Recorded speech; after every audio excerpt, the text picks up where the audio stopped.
All right, we'll get started. Do I have a motion to return to open session? I have a motion and a second. Ms. Woods, would you please call the roll? Ms. Bond? Ms. Franklin? Yes. Ms. Graham? Yes. Mr. Hudson? Yes. Ms. Cass? Yes. Ms. Parton? Yes. Mr. Chewbacca? Yes. 7 in favor. Motion carries.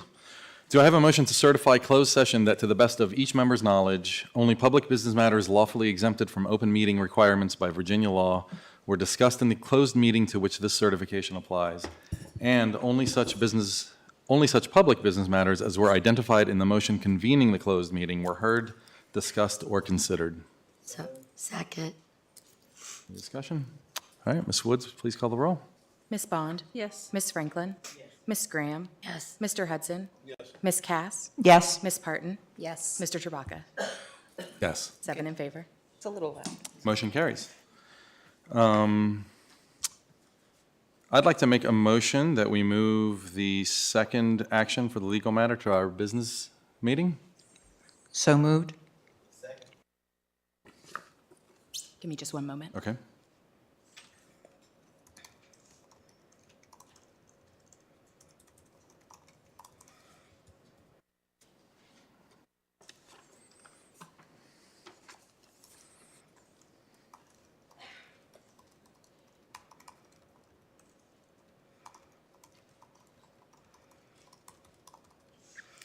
Okay, so the motion I have is to add action out of closed session regarding the legal matter to the business meeting. Correct. Okay. And we had Ms. Franklin, correct? No. Oh, I'm sorry about that, Mr. Chewbacca. Okay, so we have a motion. And a second. Did we have a second? Any discussion? Yeah, we had a second. Thank you. Okay, Ms. All right. Bond? Yes. Ms. Franklin? Yes. Ms. Graham? Yes. Mr. Hudson? Yes. Ms. Cass? Yes. Ms. Parton? Yes. Mr. Chewbacca? Yes. 7 in favor. Motion carries. Do I have a motion regarding the student matter from our closed session?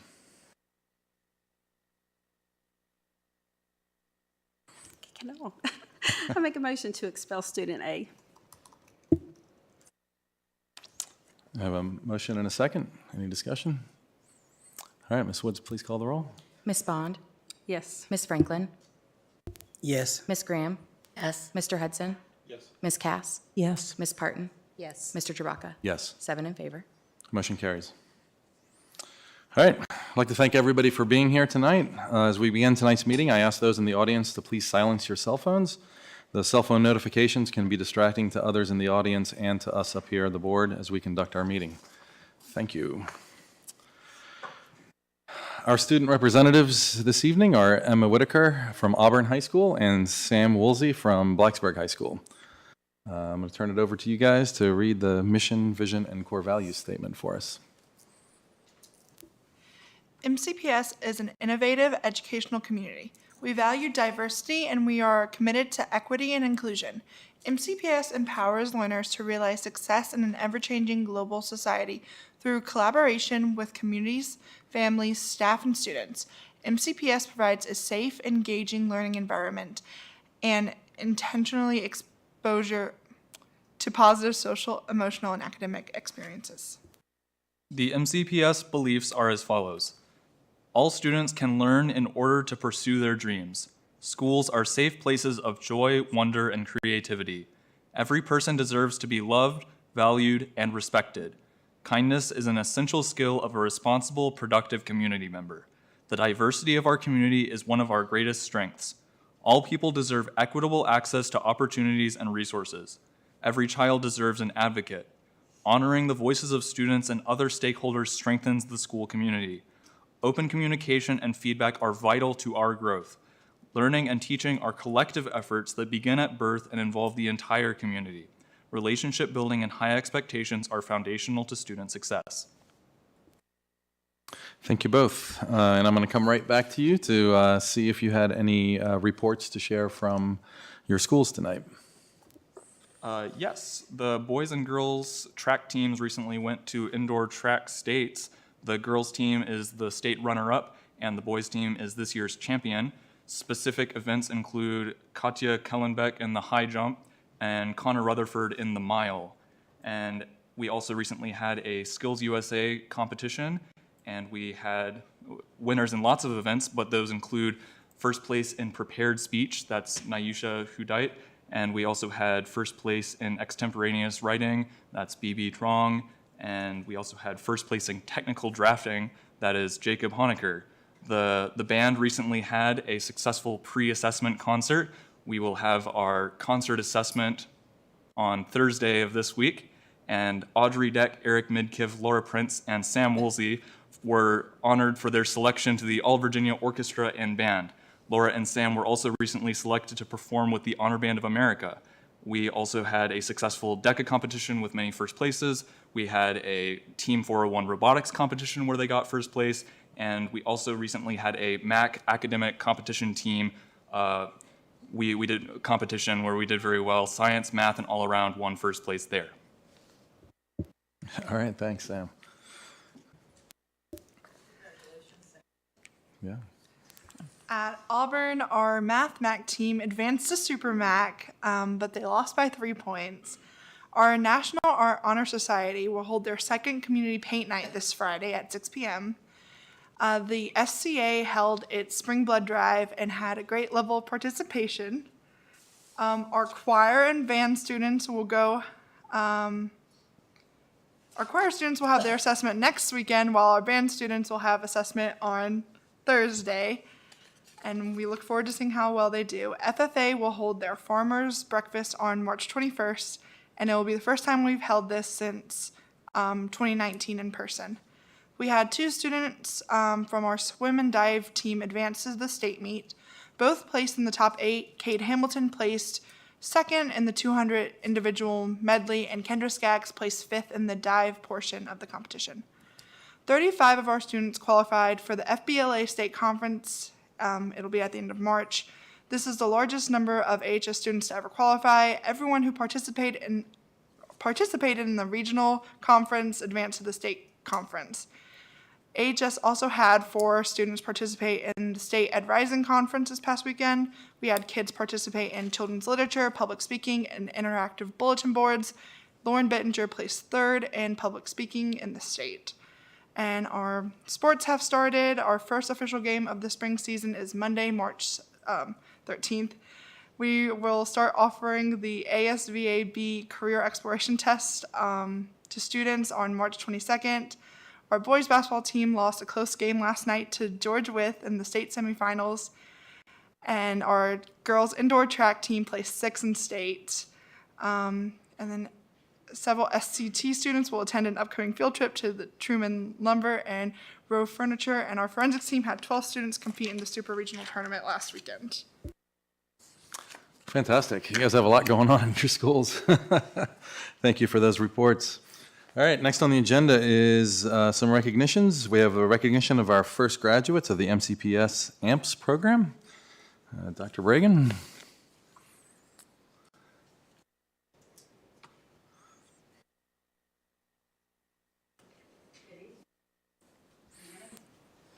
No. Okay. Can you hear me now? Yeah. My husband tells me I talk too close, so I'll stand back.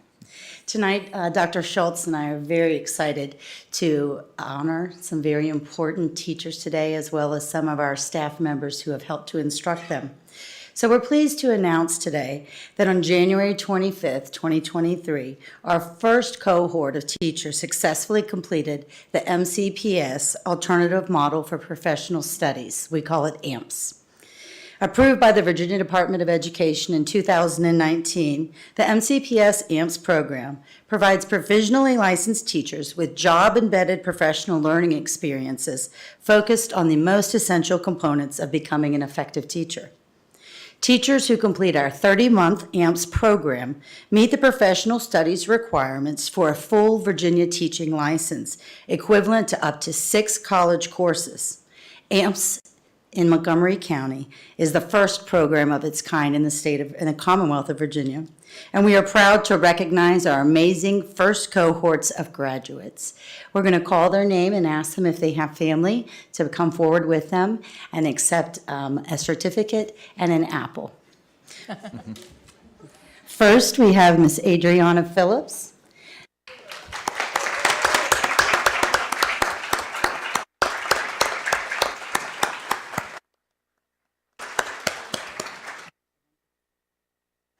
Adriana is a health and medical science teacher at Christiansburg High School.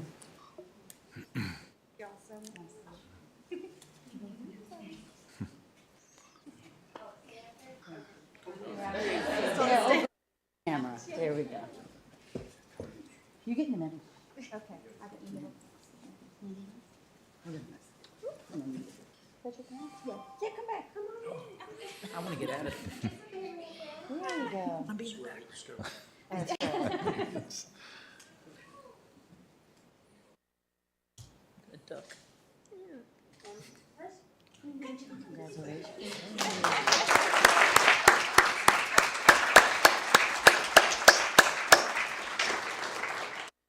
The second teacher we'd like to recognize tonight is Mrs. Adrian Smith, also a health and medical science teacher.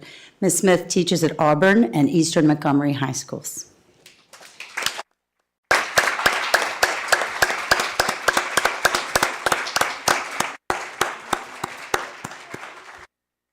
My family's doing homework. Good for them, yeah. Thank you.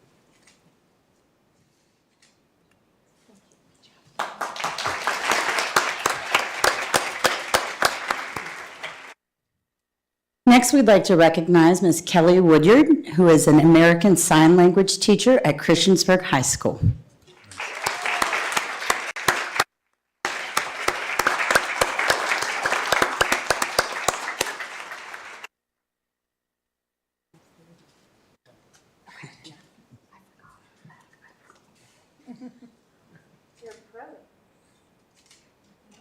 Thank you. Absolutely.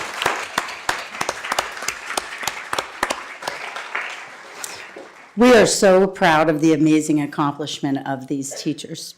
We do want to also recognize our outstanding AMPS instructors, without whom this project would have never been realized. MCPS is truly fortunate to have these amazing instructional leaders who have dedicated countless hours to building and delivering the highest quality professional learning experiences available. I'll call them all up. If everybody would hold their applause, we'll call them all and then do one picture together. Jessica Shannon teaches culinary arts at Christiansburg High School. Stacy Treadway is an instructional coach at Christiansburg Primary School. Jennifer Wall is an administrator of mathematics curriculum at the school board office. Kristen Kabler is an instructional coach at Price's Fork Elementary School. Maureen Powers is assistant principal at Blacksburg High School. Lee Bortz is instructional coach at Christiansburg Elementary School. Dr. Amanda Widener is the assistant director of human resources. Mark Husband is the director of career and technical learning and virtual education. Julie Kraft is the supervisor of instructional technology.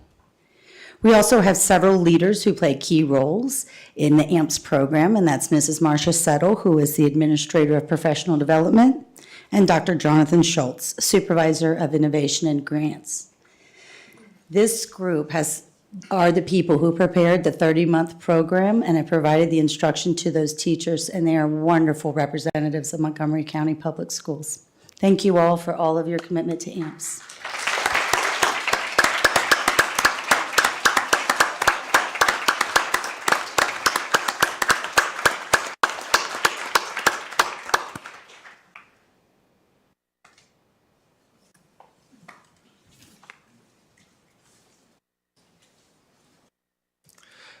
And if I could, just one last round of applause for those three teachers.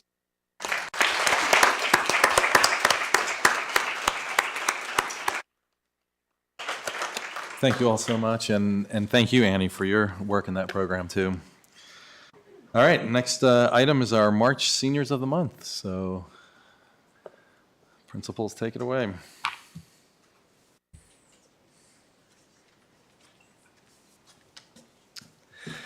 Good evening, members of the board, Dr. Bragan.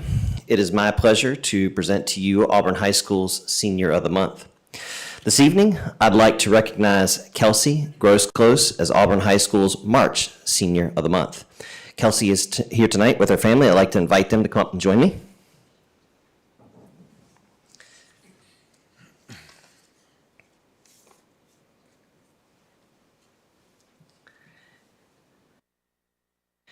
And if I could just take a brief moment and read a message from one of our staff members highlighting what an outstanding student Kelsey is. Kelsey Gross-Close is a superb student who excels in the world of visual arts.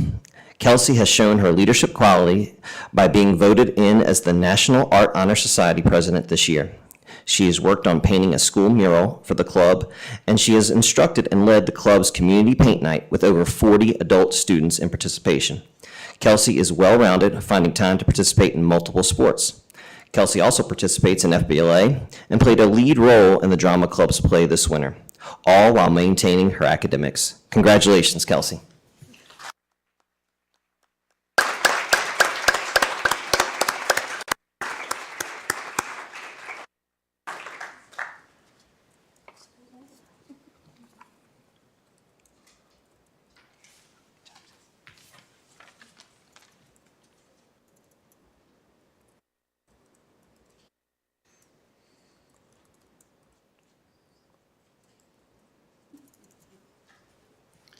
Good evening, school board members. Dr. Bragan, it is my honor to present to you Erica Miyazaki as the March Senior of the Month for Blacksburg High School.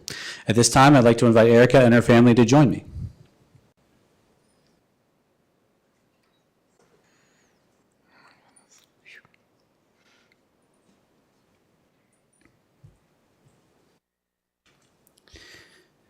Erica, here's what one of your teachers had to say about you. Erica Miyazaki is a superb student.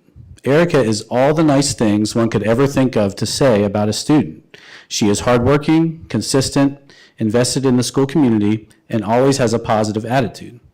During her high school career, Erica has taken 22 honors AP or DE classes and has straight A's, which calculates to a 4.41 GPA. Not to mention, Erica is also a local celebrity who can sometimes be seen downtown wearing a hot dog costume. If you happen to see her around, just know that you are looking at one of Blacksburg's stars. After graduation, Erica plans to attend UVA and major in nursing. Congratulations, Erica.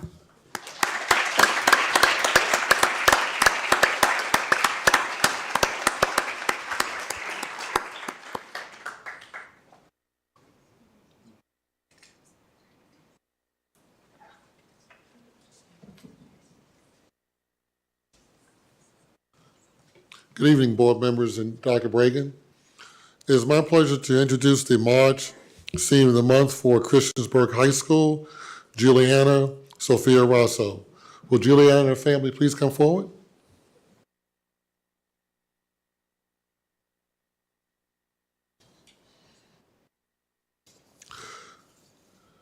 Juliana has a lot of honors that I could probably stay here for a little while and recite.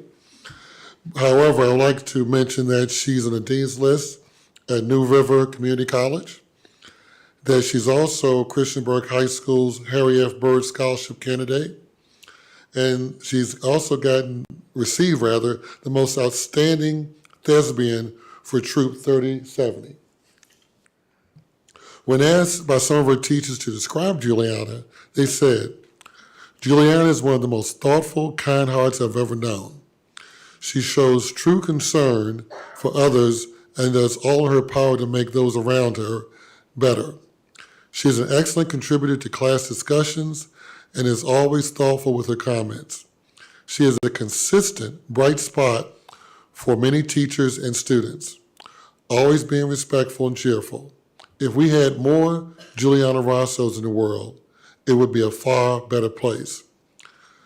After graduating from Christiansburg High School, and I do know of one school in particular that she's interested in, but that's another story, and I'm excited about that. She plans to attend a four-year school to study marine science. Once again, I introduce to you Juliana Sophia Rosso.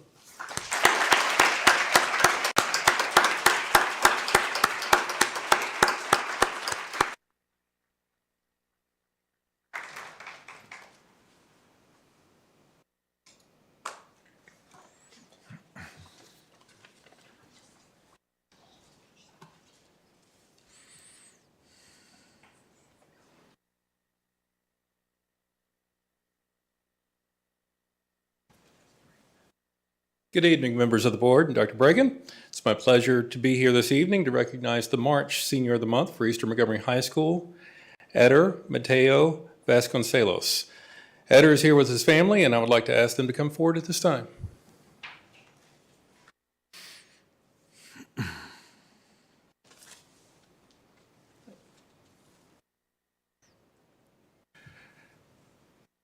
To illustrate why Eder was selected, I will read a quote by Jenny Brown, one of Eder's teachers. Ms. Brown states, "When Eder entered high school in the 9th grade, he was a delightful, goal-oriented young man with clear dreams of a successful future.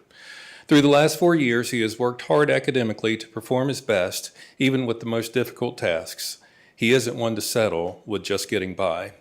Eder is an active participant in classes, and his ideas and opinions always enhance the quality of class discussions. He is a student who fully takes advantage of educational opportunities in that he genuinely wants to absorb all the knowledge his teachers have to offer him. Eder is a caring friend, student, and family member. His kindness is genuine. He is involved in various athletic teams and special interest clubs. As a senior, Eder is undoubtedly one of the most respectful, confident, and well-rounded students at EMHS, and he will go very far in his post-secondary endeavors. Please join me in congratulating Eder as the EMHS Senior of the Month."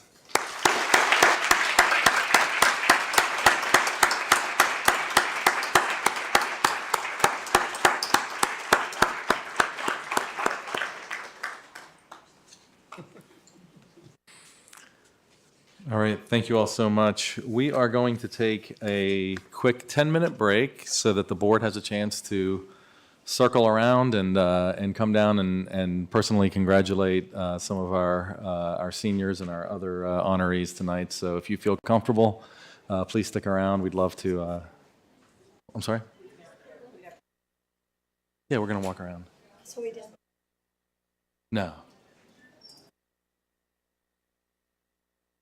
We did last time.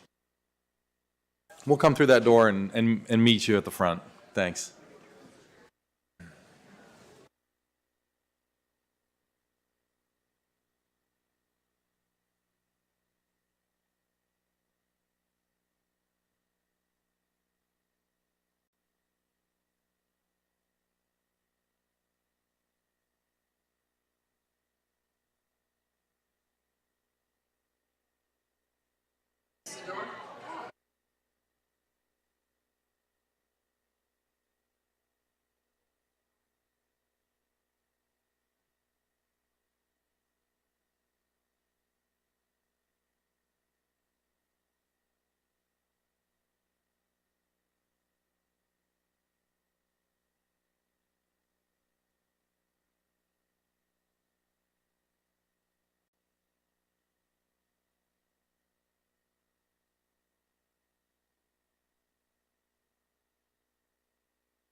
Right.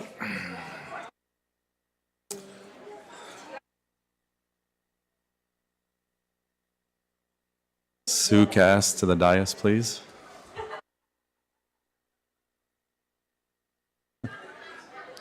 Dana Parton to the dais, please. They don't have their call. That was good. That was good.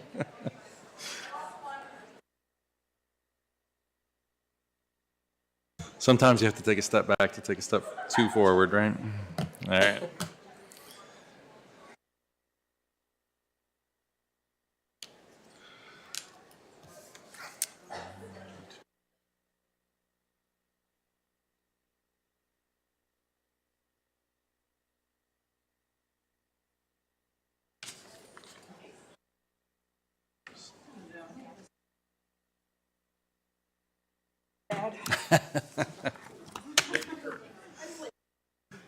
I was thinking more like grocery store, not dad, grocery store manager. All right. All right, we're good. All right. Our next agenda item is public address. We welcome the opportunity to hear from students, parents, employees, and community members about educational matters in this community. As a reminder, the board sets aside 30 minutes to start our public address. We have the option to extend in 30-minute increments, which Ms. Woods will remind us of. If there are additional speakers after 90 minutes, the board will continue with their business meeting and hold one additional 30-minute session at the end of the business meeting. The clock continues through applause and disruptions. The more disruptions there are, the fewer speakers who get to address the board. I will call each speaker up by name in the order that they signed up.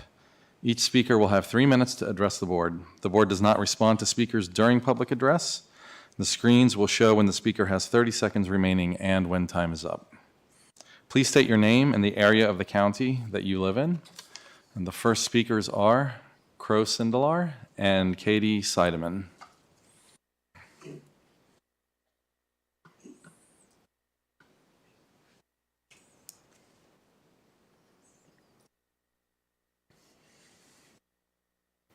Good evening, members of the board. My name is Crow Sindelar, and I live in Blacksburg.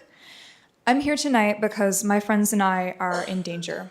For months, we have lived under the threat of the removal of our rights with the governor's transphobic model policy. We are scared. We are confused. We have little information and don't expect to receive any soon.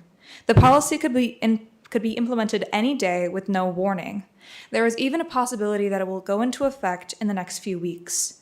We could go to school tomorrow and find that we can't use our own restroom. How terrifying is that? We asked the board to reject the model policy from Montgomery County. I ask this of you as a student and a child. I'm not a parent raging for their kids' classmates to have their rights taken away. I'm not a cisgender adult who's never met a trans person arguing about what they should call themselves.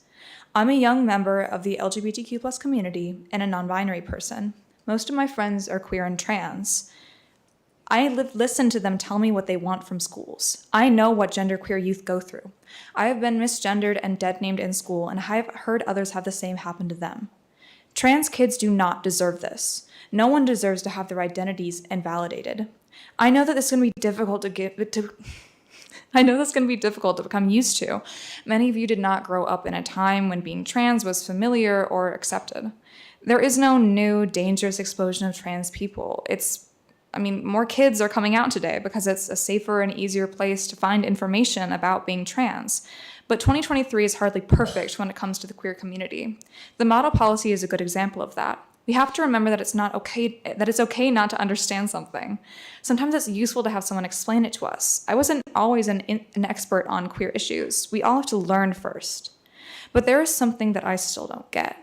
Why is it that when so many of you don't understand something, your first instinct is to attack it, to eradicate the very idea of it, to even make it illegal? I am still young, and there are many things that I don't comprehend. But I believe that as long as something isn't harmful, I can excuse myself and let experts deal with it. The model policy was not written by or even consulted by experts. It is not enough to say that you do not believe in being trans, or that you think there are two indisputable genders. That does not constitute making our very existence illegal. It isn't fair, and it isn't right. We are children. We're still figuring out the world and our place in it. Experts say that letting us express our gender how we want increases our comfort and happiness.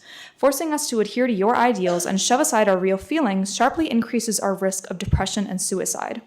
1 in 5 trans children attempted suicide in 2022, which I've shared before, but it bears repeating. Tens of thousands of trans kids in our country alone felt that they had no option but to take their own life.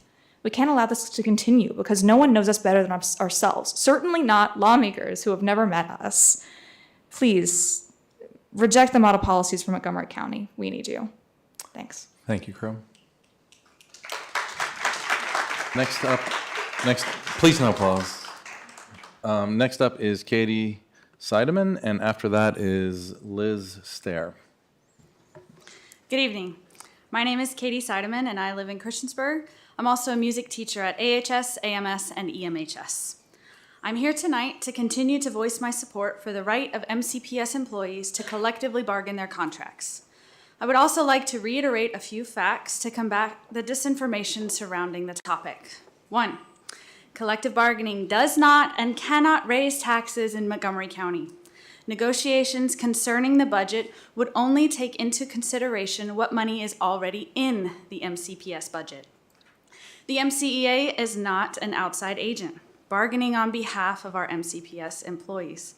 The MCEA is our teachers, ESPs, bus drivers, librarians, etc., who work in our schools every day, including today. The MCEA is MCPS employees working for MCPS employees.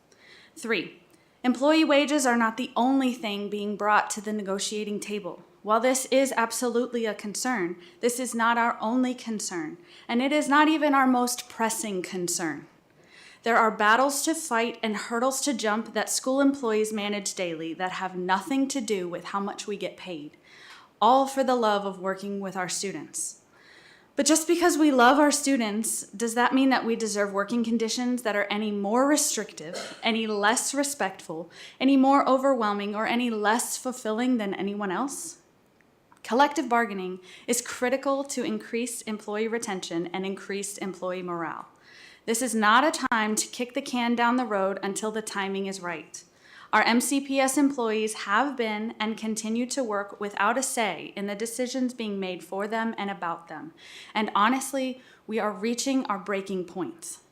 The great migration of teachers and ESPs from our schools is happening right now, and the best way to keep our employees is to include them. My colleagues and I deserve the right to have a seat at the table where decisions are being made about our jobs, about our working conditions, and about the working conditions of our coworkers, and about the learning conditions of our students. The best solutions are developed when people work collaboratively. Collective bargaining affords us that collaborative opportunity to create better working conditions for all MCPS employees, and as a result, create better learning conditions for our students. Now is the time to approve collective bargaining for all MCPS employees. Thank you. All right, thank you, Katie. Oh, please keep the applause down. Liz Stair, and then after that is Glenn Chilcote.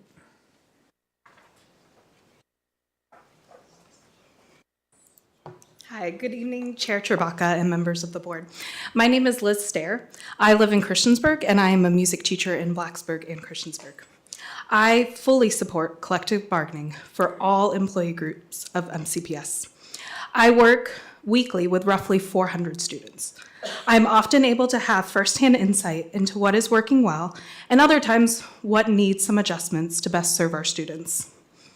It just makes sense that we have an official forum to share what we are seeing as respected professionals, a place where we can come together to communicate our students and professional needs, collaborate on best practice policies, and compromise when needed. A true seat at the table. We are asking for the members of the board to support us to negotiate parts of our contracts to improve our working conditions and in turn our students' learning conditions. Let's work together to reach our full potential, to make MCPS the best it can be. I thank you all for your time. Thank you, Liz. All right, next we have Glenn Chilcote, and after that, Don Upham.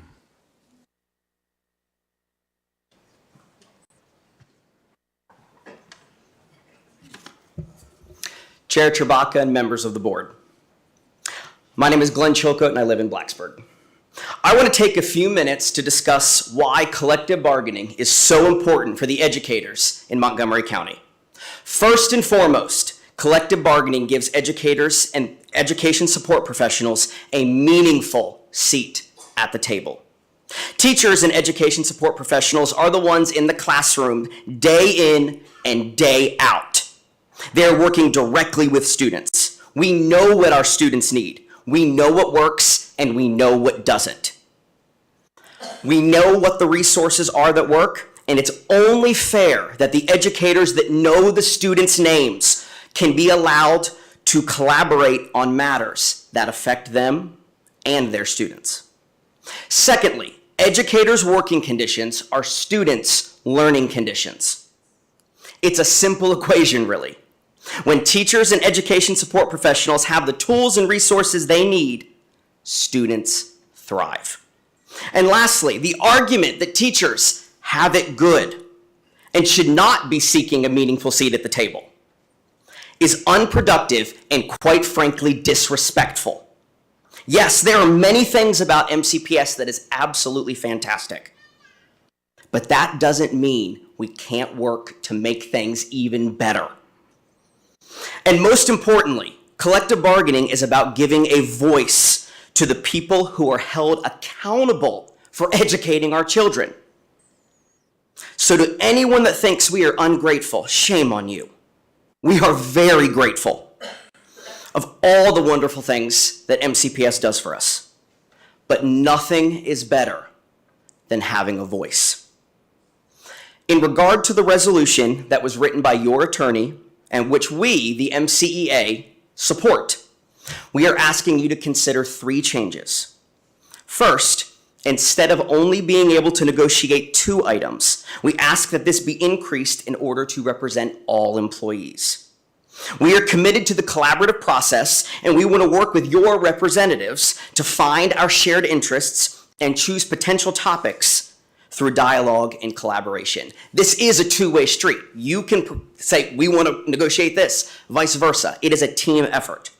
Secondly, we ask that support professional group can be separated based on job description. This is very common in collective bargaining agreements.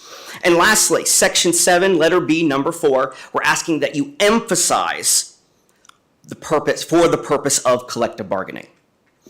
Please feel free to call me back up and answer any questions or allow me to explain in more detail the items that I have just listed. Finally, if you are here tonight and you support collective bargaining, please stand up. Mr. Chilcote, your time is up. Thank you. All right, thank you, Mr. Chilcote. Don Upham, and after Mr. Upham, we have Janice Upham. Janice is not feeling well this evening, Okay. so we can skip over. Okay, thank you. So then after Don will be Amy Cooper. Thank you.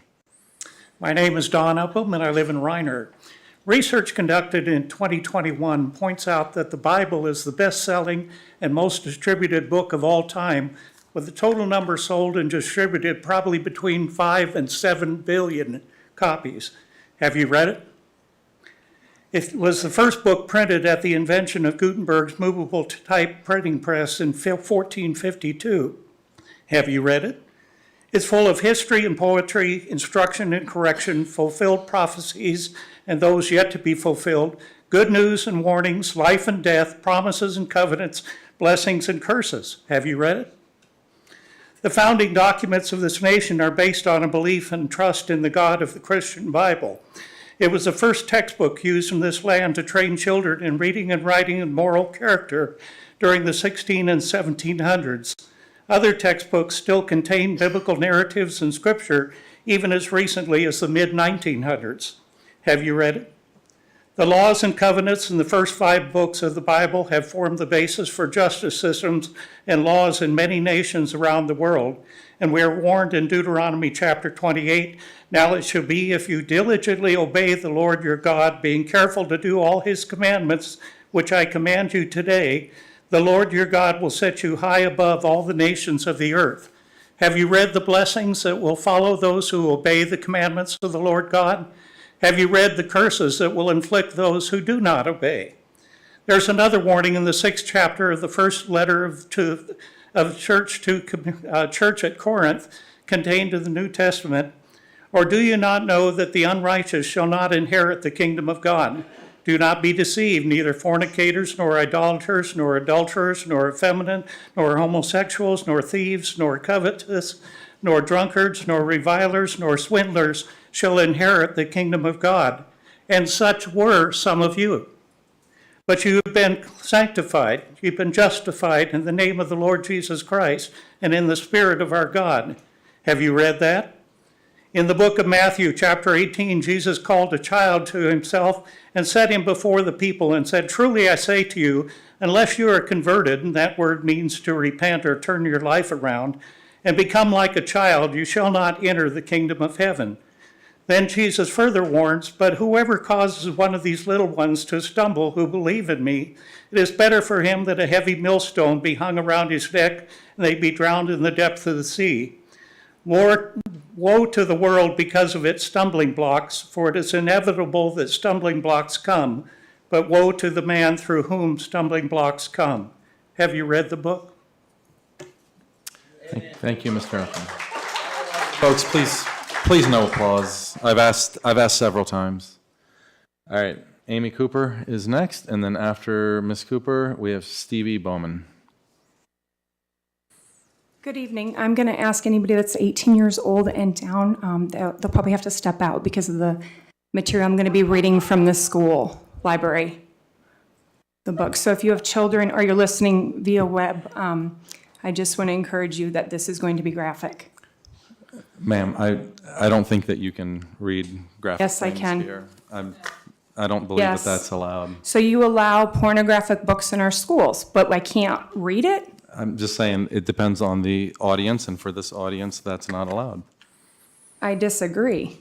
So I'm going to proceed. Well, I'm the one running the meeting, ma'am, and I'm You- telling you that you can You don't proceed, have the but authority. I think actually I do. Okay, so you And the support... board has the authority. The Okay, board- so you support pornographic imaging and pictures in your schools? Because my children, I have one that goes to school at MCPS. I'm sorry. It's in the library. Yes, sir. Maybe you need to check your library. The libraries don't even have a policy. Okay, well, I was doing that for law reasons because of what's in here. Okay, so I'll just read. Okay, who wants my hot wiener? Oh yeah, baby, put it right in my bun. This is one of the books in there. So, yeah, I'm reading straight from the book, Miss Cass. Are you reading, like, you're taking excerpts? Yeah, I can take you through the whole book if you like. You're supposed to let me speak, though, and my time is clicking. So do you want to restart my time, please? Out of respect. Restart our time.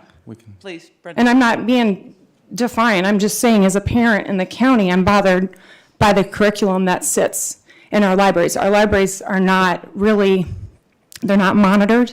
And so all I'm doing is just wanting to ask you, we have an internet policy that says we're not allowed to have our students look at porn and other stuff, and I signed off on that. But this is the book that's in there, and we're okay with letting it sit in our school libraries. That shouldn't be. Anyway, so I will just proceed. Another one is there is people naked in the shower, and I'm looking at the picture right now. I'll continue to proceed with this. Also, it says, speaking of a time for my hairy ass contest, and then there's a bunch of boys naked, and one's down by the other man's pecker, right? Okay, so this is not okay to me. And then we have where a boy says, ooh yeah, I don't think I figured out what taking care of business means. The other kid says, we're each gonna bust a load in this bottle. If you don't wanna come, you have to drink it. Another one is the gentleman is sitting there and he is looking at his dad's TV and he said, why is this so much hair? Those dicks are so big. The other one says, oh yeah, the sensation I get. And then the other picture is another he has his hand down his pants jacking off. And so I just want to bring this to attention because we have these books, and pornography is a printed or visual material containing the illicit description or display of sexual organs or activities. Obscenity is a portrayal or description of sexual matters offensive or disgusting and offensive to moral principle. Illicit content forbidden by law. This should not be in our libraries, and there's several more. And so I just want to say, the acceptance, use, and internet policy, which all students and parents must sign, which I did, this can be found under section 6-3.13, and I have it right here in our policy manual. Number 11 on the student agreement, I will never use internet to send or obtain pornographic or inappropriate materials or on file, but we have books that are pornographic in our libraries. And I think the damages that pornography do leads to a bunch of different things as students age and they age out of the system. And so I know, and I want to say this, we have some incredible teachers, and I really believe our teachers and administrators don't know that some of these books are in there. There's no monitoring on the libraries. And so all I'm asking tonight is that there would be a policy put in place that parents would be able to be made aware of, and also that maybe, because in Salem and in Roanoke, they also have a screening process in the schools, so when a book flashes up and if the parent is not okay with that, they can click on that and say, young man, young woman, you need to go find another book. So that's all I'm asking for tonight, and I'm just asking that we say engage, encourage, and empower. This book is not engaging in the correct moral manner, and this is demoralizing, in my opinion. This encourages pornography use in students' lives, and this empowers our children and students in the wrong way. And if we're all about that, we want positive reinforcement. And so I just say on that note, I'm just wanting to leave you with this. Pornography can be damaging to a student's moral compass, potentially leading them to an act out sexually against others, commit an act of molestation or sexual violence. A child's brain isn't fully developed. Researchers show that the prefrontal cortex is not fully developed until the age of 25. Ms. Cooper, Thank your you. time is up. Thank you. Thank you. Okay. Next. Chair, I think we need to make a comment about the crowd, please, because Folks, it's ridiculous. when someone else is speaking, we asked earlier that you not be distracting with cell phones, but giggling and laughing and applause and things like that, we've asked multiple times to please refrain, okay? All right, next up is Stevie Bowman, and after that, Lowell Bowman.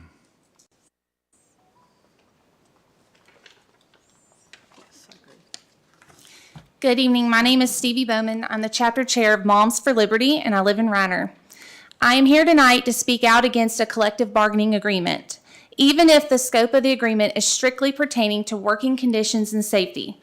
I am a former public school teacher myself, and I understand the many issues teachers face, especially safety concerns. As a teacher, my safety was compromised multiple times, including when a student threw a desk at me. I think we can all agree that the safety of our teachers and students is a top priority. However, a collective bargaining agreement is not the solution. Our schools can only be safe with strong leadership. This includes a good working relationship with law enforcement, having a school resource officer in every one of our schools, and a zero-tolerance discipline policy. If a student commits a crime, they should lose their privilege to be in our schools. Another concern is that this collective bargaining agreement will be used to close our schools, force mask mandates and vaccine mandates for the sake of teacher safety. Teacher unions across the country used their power during the COVID pandemic to keep schools closed. 2 years later, we are still seeing the effects of these school closures. Student achievement is down, even here in Montgomery County, where schools were not shut down nearly as long as many schools in our country who had teachers' unions advocating for virtual learning. Collective bargaining, teachers' union, whatever you want to call it, will strip away the rights of Montgomery County parents if we should have another pandemic. Parents would not get a say in whether or not schools close or if their child will be forced to wear a mask or to be vaccinated in order to attend school. Our schools can never shut down again like they did during COVID. Our children should never be forced to wear masks ever again. We have a new superintendent, Dr. Bragan, who has an open door policy. Teachers, this is your seat at the table. Make an appointment with him, go talk to him, give him an opportunity to be a strong leader and to keep our schools safe. Parents, there are 4 school board seats on the ballot in November. Do your research, meet the candidates, and vote accordingly because your rights are on the ballot this year. Thank you. Thank you, Ms. Bowman. Next, we have Lowell Bowman, and after that, Kelly Brennan.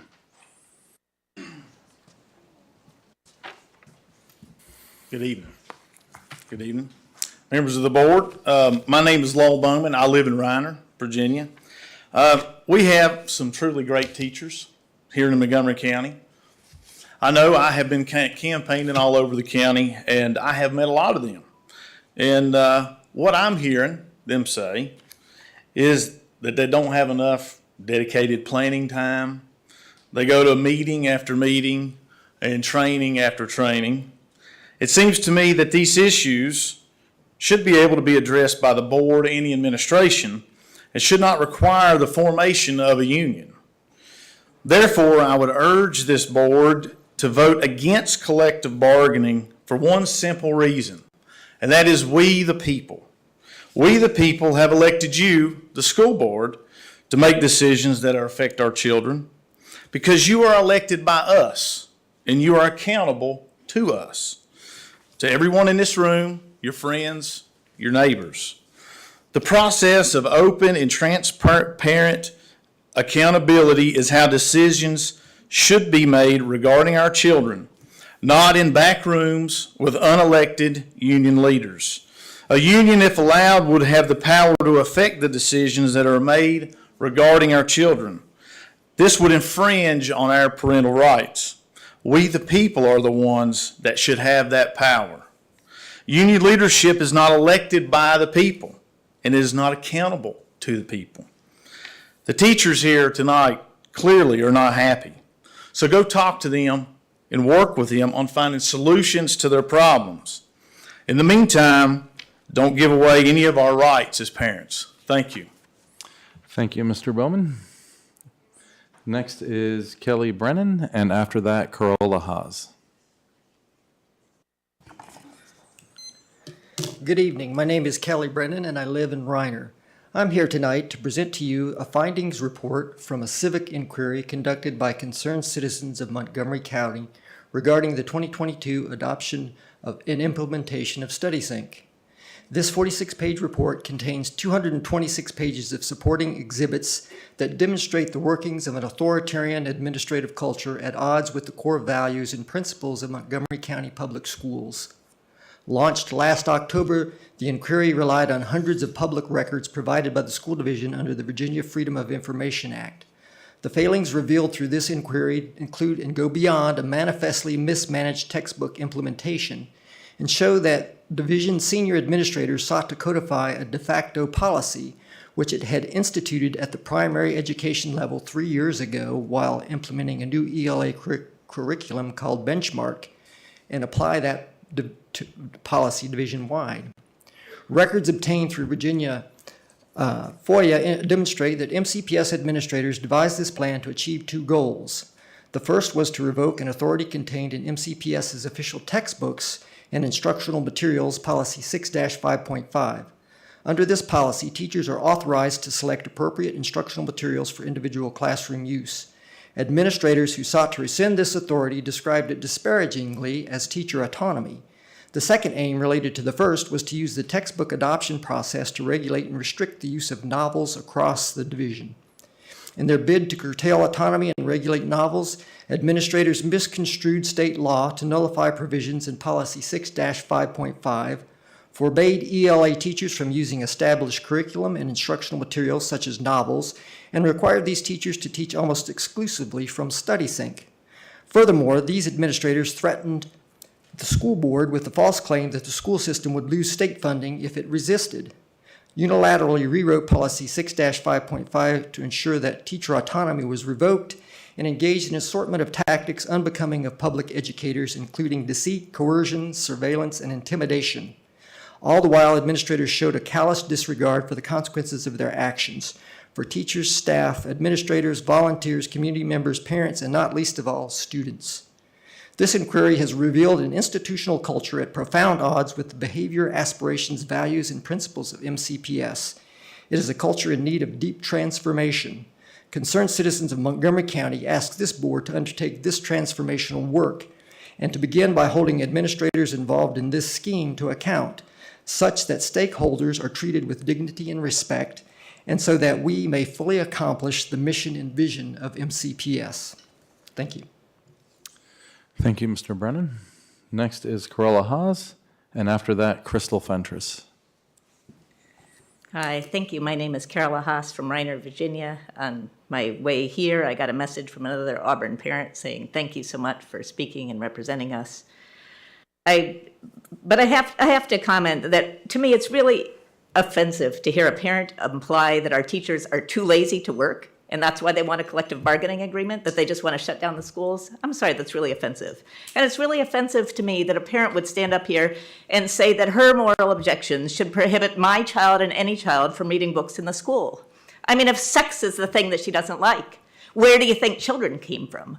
What if I stood up here and said, I don't think our library should have any books about children because how disgusting that is, right? If there's anything about children, they must have come from that terrible thing that is also mentioned in the Bible, so let's not have that book in our building too. And it's offensive to me to have somebody standing up here implying that most of us have never read the Bible. I've read the Bible in the original Greek. Would you allow me to have a book in the library that was in Greek? Or perhaps not, because it might mention something about hair. I'm sorry, folks. Like, we are here to have a school to work together and to support our children and to support our students, and this implication that people have some ulterior motive. I mean, why do you think the teachers come to work every day? Why do you think the teachers come to work every day? They want to serve our students. They want to serve our community. I appreciate them. I appreciate all of you. Y'all stay here late. I know we often have disagreements, but y'all come twice a month, stay here late. I appreciate you. We're here to try to serve a common good. The report that you just heard from the concerned citizens about the abuse of the former administration towards some of the teachers is part of what has triggered this need for collective bargaining. And if we had a collective bargaining agreement, I think there's a good chance that many of this could come to the table more clearly, that there would be more trust because there would be more communication. So I strongly urge you to please vote to support the MCEA's position for collective bargaining. Thank you. Thank you, Ms. Haas. And before Ms. Fentress comes up, I believe we are at our 30-minute limit. So, board, we need a motion to extend if it's the will of the board. All right, I have a motion and a second. Any discussion? All right, Ms. Woods, please call the roll. Ms. Bond? Yes. Ms. Franklin? Yes. Ms. Graham? Yes. Mr. Hudson? Yes. Ms. Cass? Yes. Ms. Parton? Yes. Mr. Chewbacca? Yes. 7 in favor. Motion carries. All right, next speaker is Crystal Fentress. After that, Matthew Fentress. Good evening, Mr. Chair and members of the board. My name is Crystal Fentress, and I reside in Christiansburg. My husband and I both teach in the county. Our oldest daughter is a special education aide in the county, and our other 2 children attend MCPS at Christiansburg Middle and Christiansburg High School. We as a family are fully invested in Montgomery County Public Schools. I want to share with you that my family feels that it is important for MCPS employees to have a meaningful seat at the table. A union can be defined as we as employees and you as elected board members working as colleagues, coming together to empower each other in a collective way, and that is powerful. I 100% support collective bargaining as a way forward for Montgomery County Public Schools. Thank you. Thank you, Ms. Fentress. Next is Matthew Fentress, and after Mr. Fentress is Annie Chilcote.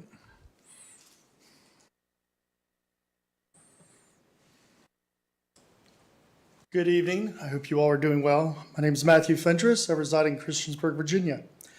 Over the past couple of years, there has been talk of Montgomery County school employees being able to collectively bargain. An overwhelming majority of staff, union members, parents, and even some students have spoken in support of collective bargaining. Students, their families, and staff have it pretty good here in Montgomery County Public Schools. But isn't it all right to take what is going well and strive to make it even better?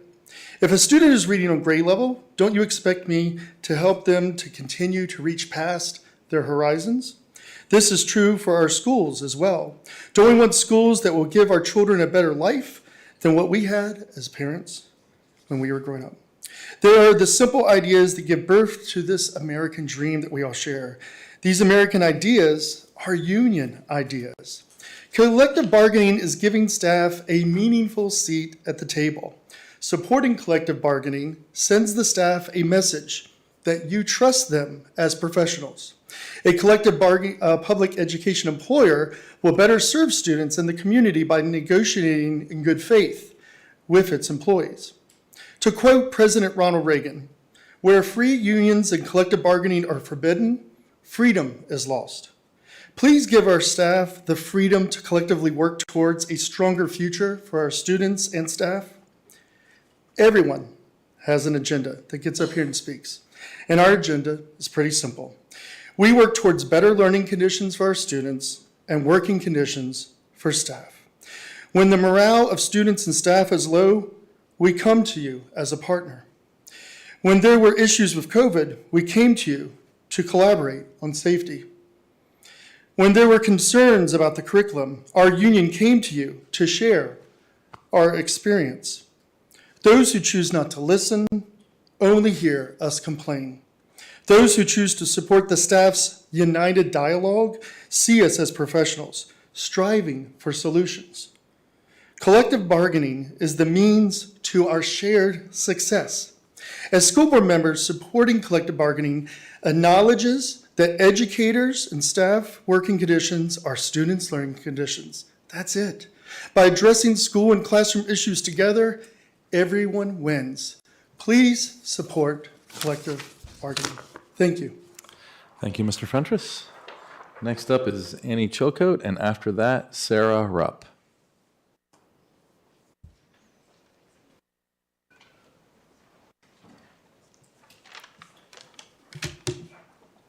Hello, my name is Annie Chilcote, and I live in Blacksburg. Before I begin, I prepared my remarks last night, and I looked at my husband, and I said, do I even want to say any of this stuff? Because I don't want to make anybody mad. I don't want to make you all mad. I don't want to make anybody to be mad at us or mad at teachers, and I should not feel that way, but I do. And I'm sure that if you spoke to some other people, they would tell you the same thing too. I love my job and I love my students. I love teaching music. And that doesn't mean that me or anyone else who gets up here to respectfully advocate and speak up for ourselves and our colleagues should not receive the same respect in return. So that being said, I'm here today in support of collective bargaining. And to be honest, it's kind of frustrating that I'm here because you all have had this on your plates for over a year. I no longer, unfortunately, buy the argument that we need to talk about it more. We don't know enough about it. It's new. I think that you all probably have resources as an elected board that you can reach out and get the answers that you need. And it's been a while. I feel that this is just another example of educators and ESPs coming to decision makers and advocating and saying this is something that has the opportunity to make our jobs a little bit easier and our students' education a little bit better, and we are not being listened to. We are being heard, but we are not being listened to, and there is a difference. I pulled support for collective bargaining from our very own strategic plan and mission statement. One of the parameters with which the division will achieve our mission is that we will practice and promote open, honest, and transparent communication with all stakeholders. The beliefs of our mission are, quote, inviolable principles. Inviolable is defined as never to be broken, infringed, or dishonored. And unfortunately, at this moment, I think these particular items bear reminding. Belief 3, every person deserves to be loved, valued, and respected. Number 4, kindness is an essential skill of a responsible, productive community member. Number 8, honoring the voices of students and other stakeholders strengthens the school community. And number 9, open communication and feedback are vital to our growth. Collective bargaining is a way to make sure everyone who is tasked with providing our students an education has their voice listened to and valued and respected. The last piece I will pull from the strategic plan comes from our equity statement. We will promote social and emotional well-being and ensure individuals have the ability to self-advocate and influence decisions affecting them. What better way to achieve that than finally moving forward with collective bargaining? I appreciate you and thank you for your time. Thank you, Ms. Chilcote. Next up is Sarah Rupp, and after that, Chris Obenchain. Good evening, school board and Dr. Bragan, teachers, staff, families, and students. My name is Sarah Rupp. I live in Craig County. However, I teach at Blacksburg High School. I'm an English teacher. For 2.5 years, I was also an aide. I'm here tonight to support collective bargaining. I believe every worker deserves the right to have a seat at the table, to tell you how we can make the students in Montgomery County's learning experience better. We have wonderful staff, wonderful teachers, and everyone there deserves the right to participate in how their workplace is run. So our contracts, they can be improved, and we can bring more to the table by having better workplaces. And I'm a happy teacher. I love my job. I'm excited to be here tonight, but I just want us to go forward with collective bargaining. Thank you so much and have a good night. Thank you, Ms. Roop. Next is Chris Obenchain, and after Mr. Obenchain is Alicia Vaught.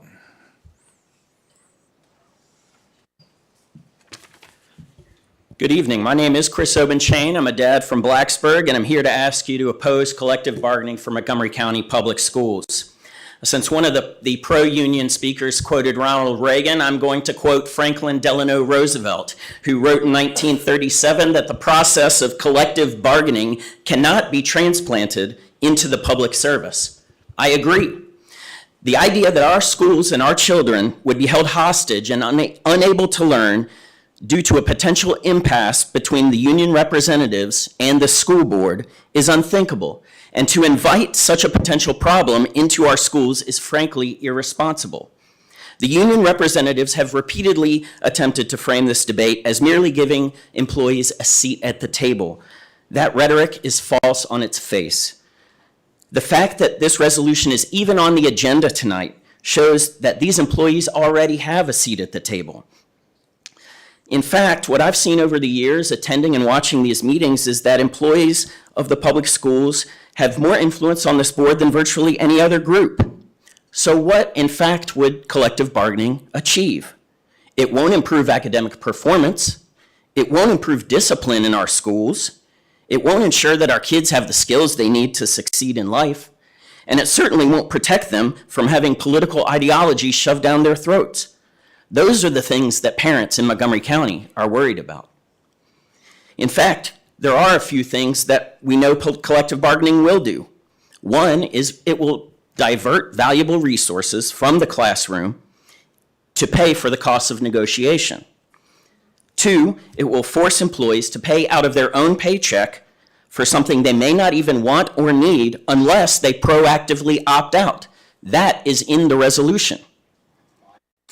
Third, it will deny a seat at the table and a voice for parents, for students, for taxpayers, and really for anyone who's not a designated union representative to talk about a wide array of issues that are important to our schools. That is what collective bargaining would do. So many people talk about what great schools we have here in Montgomery County, and we do. So my question for this board is, why would the board jeopardize all the hard work that's been done over the years to build this school system by handing over control to a self-interested union and eliminating the collaborative, community-based school system that we have today? It makes no sense.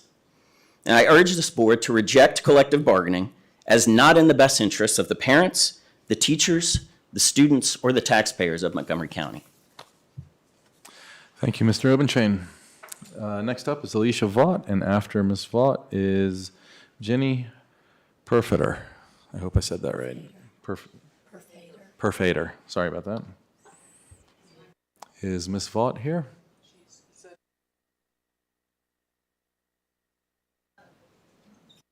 Ms. Vaught wasn't in time to be electronic, so we followed up with her and let her know that she could be in person. And we didn't hear back from her this afternoon, so we didn't want to remove her from the list in case she showed up. Okay. Thank you. So then next up is Jenny Perfader. Did I say? Perfader. Okay, I did say that right. Perfader, second time. And then after that is Joanne Price.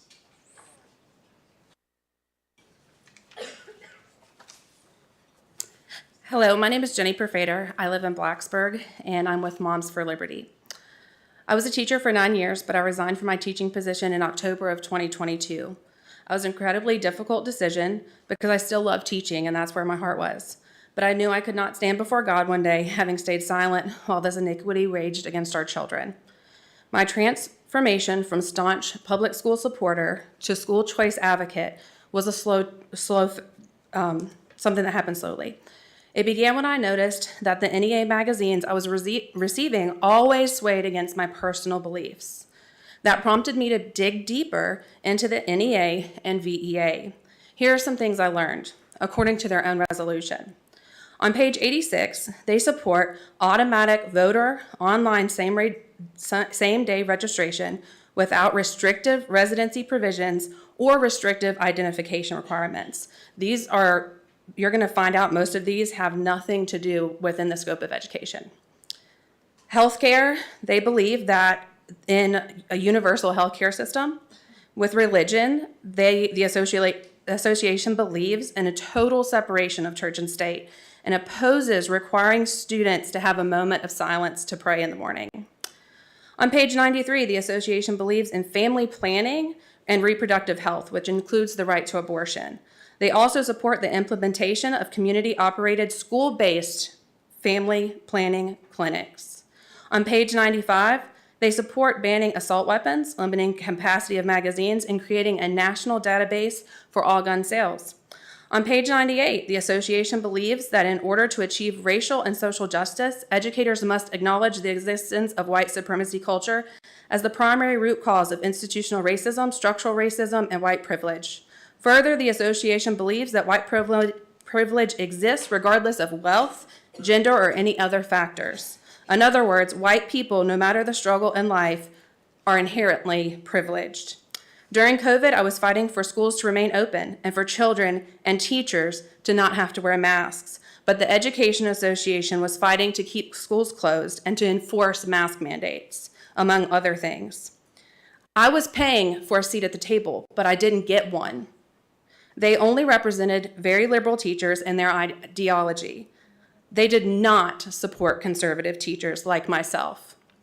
Parents, when you hear them say they're only allowing collective bargaining for safety and working conditions, remember all of this over the past few years has been done in the name of safety. They closed schools and massed your children all in the name of safety. This is why we cannot allow MCEA to have any more power than they already have. School board members, I encourage you to vote no on any collective bargaining measures. Thank you. Thank you, Ms. Perfader. Next up is Joanne Price, and after that, Bob Beard.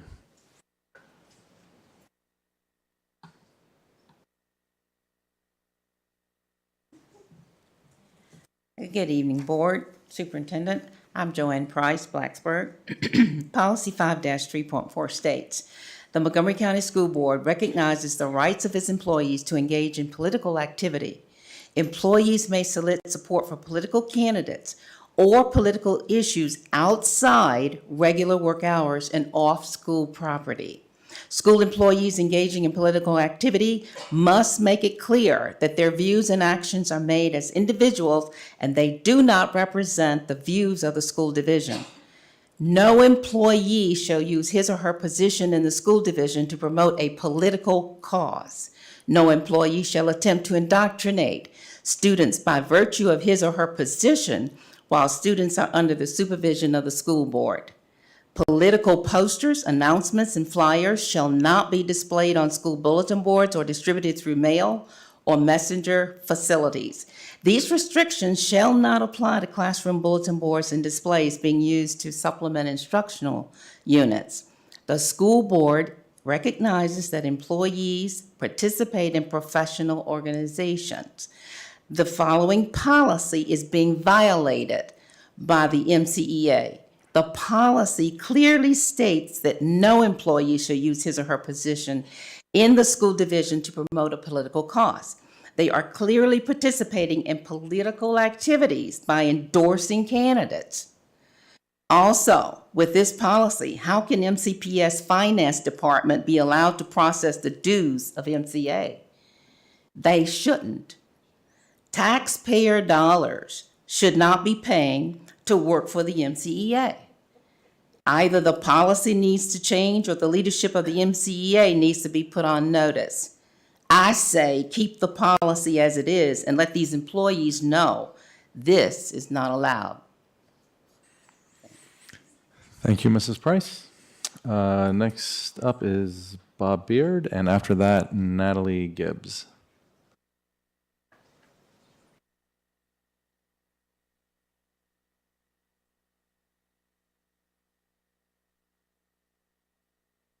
Good evening, everyone. School Board, Dr. Reagan, thank you. Tonight, I want to talk about policy 5-3.4 again, what Joanne just brought up. You know, the Montgomery County Board recognizes the rights for employees to engage in political activity.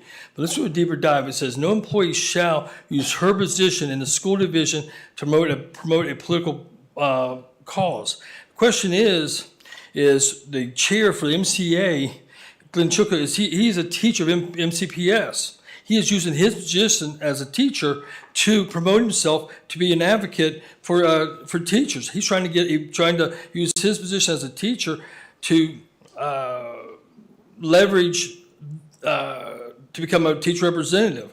He's using MCA as a tool to have better power. You know, this to me, isn't this a conflict of MCPS policy to allow the chair for MCA to use his position as a school teacher to foster for the union. You know, and next is you know, we talk about school policy being apolitical, but Lynwood Hudson, you should recuse yourself from any voice of or voting regarding MCA. The MCA created a PAC for block walking and phone banking for Lynwood Hudson and Travis Williams. They created a PAC to help it, get candidates elected so MCA could negotiate with itself. So MCA created a PAC just so that they could get their own candidates in office so they wouldn't be negotiating and having a fair, transparent opportunity for his parents. Lynn also got $2,000 from the Montgomery County Democratic Party, and he also donated money to the Montgomery County Education Foundation, which is run by one of the biggest Democrat Party contributors. There should be no resolution until the policy is followed and enforced. Dr. Bregan has the authority, according to this policy, to fire someone who's breaking policy. So that's my position. Thank you. Thank you, Mr. Beard. Next up is Natalie Gibbs, and after that, Bob Barbetti.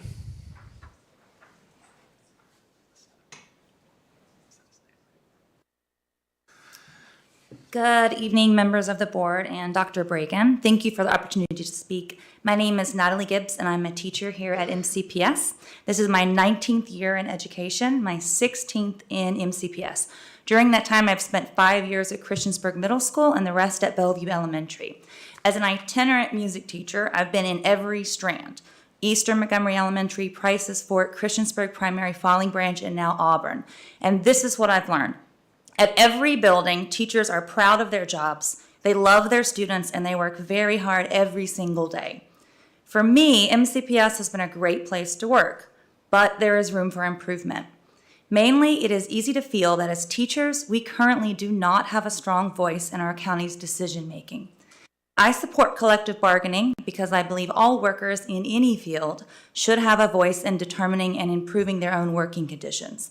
But in education in particular, I believe that as the people who know our students best, those of us who know their names, their families, their strengths and weaknesses in the classroom, who hear about their pets and their birthdays, always their birthdays, and Minecraft projects, who help them on their academic, personal, and social struggles on a daily basis, we deserve a voice in the decisions that affect their experience in our schools. And that's because, as you've heard tonight over and over again, teacher working conditions are student learning conditions. We care about our students' learning.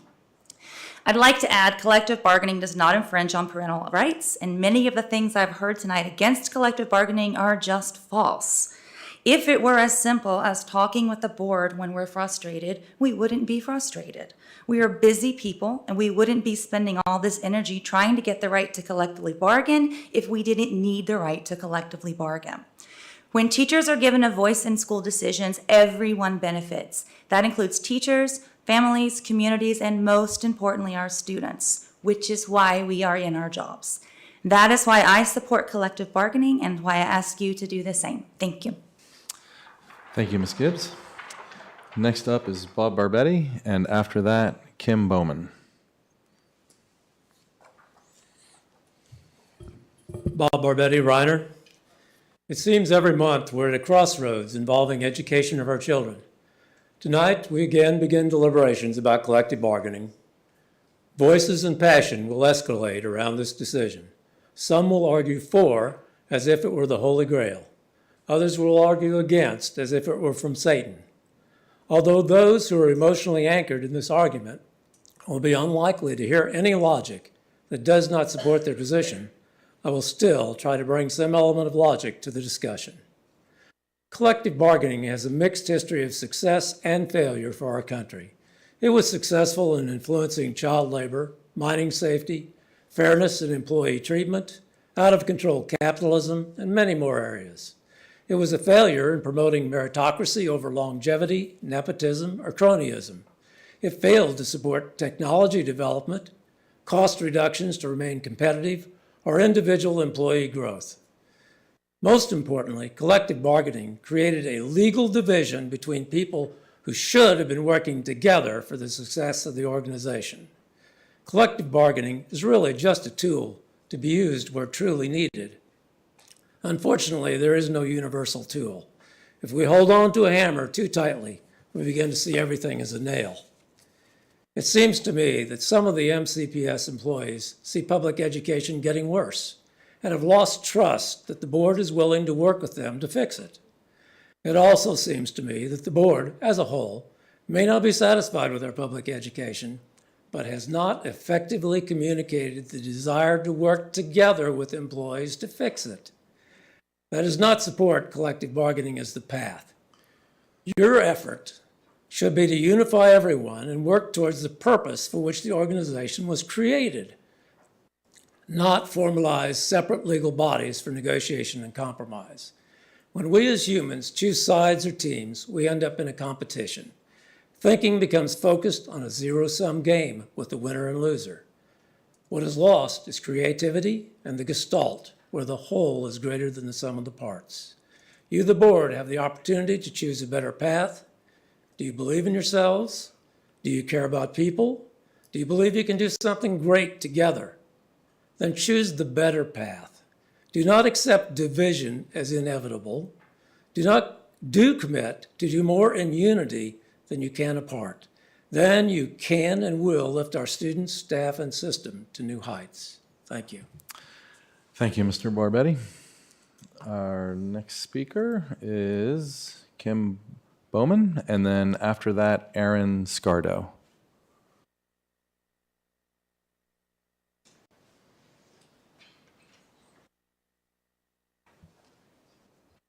Good evening, Board. My name is Kim Bowman, and I live in Christiansburg.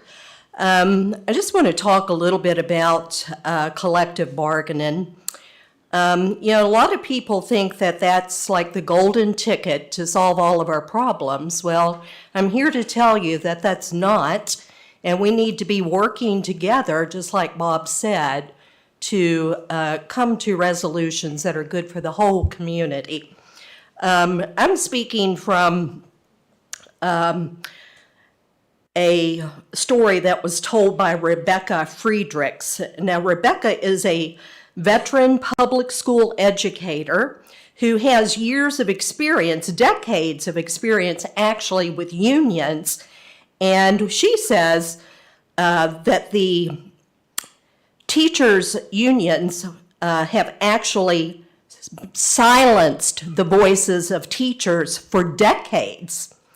And they claim to represent them at the same time. She says they do not. When other dedicated teachers and I served within the unions, we spoke up in defense of children, parents, scientific fact, and American values. But for our trouble, we were brutalized, booted off the platform, barred from committees, shouted down, and even spit upon by union leaders. This is how unions treat devoted teachers. But what's even worse is how their agenda of control deceives Americans and our children. They have intentionally rewritten American history to perpetrate division and to pervert the memories of our American founders and to disparage our Judeo-Christian virtues. Their lenient disciplinary policies morphed our schools into war zones, and they back defunding the police and abolishing ICE. Unions collect annually from unsuspecting teachers and push this radical agenda into our classrooms against our will. Now, these are the teachers that they were supposed to be supporting. Why? The only way to keep a free republic is a well-educated moral citizenry that can self-govern. Unions are severing our republic. They undermined educational excellence, morality, law, and order. That's why they spend hundreds of millions of dollars annually to defeat charter schools and school choice, trapping many of our precious Ms. low-income Bowman, children. I'm sorry, your time is up. Thank you. All right, next is Aaron Scardo, and after that is Chris Thomas. I am Aaron Scardo, and I am a student at Blacksburg High School. Greetings, members of the board and Dr. Bragan. I am here once again to ask you all to not implement the proposed model policies. Montgomery County Public Schools should be a safe and inclusive space for all, regardless of race, sex, disability status, gender, nor sexuality. However, the proposed model policies are at odds with this, as they will essentially take away whatever security and happiness that trans students were given. Not only is this wrong, but it also is at odds with MCPS core values. It is at odds with the physical safety and emotional well-being of trans students by not allowing teachers to use trans students' preferred name nor pronouns, which is scientifically proven across multiple studies and surveys to worsen the emotional well-being of transgender students. On top of that, it additionally is on odds with the values of mutual trust and respect, as well as open communication. As students who are questioning their gender identity will feel as if they cannot be themselves by feeling forced to hide their true self at school in fear of what would happen if someone found out if they were transgender or non-binary. These are 3 of the 6 MCPS core values. 3 values that will be set aside. Set aside for what purpose? Model policies that are backed by what else other than ignorance or prejudice? Please uphold the core values the school system runs on, instead of setting them aside for a set of hateful and bigoted policies. Choose policies that will engage. Choose policies that will encourage. Choose policies that will encourage. And choose policies that will empower. Choose respect and mutual trust. Choose emotional well-being. And last but not least, choose kindness. Thank you for your time. Thank you, Aaron. All right, next up, I'm sorry. I think we have reached our second 30-minute limit, so I will need a motion to extend. And just so you know, there is only, Mr. Thomas is the last speaker. I have a motion and a second. Any discussion? All right, Ms. Woods, please call the roll. Ms. Bond? Yes. Ms. Franklin? Yes. Ms. Graham? Yes. Mr. Hudson? Yes. Ms. Cass? Yes. Ms. Parton? Yes. Mr. Chewbacca? Yes. 7 in favor. Motion carries. Just want to make sure I had permission. All right. Members of the board, Chris Thomas, Christiansburg, Virginia, your timers. Oh, there we go. Okay. We've heard some passages tonight from the graphic novel Flamer, and I thought I wanted to check that it was, in fact, in our school library system, and it is, along with several copies of the Bible, the Communist Manifesto, and I'm sure many other controversial texts. But here's the thing, they're in the library. They're not being assigned to students. I mean, we can scarcely even get this board to allow teachers to use novels in their curriculum. So if you don't want your kids to read those books, just tell them not to. Parent your children. Your kids have access to the internet. I promise you that a book on a shelf in the library is not corrupting your darling's little soul. Moving on, we need a brief history lesson, actually 2 of them. First, I'd like to quote from the Treaty of Tripoli, negotiated by President John Adams and ratified by the U.S. Senate. Quote, "The government of the United States of America is not in any sense founded on the Christian religion." Unquote. History has many lessons to teach us. Mr. Openshain quoted President Roosevelt, who did indeed say that, quote, all government employees should realize that the process of collective bargaining, as usually understood, cannot be transplanted into the public service. But let's not take Mr. Roosevelt's words out of context. In the same letter, Roosevelt writes, quote, the desire of government employees for fair and adequate pay, reasonable hours of work, safe and suitable working conditions, development of opportunities for advancement, facilities for fair and impartial consideration, review of grievances, and other objectives of a proper employee relations policy is basically no different from that of employees in private industry. An organization on their part to present their views on such matters is both natural and logical. His objection is not to collective bargaining, but the threat of a strike. That's what is meant by the phrase collective bargaining as usually understood. Of course, the collective bargaining agreement before this board verbosely forbids a strike. It is exactly the kind of agreement that FDR wanted. Reading is such a fundamental skill. Finally, let us address one more travesty of facts and logic presented here tonight. Yes, MCPS employees are forbidden from using their position as educators to indoctrinate students or advocate for specific political positions, but that does not and cannot strip them of their right to speak politically, organize politically, or act politically. Political speech is the most sacred right in our republic. To argue that teachers give up their political voice or their First Amendment rights as the price of their modest wage and absurdly long working hours is of profound ignorance. Members of the board, you have a lot of difficult decisions before you, and I'd urge you to think very carefully about whose advice you take as you make them. Thank you. Thank you, Mr. Thomas. All right, seeing no one else signed up, public address is closed. Moving on to the next item on our agenda is approval of consent items. If no one has anything to pull, we'll consider these approved.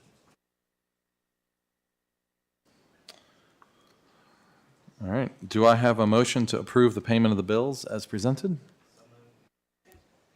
I have a motion and a second. Any discussion? Ms. Woods, would you please call the roll? Ms. Bond? Yes. Ms. Franklin? Yes. Ms. Graham? Yes. Mr. Hudson? Yes. Ms. Cass? Yes. Ms. Parton?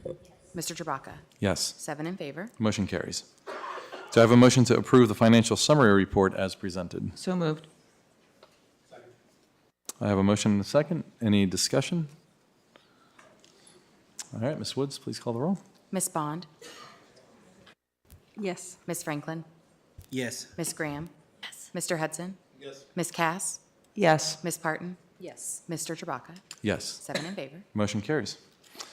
All right, next we move on to our business meeting, and sure. Just going to make a quick announcement that those of you having conversations in the room, it's a little bit distracting up here. I know that we just transitioned, but please try to be quiet as you leave. All right, we're entering the business meeting portion of our meeting, and we'll start with a report from the superintendent. Thank you, Board Chair Chewbacca. First, I want to congratulate our MCPS robotics team. I had the good fortune of attending the first Chesapeake region competition that was hosted at Blacksburg High School on Saturday. And what a spectacular feat that was. You know, it was the first time that those teams and the children got to compete in person there since COVID. And it was really astounding, not just our team, who, by the way, Team 401 did win, so congratulations for that, taking first place in the robotics competition. They also won the Motorola Industrial Design Award, and all the technical expertise and the work that went into creating our robots and those of the other teams was really dynamic and exciting to watch. But for me, as a lifelong educator, the thing that really I walked away from that with was the spirit of collegiality. Our team has been working together for years. I happened to visit at Christiansburg High School, one of the work sessions in December. And it's just astounding how well they work together, assign each person individual jobs, and then come together for the collective good that's greater than the individual. And I can't think of any endeavor that's better. And what was really astounding to me and made me very proud of our Montgomery County Public School students was, and our advisors and everyone that helped out, was they're veterans. Their number's 401, and the numbers progress as the teams have been there, and some of the numbers are in like the 9,000s and so on. And all they wanted to do was help the younger teams. When we walked around the pit area, which was really cool, it was like, auto racing. they wanted to help the new teams, help them to be more competitive. One of our members in our advisor even said one of the teams had to drop out because their robot broke or they couldn't do it. And they wanted to drive down and help them put together a robot just to compete. And, you know, as an educator, that's what I'm really proud of. And to see that esprit de corps and working together, kudos to them and everyone that's involved in that program. It was really exceptional. And coming from the outside and getting to look at that and experience it was a real pleasure. I'd also like to congratulate our Blacksburg High School DECA Club. As a former DECA advisor and a judge back a lifetime ago, it seems, up in New Jersey. It's a great program. It's a great feat. It gives our kids an opportunity to compete in a world of business and a variety of endeavors and competitions. And we had 33 students participated in the State Leadership Conference in Virginia Beach, 17 semifinalists, 11 international qualifiers, and 4 first-place finishers. That's exceptional. So congratulations to those students, their advisors, and everyone that helped them. And I would also like to say, our Price's Fork Elementary School, Debbie Haubner was named the Virginia Association of School Librarians Librarian of the Year for the Roanoke region.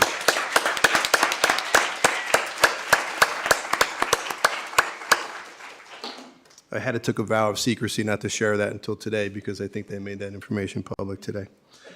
I would also like to say Erin Bond, a Blacksburg Middle School teacher, science teacher, was selected as Radford University's outstanding student in their Ed Leadership program. Kudos to her as well.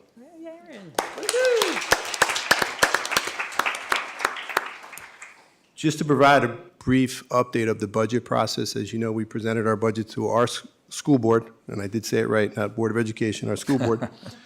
And they approved it, and then we moved on to present it to our Board of Supervisors. We were at a meeting. Dr. Whitaker and I have attended several meetings for the Board of Supervisors to answer their questions, provide more information. And we have a great dialogue and a great working relationship with them, and we appreciate that. If anyone saw their meeting last night and the support that they displayed for the school resource officers, I was very proud to see that and very comforting as a school superintendent. Anyway, last night they voted on a budget to advertise at a 73-cent rate, and that rate includes a $4 million increase for our school budget. We had asked for a $6.1 million increase to meet all of our needs as we felt fit and what the Board of Education, what the school board approved. So that is what it is. That amount does not include the 2% additional raises from the 5%. We got that information after we developed our budget. It also doesn't take into account the $1.3 million calculation error. So where does that leave us? I'm not really sure. As Dr. Whitaker and I and our teams work with the budget, we need to get that solid information from the state on what their actual funding will be and how that calculation error will be determined. We're committed to do everything in our power to make sure we get all the resources we possibly can for the division, and we will continue to do that. I'm told last year, in a similar situation, we didn't get the final numbers until later in the year, and it delayed some of the contracts that we provided the teachers, that we had to update them with the new information. I hope that doesn't happen this year, but I'll work as best I can, and when I get more information, I will share it with all of you. Thank you, Board Chair. Okay, thank you, Dr. Bregan. All right, next item on the agenda is action from closed session. Board, do I have a motion to release a media statement from the board regarding public comments made by the previous superintendent? Second. Any discussion? Ms. Woods, would you please call the roll?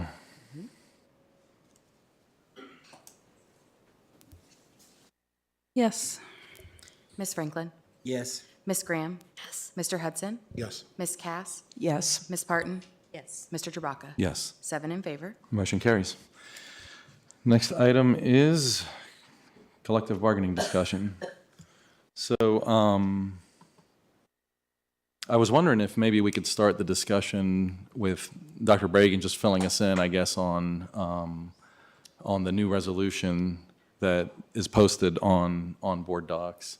Sure. And any changes, I guess, since the last time it's been seen.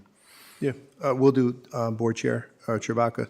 One of the things when I was actually interviewing for the job here and some of the conversations that we had with the school board members that were involved in the interview process, and then as I was transitioning to become a citizen of the Commonwealth, was discussions about collective bargaining.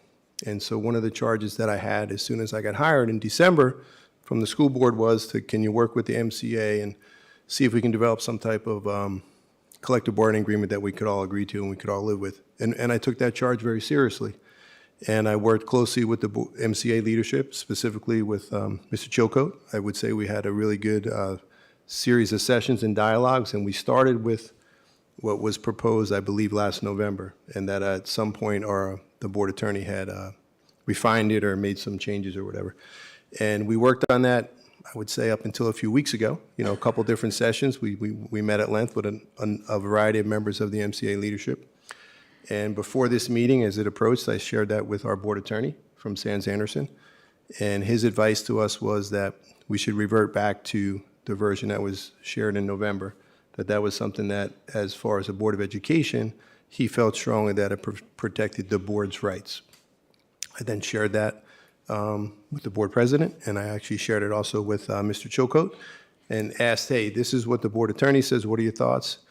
We agreed relatively that while it wasn't exactly what we had spoken of, that we both could live with it, and I think Mr. Chilcote mentioned some of his concerns tonight, that if that was something that the board chose to approve, he would have a few changes and things like that, I believe. I don't want to speak for him, but that's what I heard earlier. So that's what got us to where we were today. And in our conversation at our last board meeting, I asked if the majority of the board thought this was something we should put on the agenda, and they did. And here we are. Okay. Thank you. All right, I'm going to open up the floor to the board to start discussion, and I'll just remind you that we're 10 minutes till 9. 9 o'clock is usually when we permit our student reps to leave. So if you guys do want to say something before you leave, please interject, but I'll open the floor up to anybody.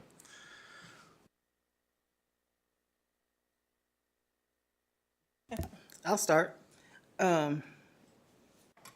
So this is, the statement I'm going to make is nothing new. Our board attorney knows exactly how I feel about his advice.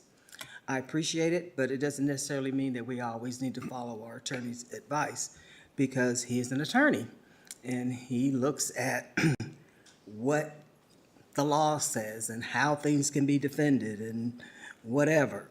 But we deal with people, and our people are the folks who educate our children, who are our future. And as we've heard tonight, they're the ones who know their names. They are the ones who understand what they need, and have gone to school for many of years to be able to do that. So as long as MCEA is okay with this resolution, I will be voting yes. I do believe and wish that there could be so much more, because I believe all employees should have the opportunity to negotiate. And in the state of Virginia, it is nothing like the private sector that I represent, because if it was, then everything that some folks have said would be true, but it is not. It is not. And I appreciate you all for being so patient with this board as we have gone round and round. Some of it legitimate, others it's just the way it is. I do have one concern in the fifth whereas. Well, let's see, it says, supreme responsibility of the board to provide the best free and fair education to all students within its legal responsibility to do so. I don't understand what fair means, because as we have all learned throughout the years, that just because someone says it's fair doesn't mean that it's equitable and it's going to meet all needs of all students. So I'm going to ask that that be removed and be replaced with equitable.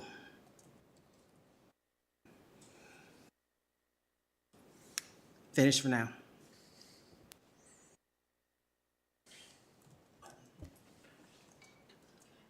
Chair Chewbacca, when during the public address, Mr. Chilcote raised his three concerns, but he was in a hurry and all the stuff. Is it valuable to have him come explain that to us? Is that something we could do, or I didn't catch all of his details there? I think my preference would be to to maybe put that on the agenda for a different discussion at the next meeting, perhaps, if it's the will of the board, but I don't, I think for now, let's maybe, I would prefer to keep the discussion amongst the board for now. Isn't that something we would do anyway when we meet? I mean, we have not sat down with the MCEA at this point. Is that something that will be happening at a point in time? I guess I'm still not clear on what our next steps are. If I could just be clear on what they are.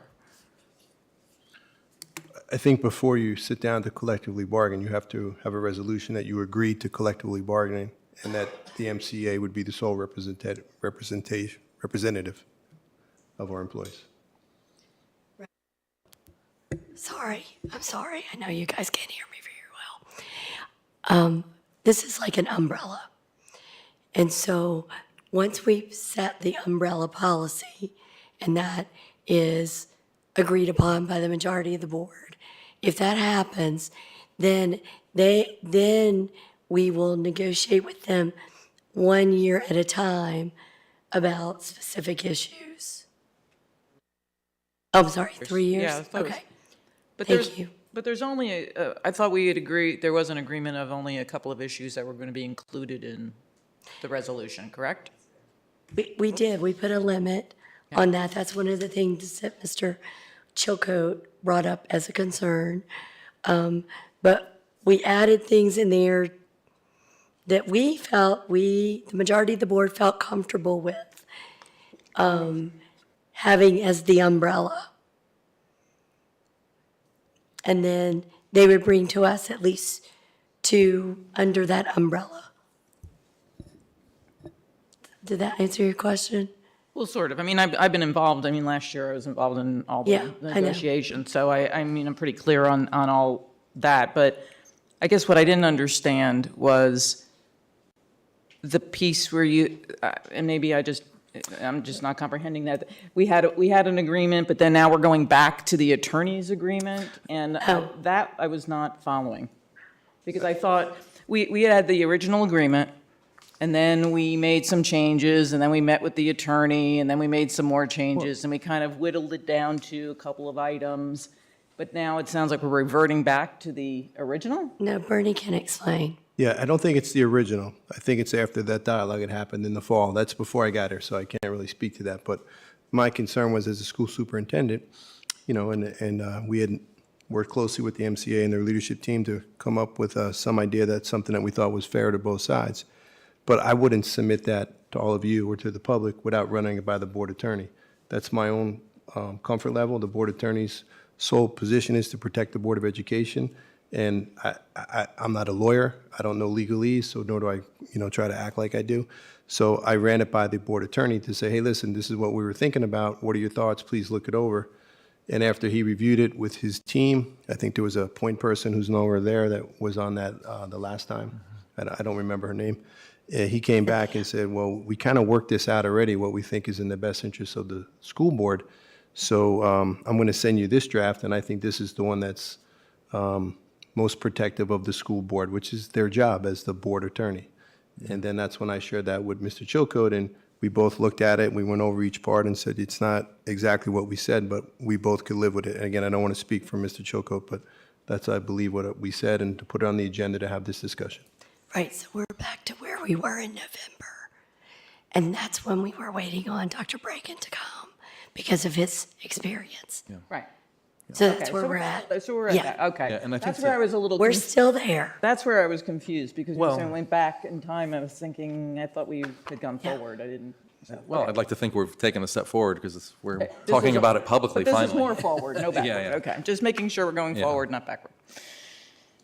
I would like to share my own comments then. Sure, please. On this effort. So it's been brought up a couple times now about my engagement with MCEA. Certainly not going to apologize for being supportive of our teachers.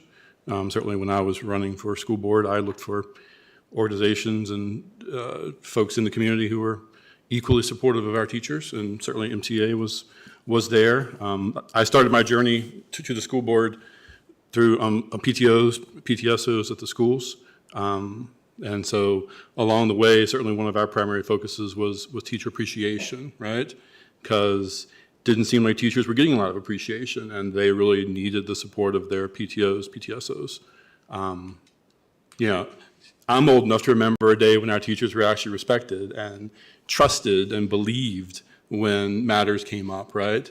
And then COVID happened, and then, you know, we are where we are now, where teachers are being accused of indoctrinating and obstructing and being lazy, and all that just happened tonight. So they've been bullied, intimidated, threatened, and to me, that's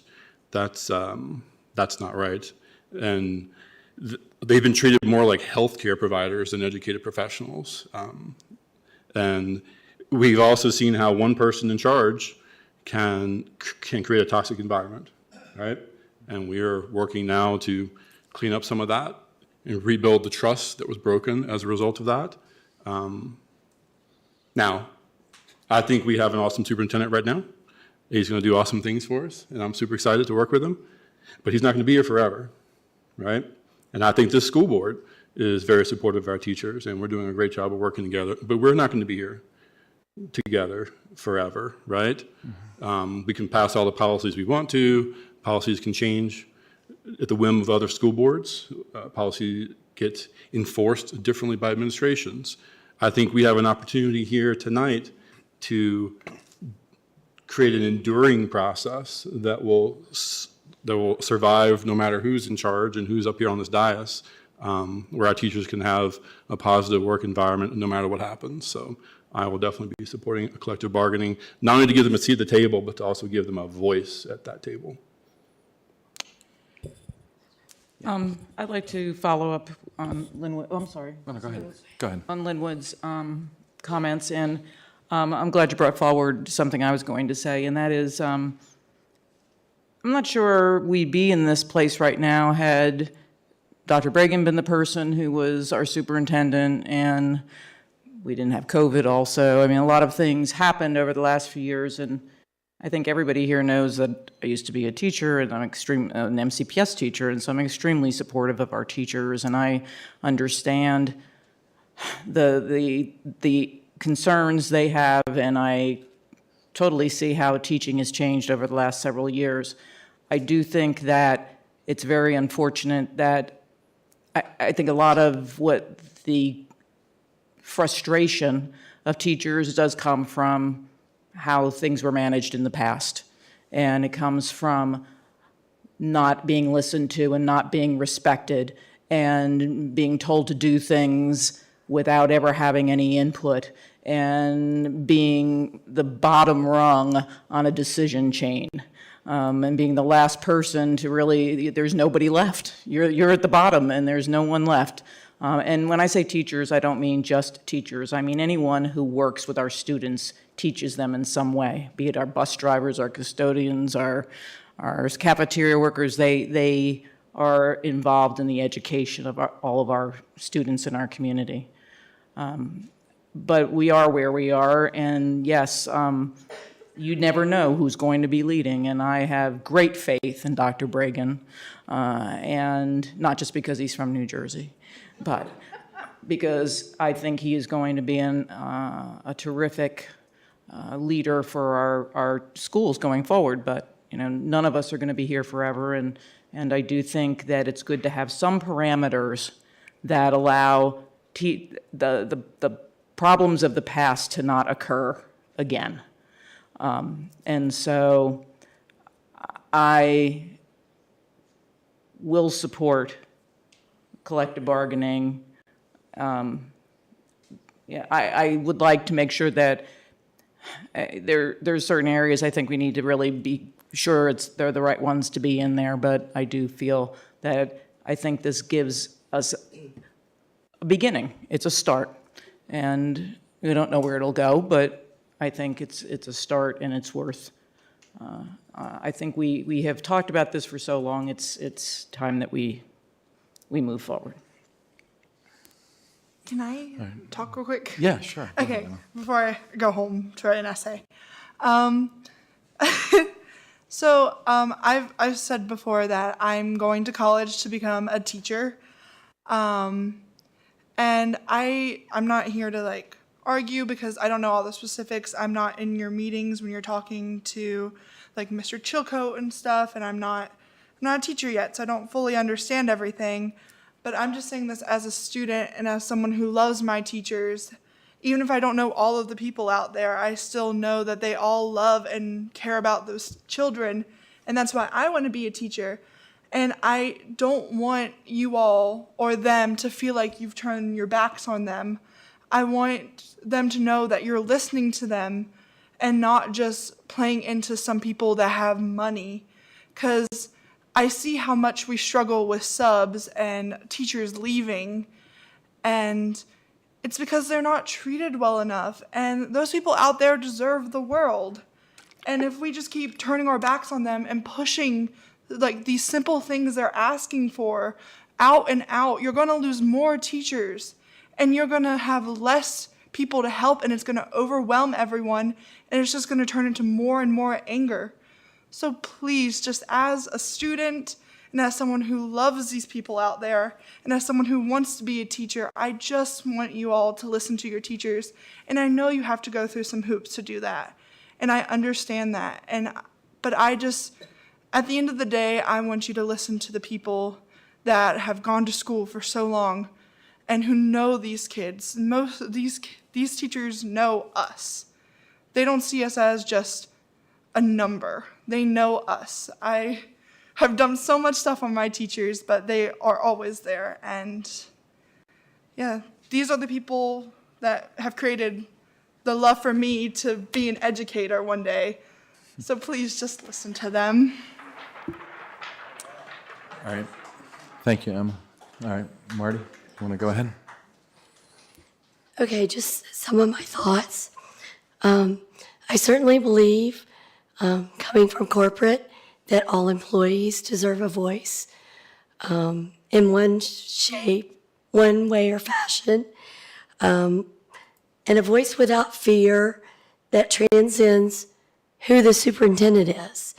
Because Dr. Reagan may do awesome things while he's here, but I want to make sure that when he's not here or we're not here, that teachers still have a voice and are part of the planning process for things that happen. Now, I think the best example of doing that was when we did the strategic plan. We had so many teachers involved in the strategic plan. We had more than 2. Thank you. We had more than 2. I sat in on a lot of the meetings. And I think that was a step, in the right direction. Here are my concerns, though. My concerns is making this decision is permanent. At some point, another board could throw it away, but it's permanent. That there will still be employee groups who don't have a voice, and the cost of the dues. That concerns me greatly, because I don't want to put any more burden on our teachers just to have a voice. So I hope that I'm not saying I support one way or the other. I'm just voicing my concerns, and I see how important this is as well. So I think the board, will just continue to move forward until we find something that is good for the majority, and then see if that works for the employee groups that come to us. All right. Anyone else? I would like to thank Dr. Bragan for sitting down and having the conversations with MCEA to come up with a resolution that worked for both of you. Again, unfortunately, the attorney got into it. So I do appreciate that, because that's a start and a good move on your part to show that you want to listen and work with our employees. We have kicked this around for over a year, turned it upside down inside out, all kinds of different ways, and I think it's time for us to move on this. So I won't call for a vote tonight, but I will call for a vote at our next meeting because it's time for us to move on with this.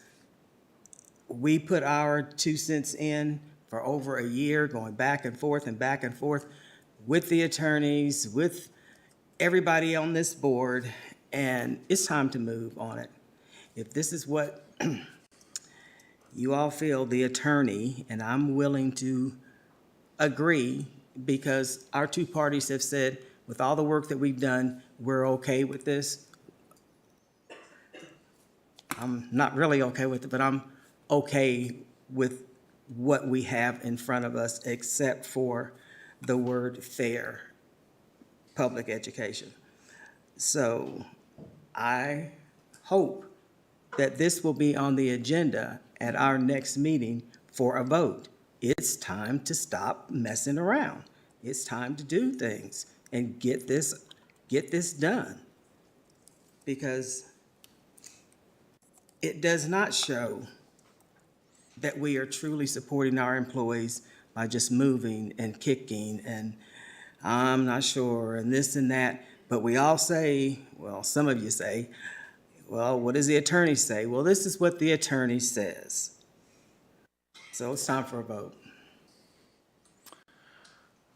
All right. You guys want to say anything? No one else? All right. Oh, yeah, go ahead. I'd like Sam. to speak before I Sure. go off and do my own physics Sure, homework. please.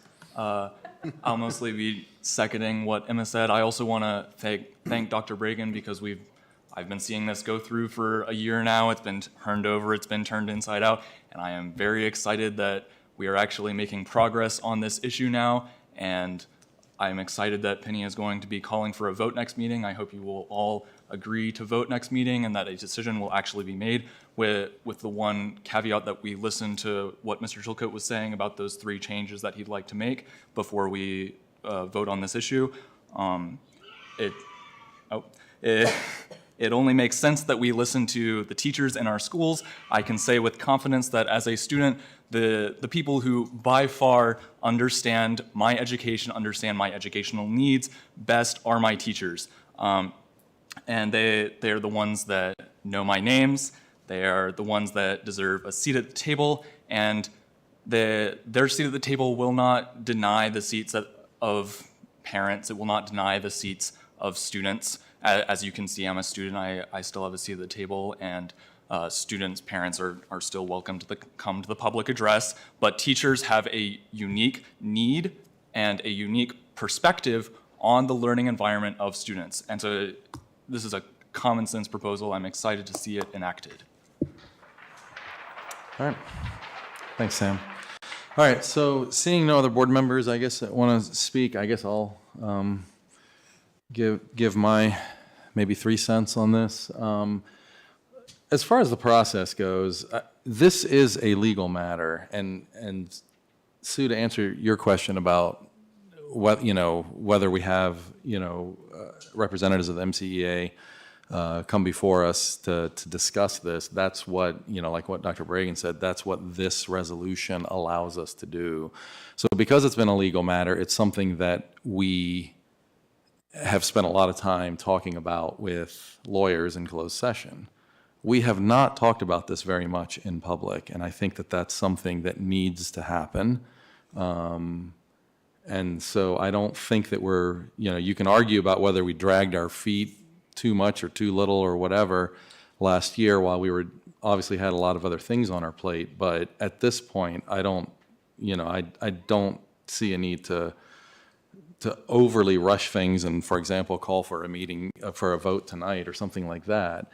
Now, having said that, I think that, I think Bob Barbetti was right that when, the right way to do this, you bring the two parties together and you work things out and everything's fine. But like some of you have said, sometimes that works in a large organization, but often it doesn't. And, one of the things I've had, the privilege, I think, of having so many teachers and employees come to me over the last 7 years that I've been on the board because they trust me to say things they really want to say. And there are things that they feel like they cannot say, to their own management. And I think the first or second year I was on the board, I brought that up to some of the longtime members that have been here. And I hear things like, oh, it's always been that way. It's always that way. Like, this is like something that is just the way that it is. And I don't think that should be that way.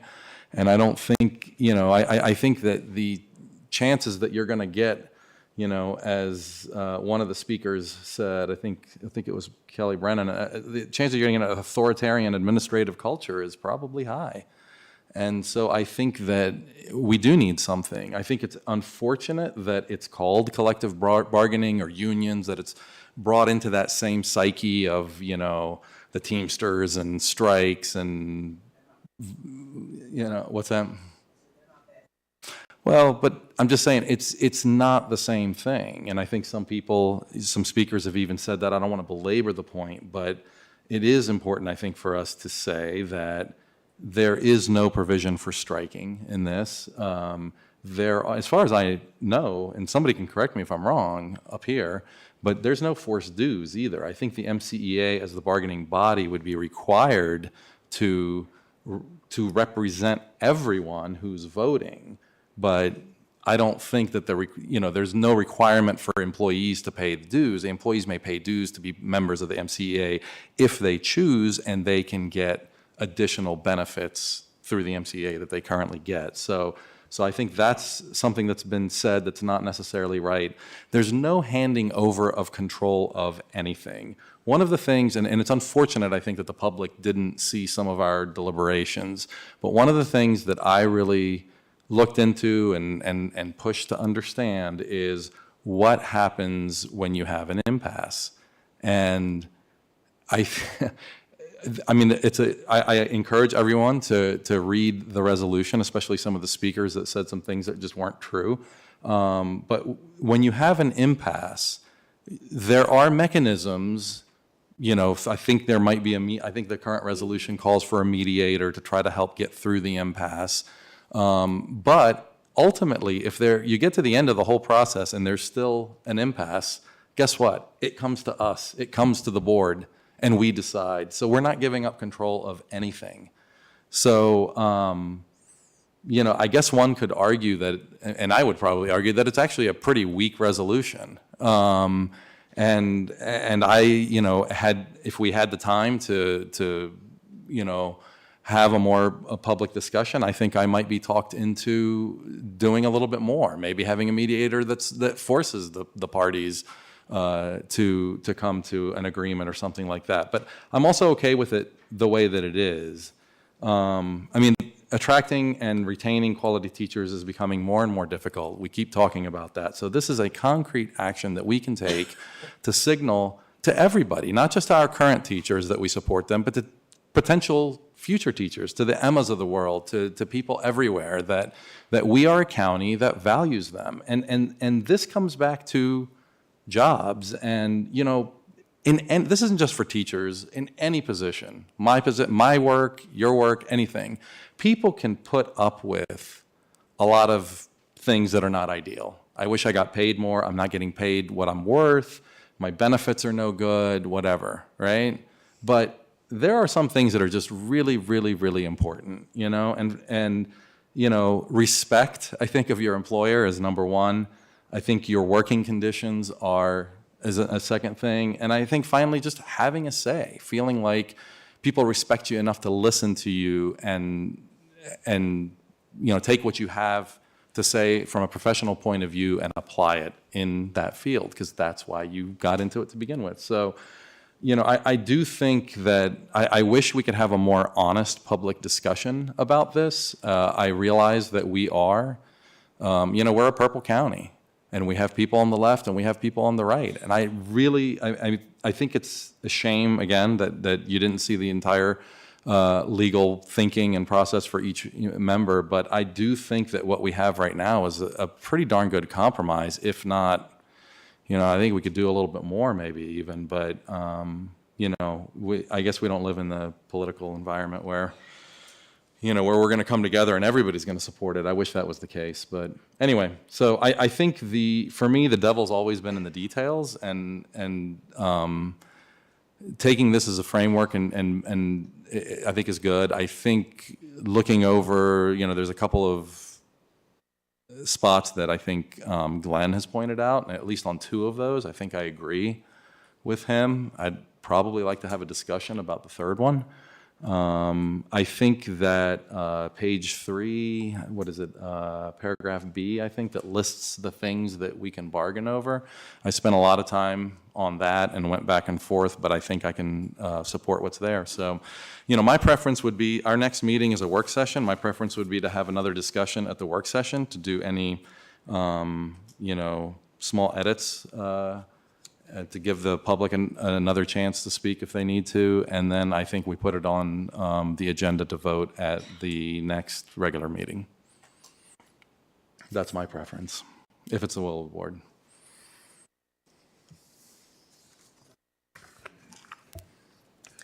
So, again, it's on the agenda tonight. If there were things that the board members wanted to talk about, then this was the place to talk about it tonight, so we could be moving forward. So if there's a discussion around things that you want to change or you think should be different, we should be having that discussion tonight so we can keep this moving forward. Because now we're just having another meeting to talk about it. And that's why we're here. So we need to be having this discussion tonight. For me, I don't think that that's necessary for tonight. I think we can do it next time. I would hope. That's how it's been, excuse me, Chair, but that's how it's been for the last year. We'll do it the next time. We'll get back to it. We need to start moving on this.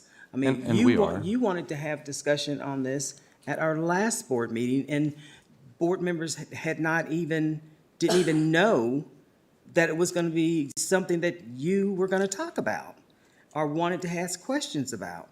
So now, here it is in front of us. We've all had time to review it. We've had some discussion about it, even the explanation that the 2 parties sat down like we wanted them to do, came to a resolution, and then as some folks need the attorney to say, okay, this is good, the attorney has said this is good, and now it's like, well, let's talk about it some more.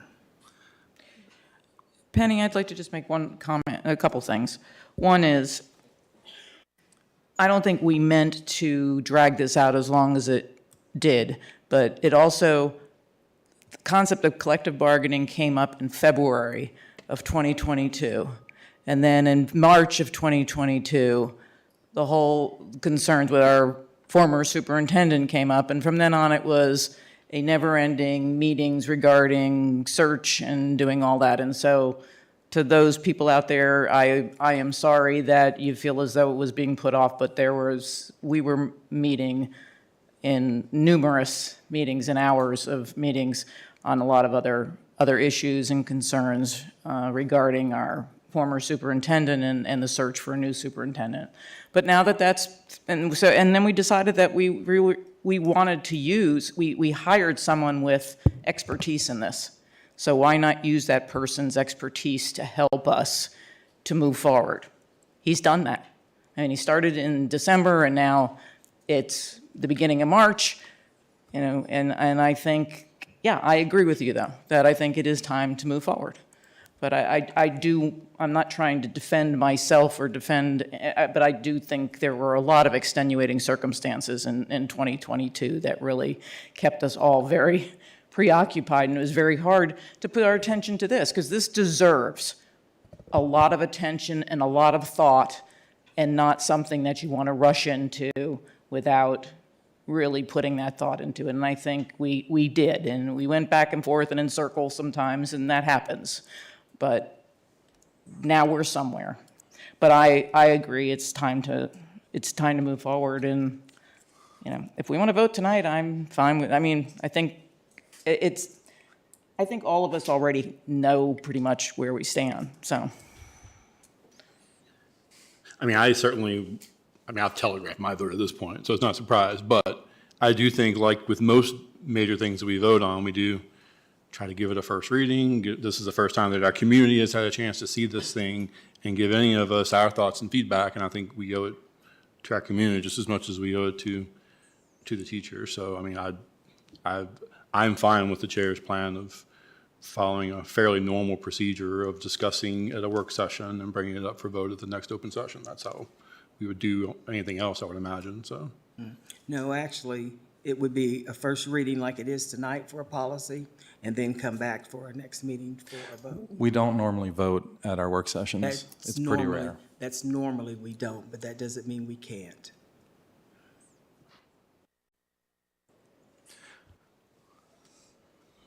If people have input on, you know, the MCEA has asked us, and if we pass this resolution, they would be our bargaining partners, right? So they have asked for those 3 changes. So I think it would be wise to discuss those. You want to discuss them now? We can. But I think it would be wise to discuss them before we voted on it. So. Okay, so I would agree with everything they've said. That's my discussion on it. I didn't even hear or understand half of what he said, but. That's another good reason. I got 2 down, but I didn't get the 3rd. So that's another good reason why I think maybe we can ask, maybe that could come in writing, and we can discuss it at the next meeting, and we can vote on it at the next meeting in April. Chair Chewbacca, can I interrupt, please? Not that I don't Sure, feel please. that this is very important, but I do know we've had a group of pharmacy tech students that have been here at the beginning of the meeting. They have a nice presentation for us, and it is getting late. So I'm sure they'd like to get home and do homework and get into bed. So if you want to vote on when we're going to vote, I don't have a problem with that, but I do think we need to be more respectful to our students. I had no Also, idea. But, with that being said, just to make a comment on what Ms. Cass had said earlier about us meeting lots of meetings with other things. We met lots and lots of time talking about this as well. I don't want anybody to think that we haven't, because we have had multiple meetings with our attorneys, tons. I think someone said, oh, the 2 meetings a month. Yeah, that doesn't even begin to cover the amount of meetings that 12? we have, and that's okay. But I just didn't want it to sound like that we had not, because we have had multiple meetings.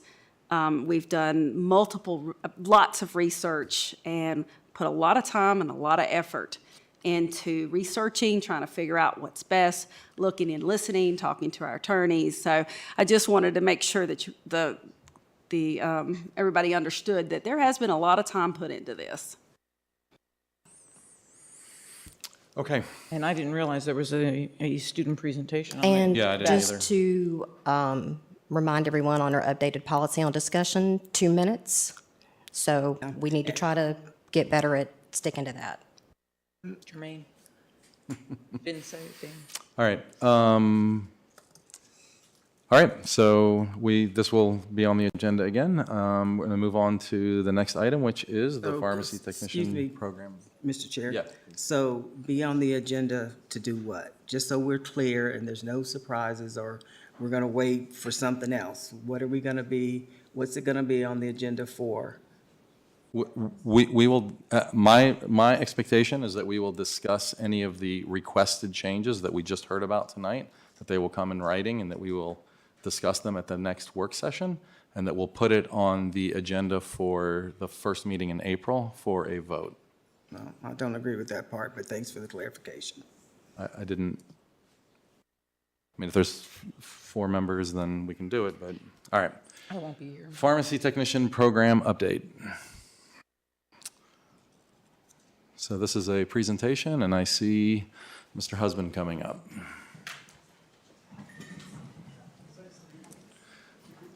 I will say, in the future, if we have something on the agenda that has student participation, let me know, and we'll make sure to move it to the top of the agenda.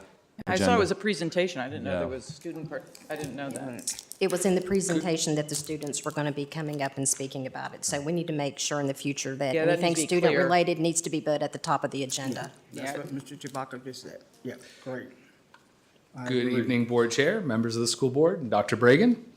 Thank you all for the opportunity to update you on the newest CTE program in Montgomery County Public Schools. For some context of the timing of starting the pharmacy technician program, Kayla Wooten, our superb pharmacy tech teacher, accepted her position on March 4th, 2020, 9 days prior to the world shutting down. It was a very challenging time to start a program that requires clinical hours in pharmacies and 4 separate agencies to certify the program.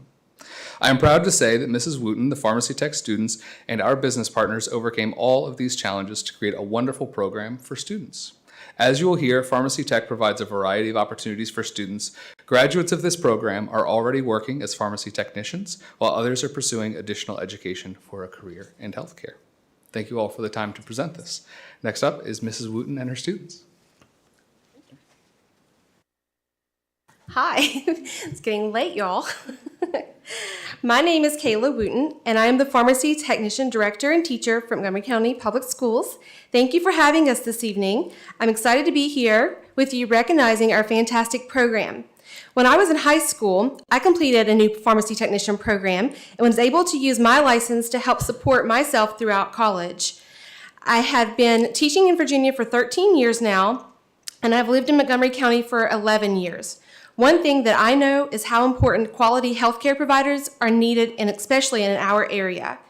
I knew that providing this opportunity for our students would be a win-win, not only for them, but for our community as well. Our students can use this license as a career or provide additional qualification for the medically driven career.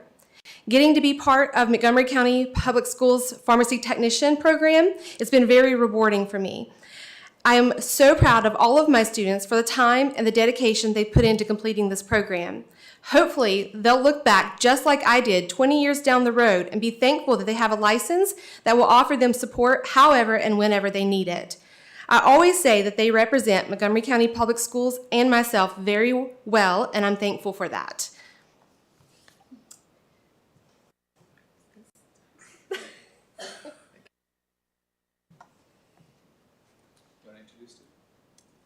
You want me to?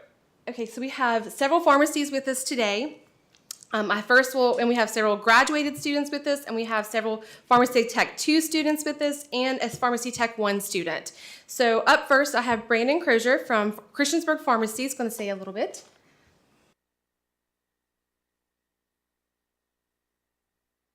All right, good evening, board. Good to meet you all. I'm actually an MCPS graduate. I went to Eastern Montgomery High School. And I have the honor and privilege of being with all of these students, actually. I'm the store manager at Christiansburg Pharmacy. I'm quite young as well. I graduated in 2017.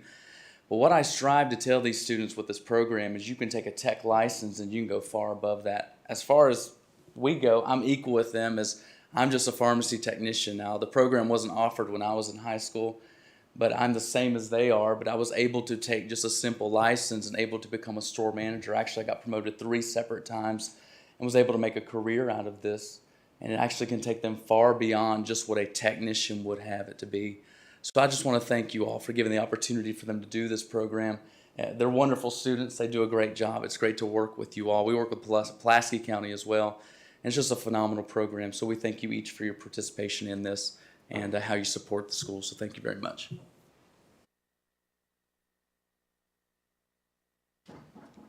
Up next, we have Michael from Christiansburg Pharmacy as well.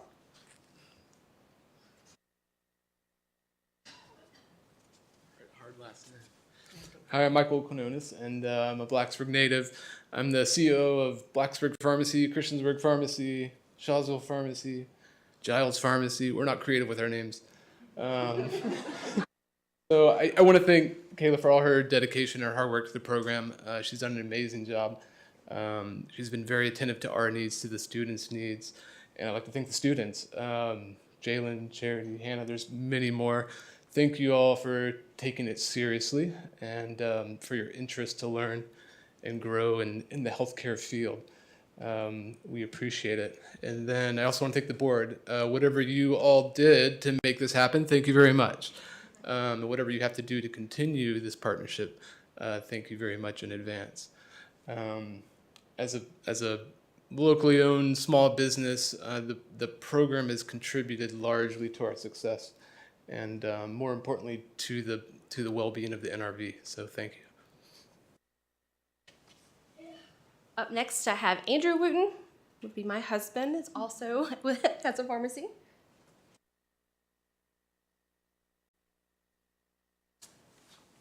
Good evening. My name is Andrew Wooten, and I'm the co-owner and pharmacist at New River Economy Drug. It's been a pleasure hosting these students and watching them succeed the past 2 years. It was very evident during the COVID pandemic that there is a dire need for medical professionals. If you don't believe me, feel free to call your local CVS or Walmart and ask them about their staffing issues. Nicole and I work, my technician over there, we work with them one-on-one on making sure that they relate the academic competencies that they learn to real-world applications. These students are very, very bright and will do well with whatever their future may end up being. I have many more pharmacies that we'll mention in a little bit that couldn't make it tonight, and I have a lot of students. I invited a few students to come. I had no idea that all of these students would show up, so I'm so excited for that. But I do have lots of graduated students that are going to say a few pieces as well. Jalen, you're up first.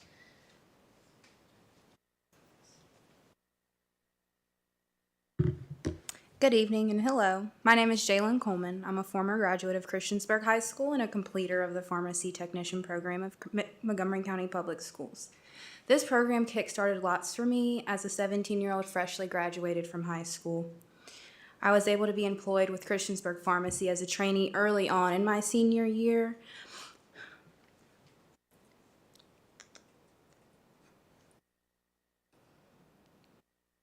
Alongside my manager who is here today, Brandon Crozier, and Miss Wooten, the instructor of the program. They are some of my biggest contributors to my success as they stood along me through the process of taking a national board test last spring. They taught me things like interpersonal skills and professionalism, lifelong skills I can take with me wherever along. I started as a certified pharmacy technician officially in August of 2022, and that is still what I do currently today. This has been very, very beneficial to me in my early adulthood.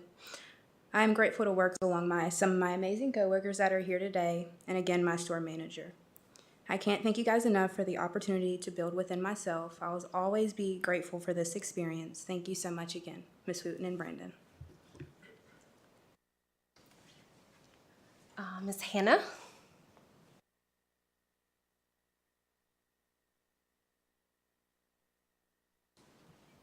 Good evening. My name is Hannah Vest, and I'm currently a pharmacy technician at Christiansburg Pharmacy. I started there as a trainee, and then in May of 2022, I started officially as a certified pharmacy tech. I'm a science major at New River Community College, and I graduated from Auburn High School in May of 2022. I took the 2-year program my junior and senior year of high school, and I gained so much knowledge and experience. I got to meet many different people within the pharmacy setting, including my mentor and manager, Brayden, who is here in support tonight. I passed the board exam at the end of the course and gained my technician license. I'm so grateful for Ms. Wooten and her dedication to this program, as well as all the pharmacies and pharmacy staff that welcomed us in. Okay, we have Ellen next.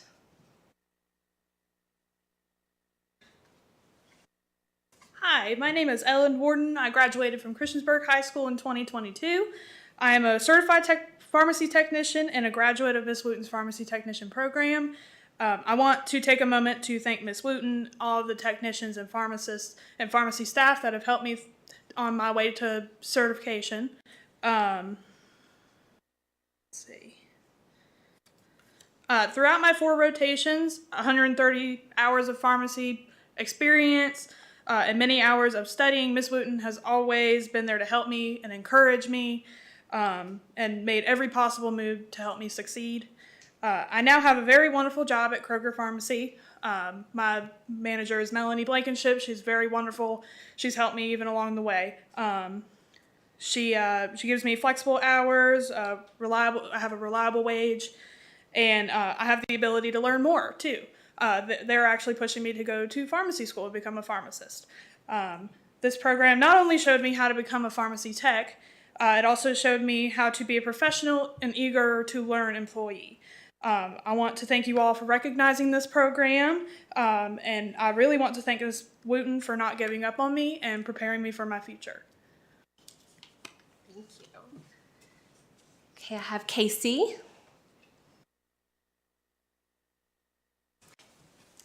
Hello, my name is Casey Keytrees. I'm a 22 graduate of Christiansburg High School in the pharmacy technician program. After graduating with my pharmacy tech license, I've been able to help senior citizens in Christiansburg organize and properly dose their medications in order to properly treat conditions and maintain their health.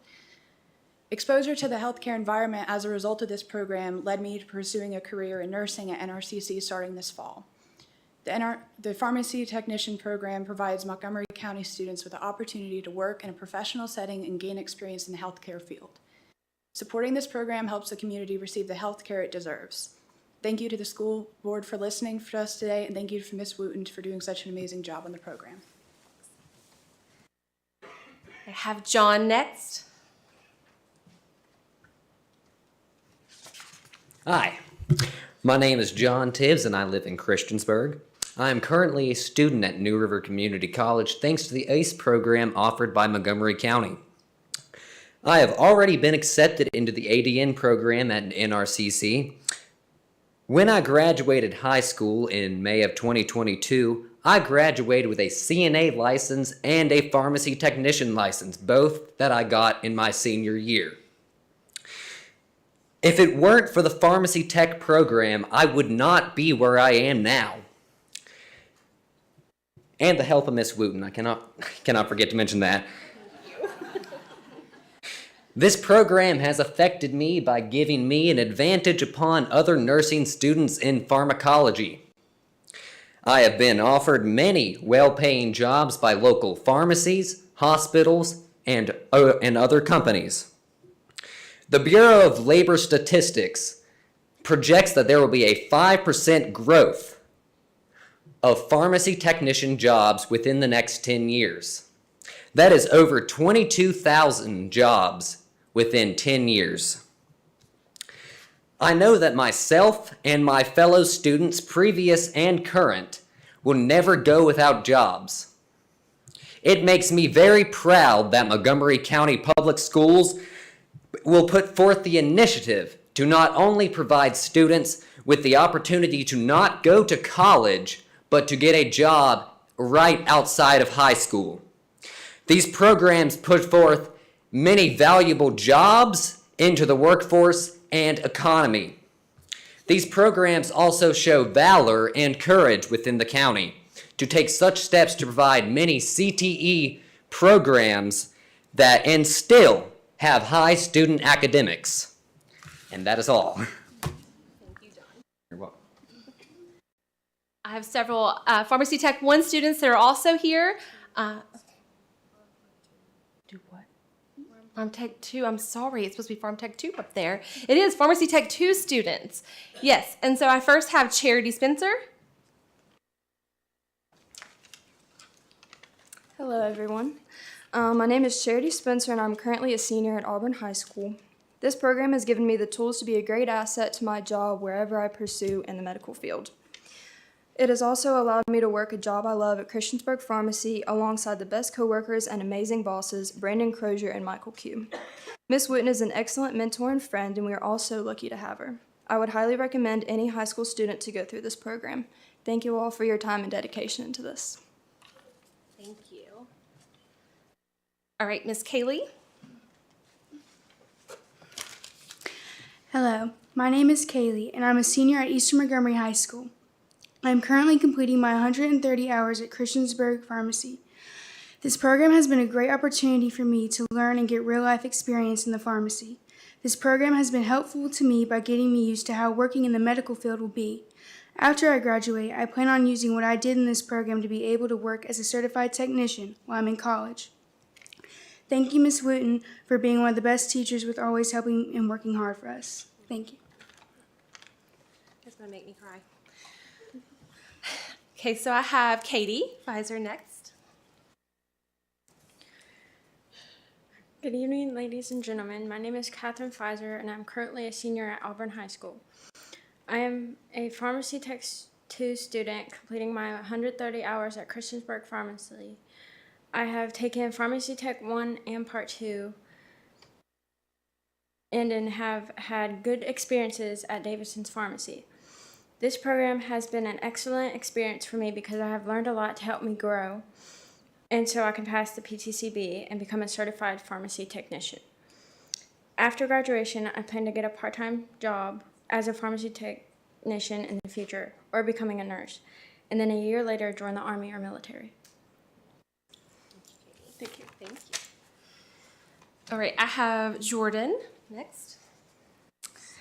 Good evening. My name is Jordan Coutant, and I'm currently a senior at Auburn High School. I am a Pharmacy Tech 2 student. I've been completing my 130 hours at New River Economy Drug, Radford Drug, and I am currently at the farmhouse.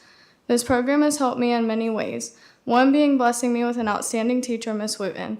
Not only is she a great teacher, she is a supportive and motivating friend. For as long as I can remember since being in public school, I was told to make sure I always have a backup plan. This is my backup plan for the future and is going to help me be employed through college. After high school, I am planning to attend Radford University to study criminology and forensic science. Thank you. Thank you. Sandra. Good evening. My name is Sandra. I'm a senior in Christiansburg High School. I'm a Pharmacy Tech 2 student, completing my 130 hours at New River Economy Drug. I'm very grateful for this program, for giving me this chance for a better future, not only for me, but for my family. I hope by continuing being a technician, it will help me after I graduate and when I go to college. I would like to thank every pharmacy for letting me complete my hours, and thanks to Ms. Wooten for being an amazing teacher. También me gustaría dar gracias a mi mamá, mi papá y a mis hermanos por apoyarme en mi carrera y mis decisiones. Gracias. Thank you. Okay, so I have Ms. Faith next. Good evening. My name is Faith McDowell, and I'm a senior at Christiansburg High School. I'm a Pharmacy Tech 2 student and have completed my clinical rotations at Shawsville Pharmacy, Christiansburg Pharmacy, and New River Economy Drug. This program has challenged me academically and provided me with the skills needed to succeed as a pharmacy technician. After high school, I plan to attend Liberty University to major in psychology. The pharmacy technician license I will acquire through this program will allow me to work in pharmacy throughout college. Thank you. Let's see. Up next, I have Miss Stacy Close. I'd like to mention that Stacy is a Pharmacy Tech 1 student. She's not in our Pharmacy Tech 2 class just yet. She's 16 years old. She's already obtained her pharmacy technician's trainee license early, and she's been hired at Christiansburg Pharmacy already. Good evening. My name is Stacy Close. I'm currently a junior at Christiansburg High School. I am in part 1 of the pharmacy technician class, and I am employed at Christiansburg Pharmacy. This program has been a great experience for me because I have learned a lot, not only about pharmacy, but about myself and what I am passionate about. Ms. Wooten is a wonderful teacher and has always been very encouraging and supportive. After graduation, I plan to use my experience from the program to go to pre-med and continue my education. Thank you. Thank you to all of you students for showing up today. It really warmed my heart.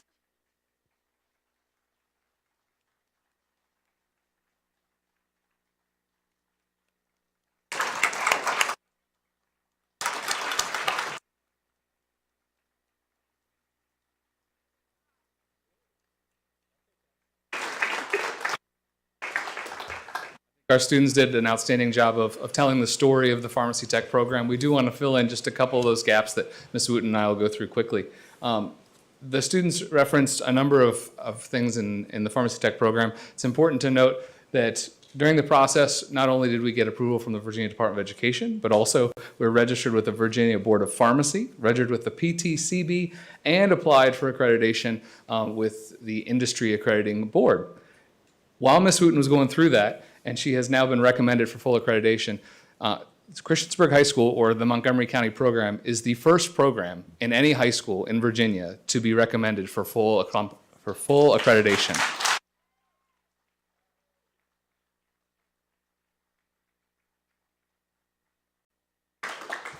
You heard our students reference 3 different schools, and we've tried very hard to have equitable access for all of our students. The course is located based on where student enrollment is. So in the 21-22 school year, that meant we had Pharmacy Tech 1 at Auburn and then Pharmacy Tech 1 and 2 at Christiansburg High School. The following year, the Auburn students had such a great time that their enrollment numbers actually shot up. We allowed students from all 4 strands to sign up for the program, and we had the largest numbers from Auburn. So we relocated 2/3 of the program, Pharmacy Tech 1 and 2 at Auburn High School, and Pharmacy Tech 1 at Christiansburg High School. We've just completed enrollment for next year. We'll see where the program is most popular, and Ms. Wooten has been great about being willing to travel and go to where the students need the program. So we have partnered with 8 pharmacies during the time of COVID. It was really challenging, but in the short amount of time that we've had, I'm very, very thankful that we have been partnered with 8 pharmacies. Some of those pharmacies are the Farmhouse in Floyd, Main Street Pharmacy in Blacksburg, Davidson's Pharmacy, New River Economy Drug, Radford Drug, Blacksburg Pharmacy, Shawsville Pharmacy, Christiansburg Pharmacy. I'm not finished. We will do more. Eventually we will have hopefully, my plan is to have a hospital setting, to have some chain settings in there too. But right now I'm so thankful for the 8 that we have. We could not do it without them. I hope they know that. So the pharmacists and pharmacy technicians at each pharmacy spend approximately 2.5 hours Monday through Thursday working one-on-one with our students each week. Before our students even began their clinical hours, I registered them with the Board of Pharmacy to obtain their pharmacy technician trainee license. They have to have this license to be able to be in the pharmacy. This license allows them to practice the same duties as licensed technicians do. Students are required to complete at least 130 externship hours across multiple pharmacies. They technically only have to go through 1 pharmacy. I have them rotate through 4. I think that they get a better experience with the multiple opportunities that they are offered at every pharmacy. Students complete tasks in the following areas, such as storage and control, inventory and purchases, documentation, community practices, preparing medications, and compounding. Students receive weekly evaluations from the pharmacies. They have a mentor there that will evaluate them. They bring the evaluation to me each Friday. They get a grade for that. I travel to the pharmacies every day to evaluate them myself and provide them with a formal evaluation each week. We also meet in the classroom on Fridays. They don't go to the pharmacies on Fridays. They come back to the classroom. During that time in the classroom, we reflect on our experiences that they've had during the week, and we also prepare for their PTCB exam that's scheduled at the end of the year. And I insisted on doing this last one so I could brag on Ms. Wooten just one more time. She mentioned the trainee license and all of the requirements for the pharmacy technician license. But even though this program was started in fall of 2020 and had enormous hurdles, last year's class was the first to graduate and had an 89% pass rate on that state licensure exam.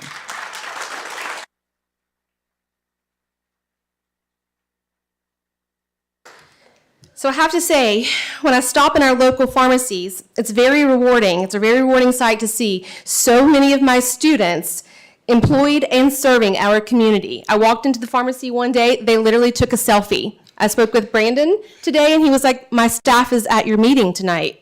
I'm not sure who worked it. And I'm so proud to say also that I have graduates such as Jalen, Hannah, Ava, Charity, all are employed at Christiansburg Pharmacy. I have Ellen at Kroger Pharmacy. That's supposed to say John and Casey are in the Radford University RN program. And Stacy's actually a class of 2024. And she's already employed at Christiansburg Pharmacy. So I've always loved my job, teaching for 13 years, but I have to say, seeing the full circle come together as to why we're here, it's pretty amazing. Thank you all for the time to present. Do you have any questions?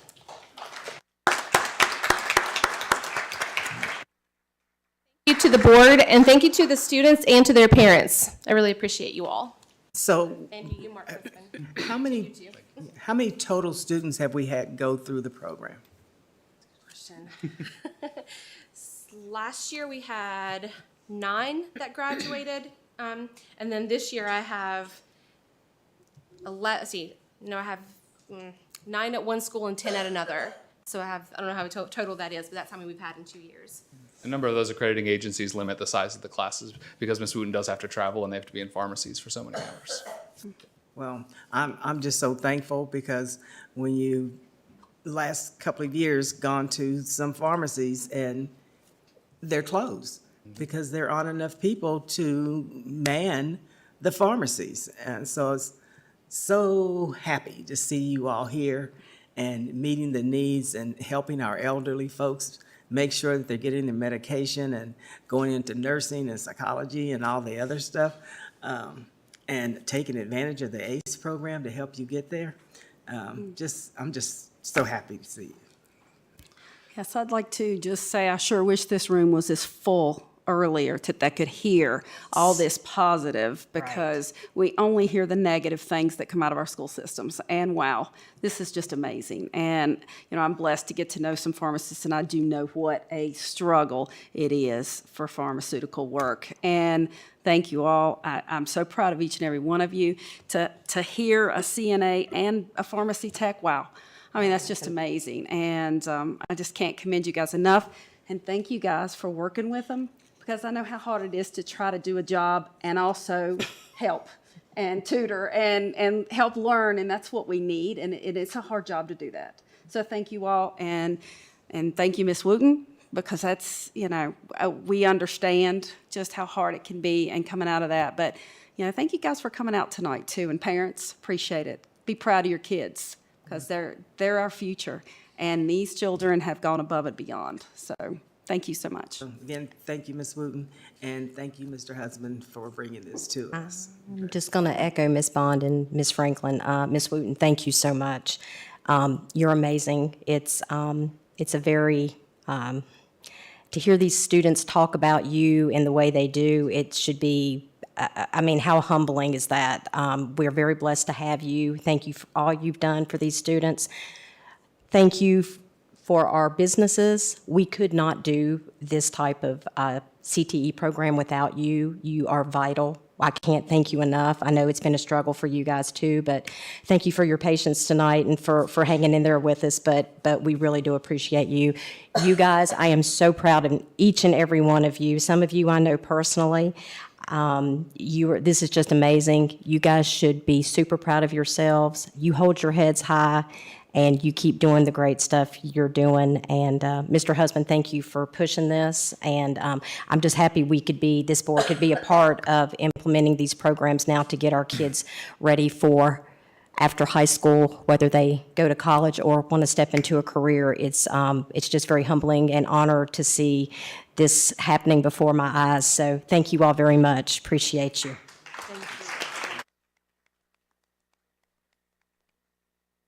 Thank you all. All right, we are going to take a 5-minute break very quickly and reconvene in 5 minutes. Thanks. Hurry.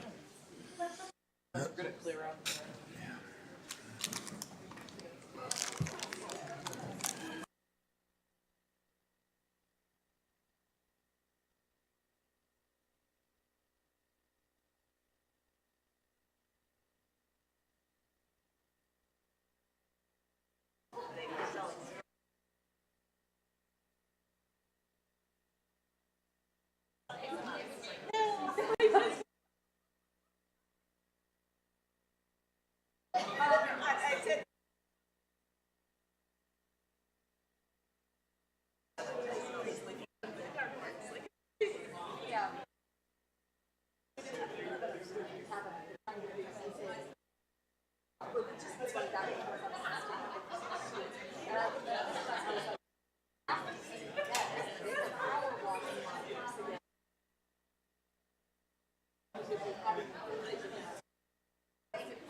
Betty and I painted like one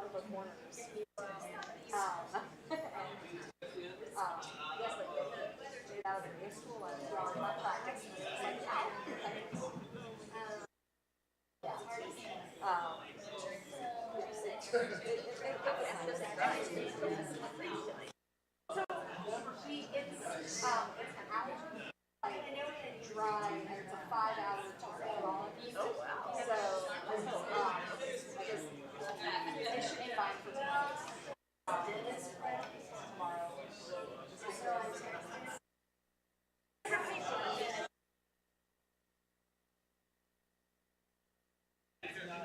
it was one of those like trying to sort of kids where I think the slower, but I figured so I figured I would do that first, right? So I didn't know about the first, right?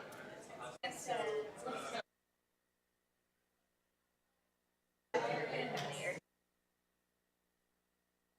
but anyway, so like this is the time I have to paint my ceiling, so I painted my ceiling.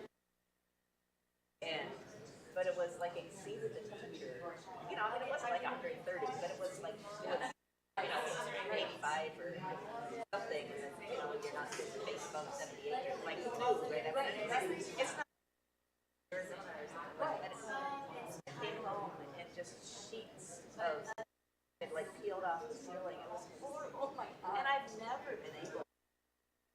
Like I could never. It's like I tried like the lines that it created. Like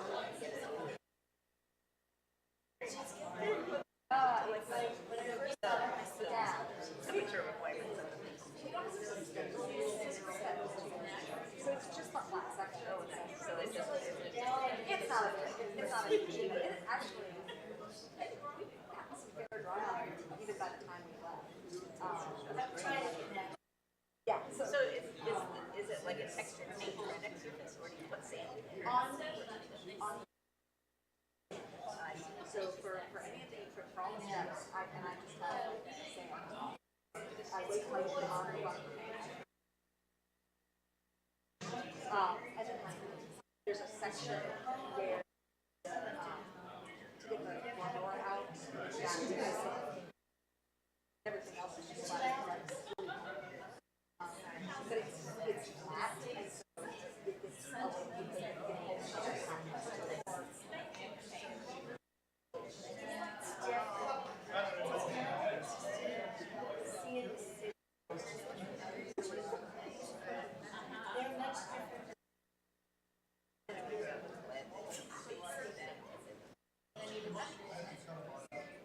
yeah, I don't think we have. Yes, I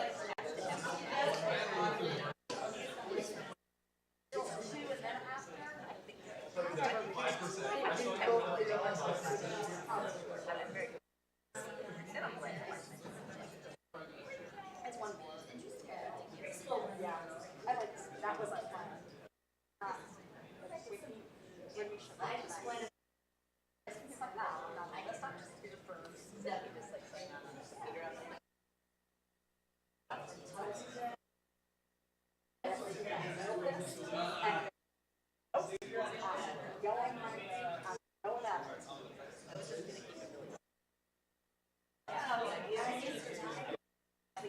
Just so they can cancel school. And like those people say that running for public office, like what kind of representative of that is that? Like you think all government employees are just really schmoozers, and so you want to be one too? It's like no, thank you. Like I don't want to vote for you. Like heck, they just think they're gonna draw a big salary and not do anything. It's like what the heck? Like why should we vote for that?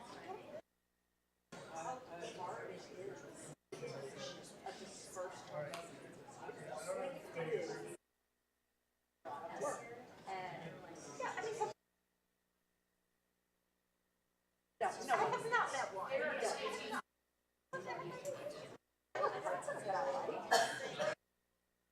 didn't know, like, if we could die by somebody hating on us, then it made sense to have some caution. Like, I had some students who better in that whatever. It's really, but the idea that we wouldn't want to safety things, like when we can't what about rats in schools? What about asbestos? What about the roof about to collapse? Like, wouldn't you have wanted the people who are in?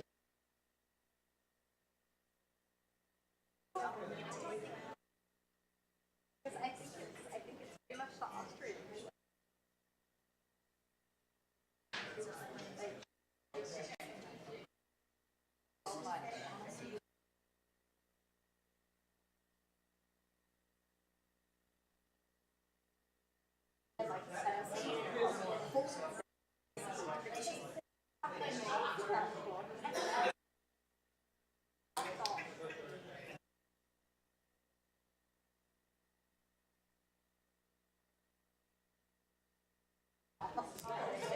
All right, board, let's get started.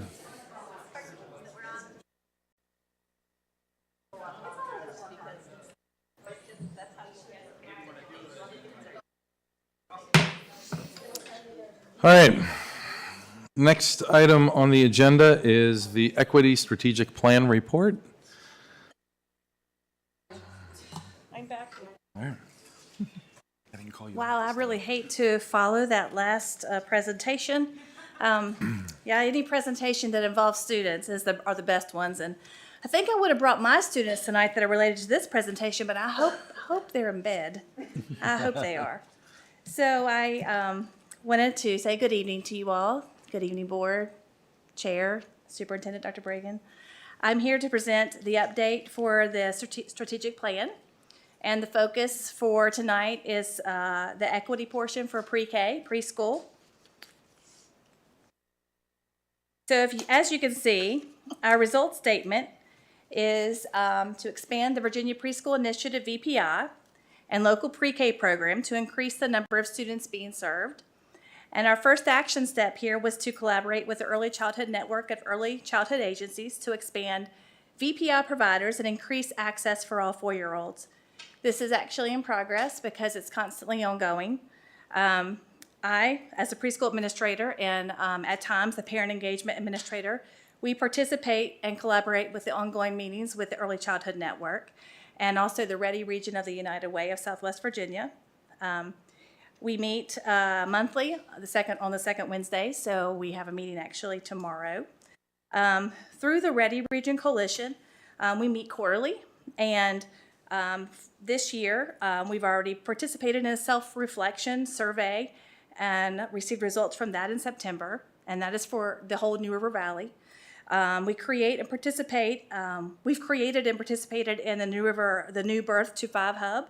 That actually was launched this February, and this is a hub for the whole Southwest Virginia, where families can go to this particular hub and can find any pre-K opportunities in the whole Southwest Virginia, including the New River Valley. We also have just completed in a family engagement self-assessment that was done in February for family engagement opportunities for the whole Southwest Virginia and the New River Valley. And we're actually in the process of planning and creating a service provider flyer that will also have application information, and that is supposed to be ready by April of this year.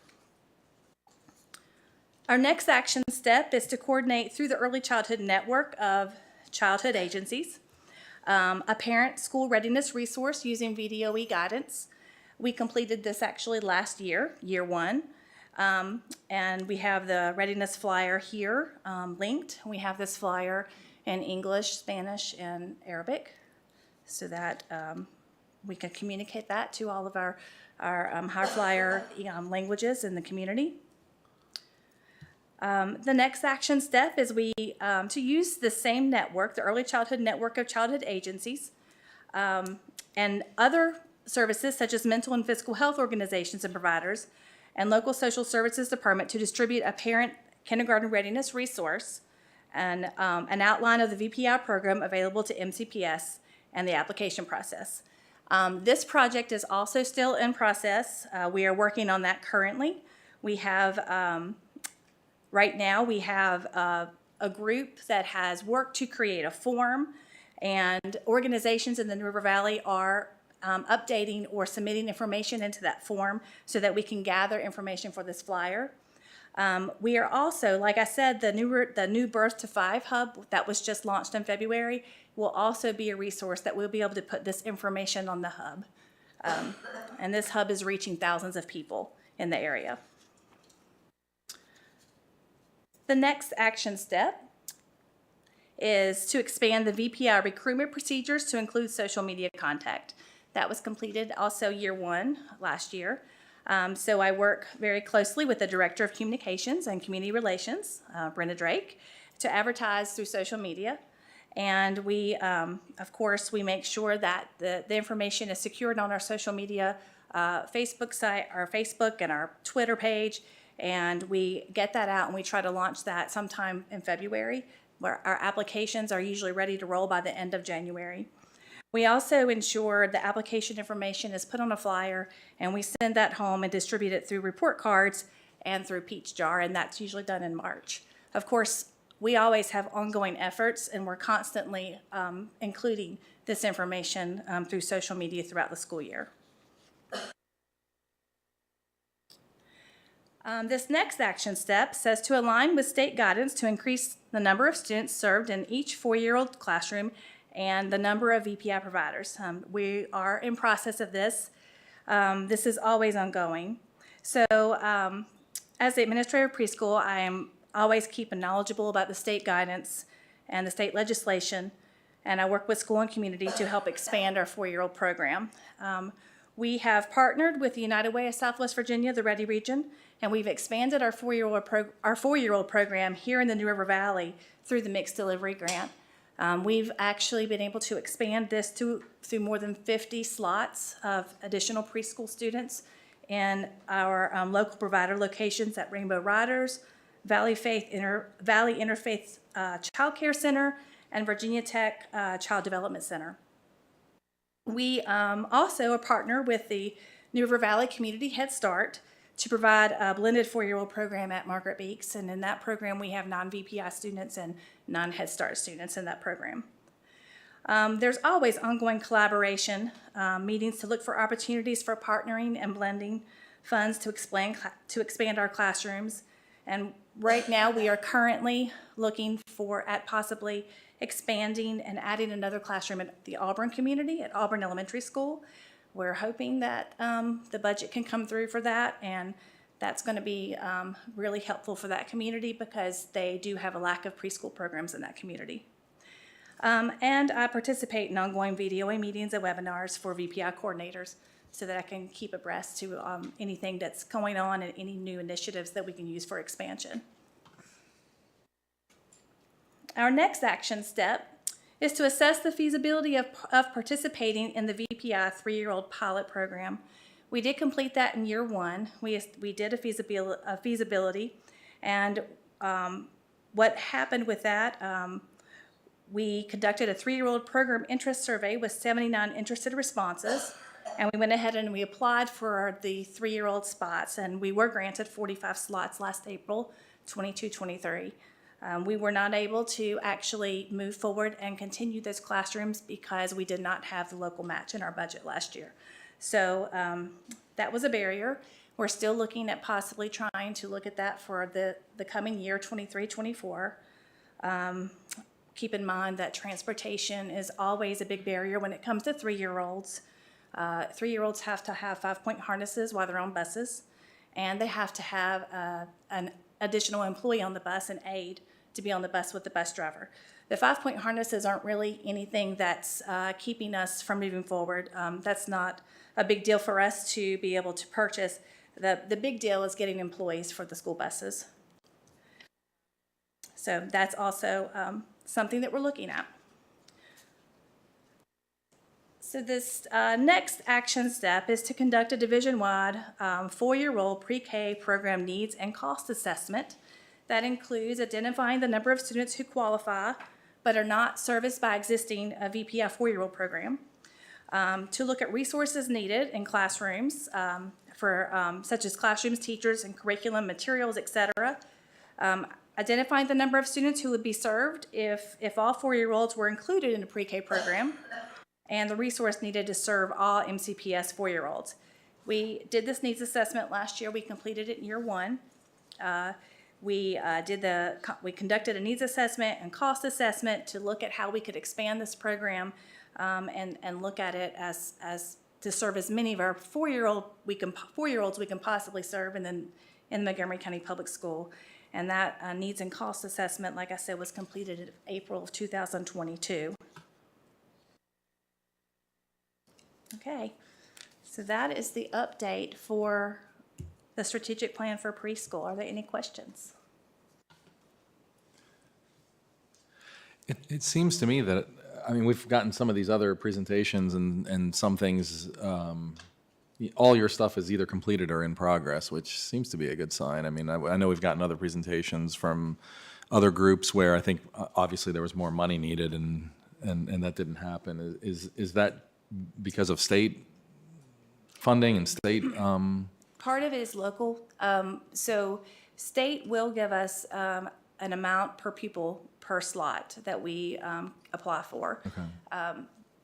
When with the 3-year-olds, actually with both programs, 4-year-olds and 3-year-olds, anytime you've got a state initiative that's being funded by the state, the local division has to local match that money.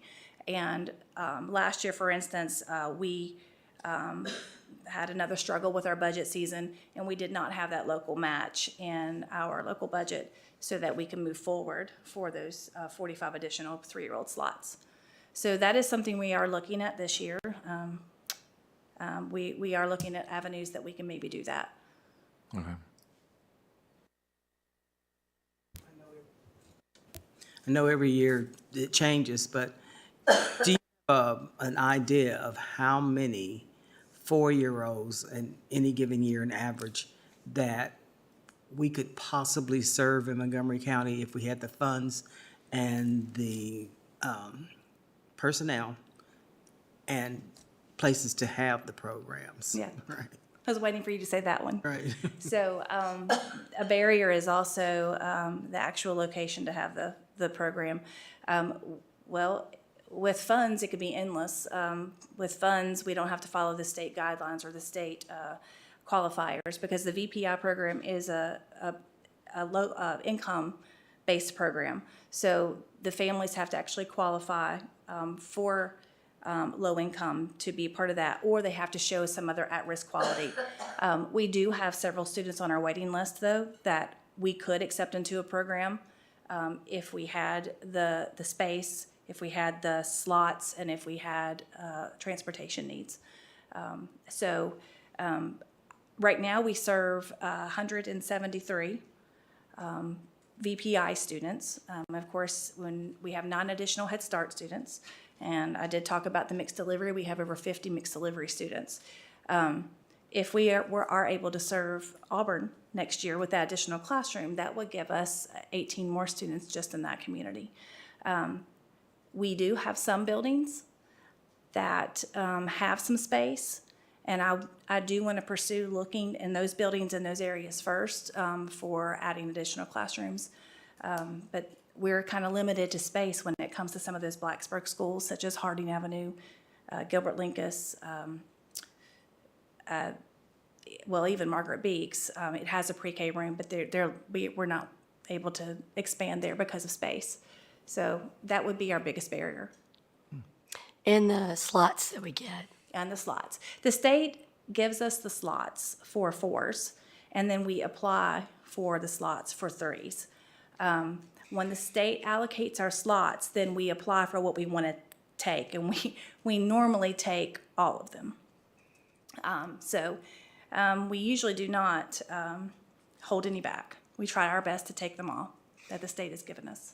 And Emily, what are slots based off of? The number of slots we get for Montgomery County, what is that based off of? It is based on the census data and poverty guidelines.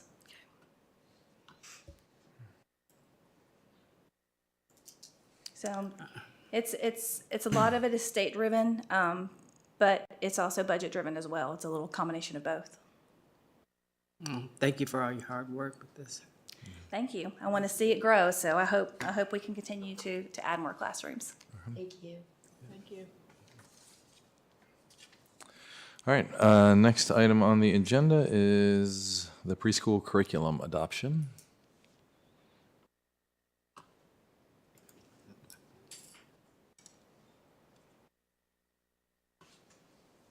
Dr. Bragan, do you know who's presenting that?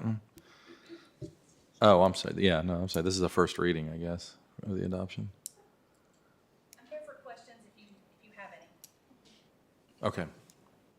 So, board. And Emily, just if there are people still tuned in or listen to it later, we previously had a preschool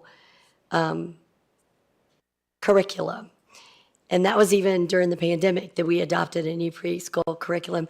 About the same time we adopted Benchmark, correct? but the state no longer supports the one that we selected. So that's why we're at this crossroads again. A year, yeah. Okay. And we make sure our preschool teachers are a part of this decision making? Okay. Okay. Okay. Thank you. All right, board, any questions? I have a bunch of questions on this one. Okay. Cool. I happen to be married to a former preschool director, so she and I sat down, went through this. We looked at the little video about the other curriculum and everything. So that all looked really interesting. I guess, yeah, I've only been a part of one curriculum adoption, and we're still talking about that one.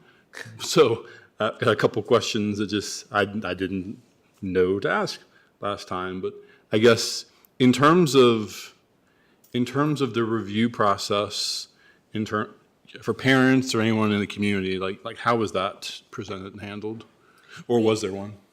Yes, we did put that out for the community and for parents.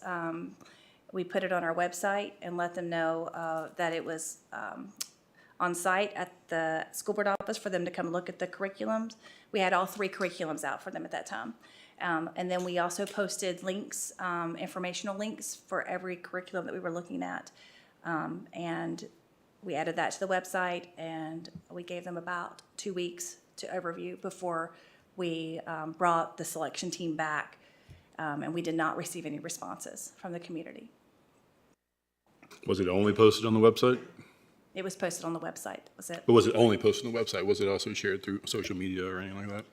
I'm Or is that not typical? not remembering. We don't typically, with textbook adoption, share them on our social media channels. We did with pre-K do a news release item on the website, so it also went to every school website. That's the distinction there.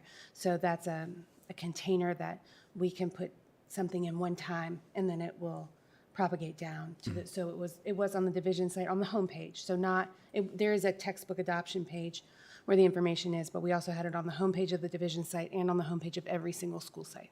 Gotcha. Great. Awesome. Thank you. I did have a few parents or community members look at it because some of the rights were set where they couldn't view.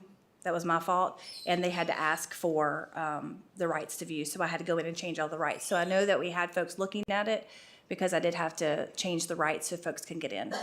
Go. Just a couple more questions. In going through the video, it seemed like there was some amount of digital content available. Is this like a study scene kind of thing where everything is driven through like an online thing, or is that just additional resources that teachers That's just can leverage? additional resources. The majority of the resources is actually theme-based, and it's through manipulatives, books, resources. It is skills, very, very skills-driven. This program is. It's more skills-driven than the other programs that we looked at. And the teachers are going to really teach and instruct through an interactive basis with their students. It's not through the computer. Gotcha. The computer are like additional stories that can be listened to over, that's digital, or a home family connection that's digital that families can actually get into. And then there's some assessment scoring pieces that's also digital. But one of the main things that we are actually doing right now in pre-K is called the class observation tool. I don't know if you're aware of that, but each of our preschool teachers get 2 observations a year, one in the fall and one in the spring. And this tool is measuring the teacher-child interactions with students. And this Scholastic Pre-K On My Way program has superb alignment of showing how the curriculum is not a lot of teacher talk. It's a lot of interaction with peer-student interaction, but also teacher-child interaction. Mm-hmm. Awesome. Very cool. Last question, and I'll be done. In terms of the terms of the level of fidelity that the teachers have to kind of stick to as a part of the curriculum, is this like do they have flexibility in terms of how to use these resources, or is it kind of like a, here's how you got to do it kind of deal? They do have flexibility. They have a curriculum that they're using now, which Marty Graham mentioned is retired. We purchased it, and within 6 months of the purchase, they retired the program, which was very unfortunate for us. But it'll be the same as what we've done with that curriculum.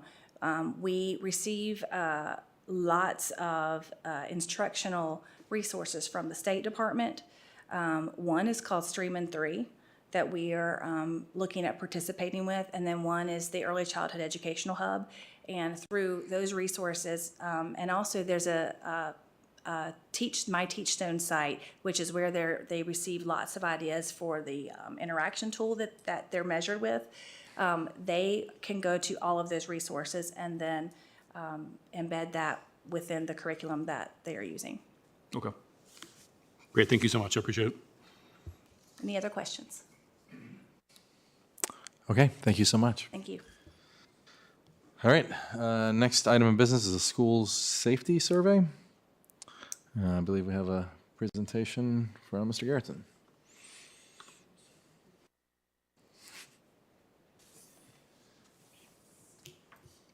Good evening, Mr. Chair, members of the board, Dr. Bragan. I am pleased to share some results from our recent safety survey and offer some recommendations for the board to consider. This is a follow-up from an earlier presentation at your February 7th meeting. We did distribute a safety survey as part of our strategic plan. It was actually from the learning environment section of the strategic plan. I'd like to go ahead and thank Doug Wickham for helping me write the original draft of the survey. We shared information about the survey itself at your last at the meeting a month ago, where we shared those questions with you to be able to take a look. Told you we'd bring back data and recommendation tonight. We opened the survey originally on January 27th. It was scheduled to close February 10th, but we were concerned already that we didn't see a lot of student responses. So the board and Dr. Bragan recommended we keep it open a few days longer, which we did. So the survey officially closed February 15th. You can see we had almost 4,000 responses total. We had 912 written comments, and that's after we clear out all the no thank you, NA, nothing else. Those are true written comments. We're very pleased with that, and we'll speak to that a little bit later in the presentation.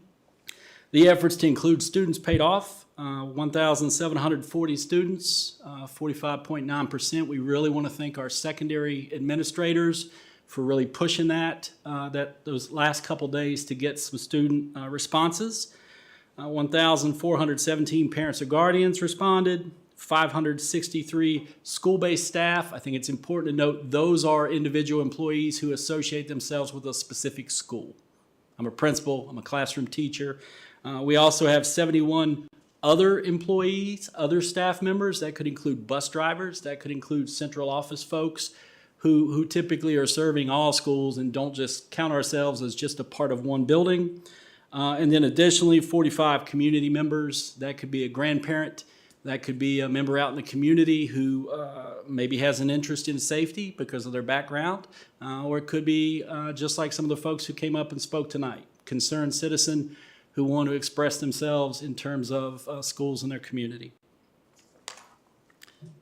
We asked on the survey, we gave a list of various options or priorities. We asked individual responders to rank them 1, 2, and 3. We gave them 3 choices. So what I share with you here, we actually share 4. I'll explain that a little bit. These were the top priorities selected as number 1. So the priority receiving the most, number 1 votes, is install a locking door on all classroom spaces. And you can see that was 549 selections. Second behind that was an SRO assigned full-time at every building, 547 selections, so you can see very close. Install door barricade systems for classrooms, 417. And install metal detectors at main entry points to schools, 415. That's why we gave you 4 instead of 3, is because they're very close, very, very close in terms of 4,000 respondents. Just to take a look at it another way, we basically said, well, what would happen if we took those priorities that were ranked consistently, 1, 2s, and 3s? Let's add up total votes for all. We get the same responses. I won't read all those to you again. You can see, but we get the same top 4 once again. You see, again, they're very close in terms of their numbers over the number of respondents we had. So you get kind of the same top 4, just a little bit of a different order if we sort them that way. We want to talk a little bit about recommendations, and then we just submit these to the board for your consideration. We want to be sure that we're doing the work that the board wants us to be doing. So based upon survey responses, we do have 4 recommendations we'll share tonight. Recommendation number 1, we would recommend, based upon the survey responses, that the board go ahead and direct division staff to review costs and other considerations necessary for installing a locking door on all classroom spaces. And I know to many outsiders, they probably hear that and they think, gosh, that's a no-brainer. What are you talking about? What do you mean, spaces that don't have locks? We talk about that a little bit there in the next section, where we talk about these are classroom spaces in buildings that have open concept designs, right? They don't. It's not that they don't have locks per se. They don't have doors in the opening, in the walkway. We still have several buildings with open concept designs. We've got some situations where there are adjoining rooms we want to take a look at to make sure those locks are there between 2 classrooms. And we also want to talk about those spaces not originally designed as classrooms. So perhaps I'm a drama teacher teaching in the auditorium. We want to be sure that we're able to lock those doors as well. We want to state very clearly that this project, based on the information I just shared, would absolutely include design and construction elements as well. Okay, so it's not just let's hang some doors. There would be some architectural work. This would be on par almost with you could almost consider it renovation in some of these buildings. Just to give you a little bit of information, we tried not to spend tons of time on this till the board directs us, but we did try to pull together some quick information to be able to share with you. We think that's going to be approximately 40 spaces or 40 classrooms. $1,500 just for the door, the jamb, and the locks, right? So $60,000 on those spaces before you do any kind of renovation work. And I know the board is very familiar with renovations that we've done recently. Christiansburg Elementary School is a good example with that back hallway. We had to do this type of renovation down that back hallway to put a door on all of those rooms, okay? And I'll have time for questions at the end if that's okay with the board. Recommendation number 2, again, based upon survey responses, we recommend that the school board consider requesting SRO support at every school. That would be in coordination, of course, with other local government bodies, right? And we go ahead and say estimated cost to division is 0, although we know nothing is free. We know that cost is being paid for through the towns or through the county. And I also understand that some of that work is already happening. Those communication pieces are already happening. But again, based upon our survey responses, this is something we would ask the board to consider. Recommendation number 3. We recommend that the school board direct us to review costs and other considerations necessary to install barricade systems for classrooms. That review would include a number of things. We would have to work with our local fire marshal to meet code requirements. We would have to select from a variety of barricade options. We haven't taken the steps to say a particular product yet without the board's direction. Identification of classroom spaces that would require these systems, we could pull that relatively easy to get you some information.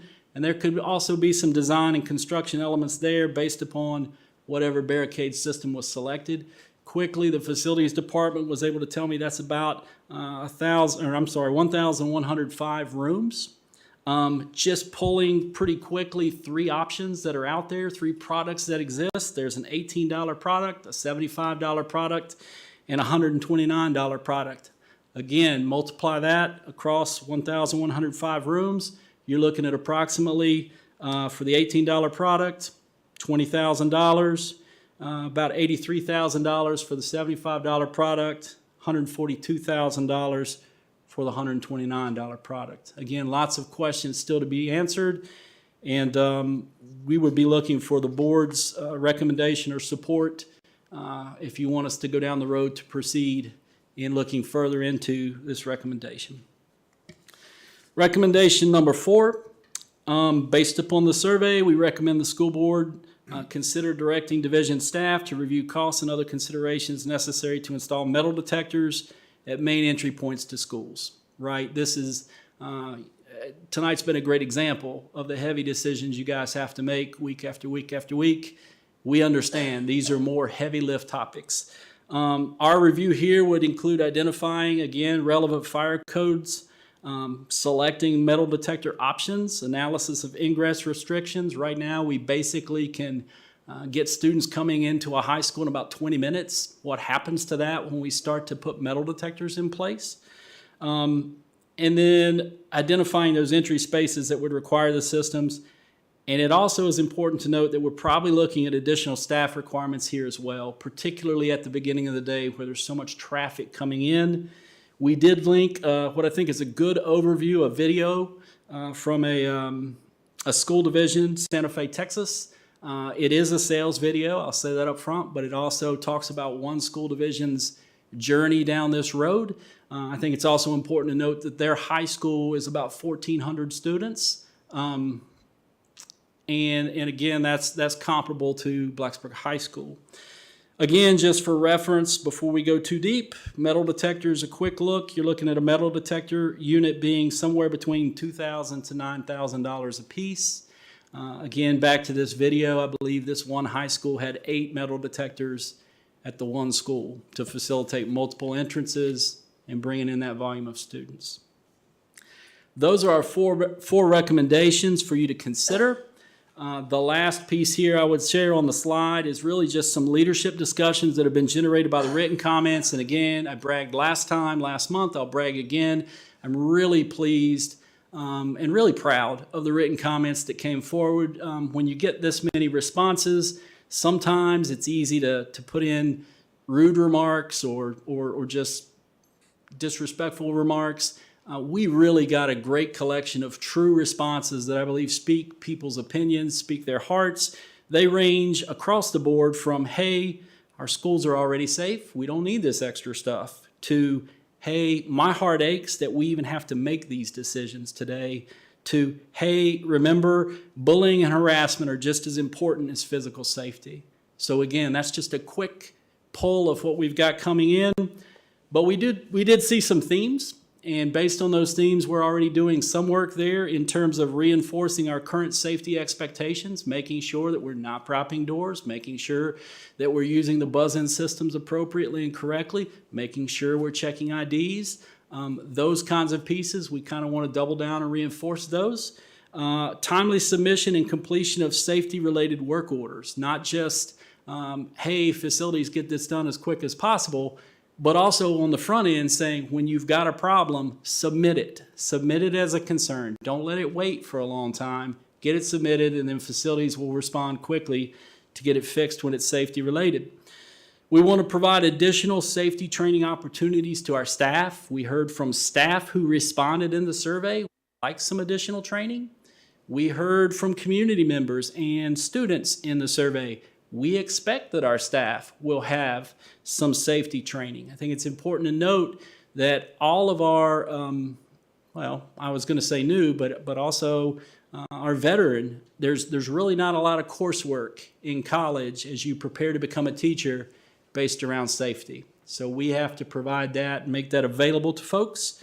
We want to continue to review and assess our mental health supports like always, but we did see a lot of those comments in the written comments. We want to continue to review and assess student disciplinary processes. We did have a lot of comments in there as well that talked about taking threats seriously, that talked about not having a lot of extra chances for people who are aggressive, or who are mistreating others, or who are violent. So we want to continue to review and assess those pieces. We always walk that delicate line, that delicate balance between what's best for the individual student and what's best for their school community. And then the last piece I will just add, we did have a lot of comments about arm the teachers or allow teachers to carry. That was in there quite a few times, so we do want to go ahead and make a note that we saw those comments, but we also understand that Virginia code is very restrictive on firearms on a school campus. That's more of a Virginia code issue than something we can do as a school division. So I know it's gotten late. I tried to go through that quick and succinct, but I also tried to cover the main points. I'm available for any questions you may have. All right, board, any questions?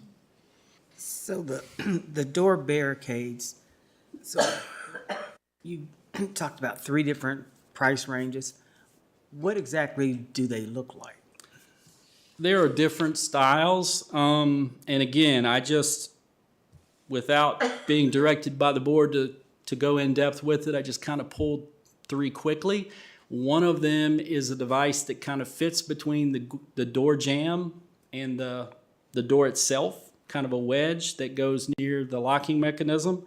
Another is kind of a latch. Well, the last 2 are kind of latches that go into the floor to kind of provide a barrier. And one is a little simpler, the other one's a little more robust.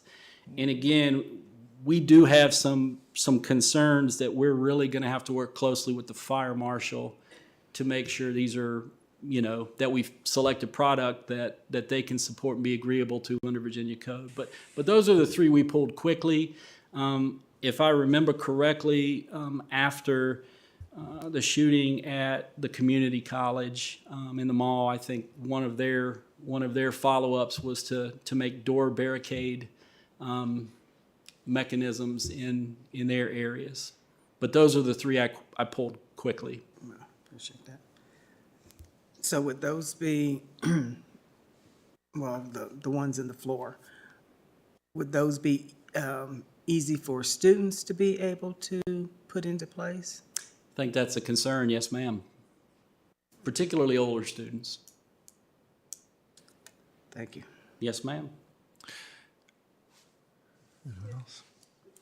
With one of the comments being increased SRO staffing to a full-time position at each school, and just with there being funding around that, have we looked into, had someone come to me and ask me if we had ever looked into putting veterans that were out of work into, that could come help, because he was sharing with me a lot of veterans need a purpose, sometimes wounded, just someone that might be in a hall that could have just an extra set of eyes. Not saying that they're going to be a huge protection, but any extra set of eyes helps. Sometimes, have we looked into any kind of, not that could replace an SRO officer, I don't mean that in any means, but just alongside of that, Sure. In my experience so far in a position, we haven't looked into that to a great degree. I will say volunteer type programs something like that, are included in some of the comments. I will also say, kind of as an add-on, this is not the same but related. Also a part of the strategic plan, we've got a push right now to involve mentoring programs. Again, I know that's not the same. Oh, but yeah, that's the same similar. type idea, just having extra bodies in the school that could just see something, that might be escalating in a hall, and that could contact someone and saying, hey, we've got something happening here, need help, like I said, just an extra set of eyes. I didn't know if, when someone had came to me, I said, well, I'll definitely mention it if we had looked into it. Jason, I think if you could check with your safety committee, I think this came up around April 16th or before that, when we had all those issues in Blacksburg. And I thought there was a liability issue, a being under an umbrella like a law enforcement, being hired by them, because I don't think we could hire them as something like an SRO. So check with the safety committee. I'm sure someone on there remembers discussing that. Maybe I misunderstood. I thought Ms. Bonds meant volunteers. Yeah, I did. I was just talking about But you are like exactly I said, right. in no regard of replacing SROs as a extra kind of thing, just as a volunteer situation, just to have somebody at the door in the mornings to greet students. Oh, I mean, just that kind of thing. Okay, sorry, I misunderstood. But you are right, Ms. Graham. When we Okay. get into, we have some options in Virginia to do nothing, SROs, or school security. And there are different guidelines for school security versus SROs. And so. Right, 'cause they're but trained volunteers, just be volunteer. Anyone else? One? Want me to go or you go? Want me to go? I was just, nope. Wait, who won Go that? ahead. Go Okay. I'll be brief. I'll just reiterate my concern from last time just about the metal detectors. I think it might be moot anyway. I think those feel pretty cost prohibitive based on what you were just saying. But I do appreciate that link to the video. I didn't see that when I first reviewed it. I would definitely want to go watch that again because I wanted to see how other schools kind of handled that, right? Just in my quick watch, it seemed like they were turning over cell phones, which makes sense. But they weren't turning over laptops, maybe because that division didn't have that. But we have Chromebooks, so that feels like a much more involved process. But if before I would ever consider that, I would love to see the survey break down a little bit in terms of the student responses to that specific question. Because again, that one is not like the others. That has very immediate impacts on students, and I would want to make sure that they're not getting lost in the other counts on that one. I can tell you anecdotally, metal detectors were higher on the list before the student response. And the student response brought it down. I can say that That doesn't surprise anecdotally. me at all. I've already heard students being anxious about even that as a possibility. Oh, yeah. So. Me too. I understand. Anyway, sorry, Dana, go ahead. So thank you for all of this.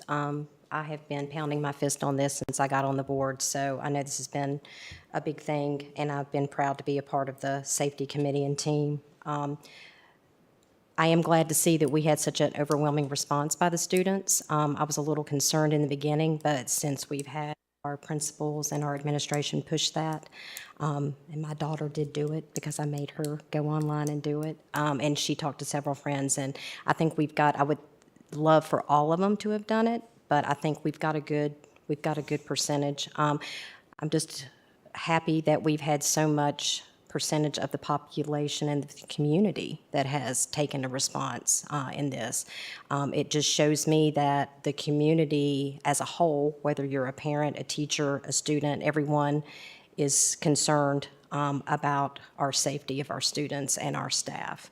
I can tell you from what I saw at the Board of Supervisors meeting last night that I am pleasantly happy that the board wants to have an SRO in every school, and they are totally backing the schools on safety.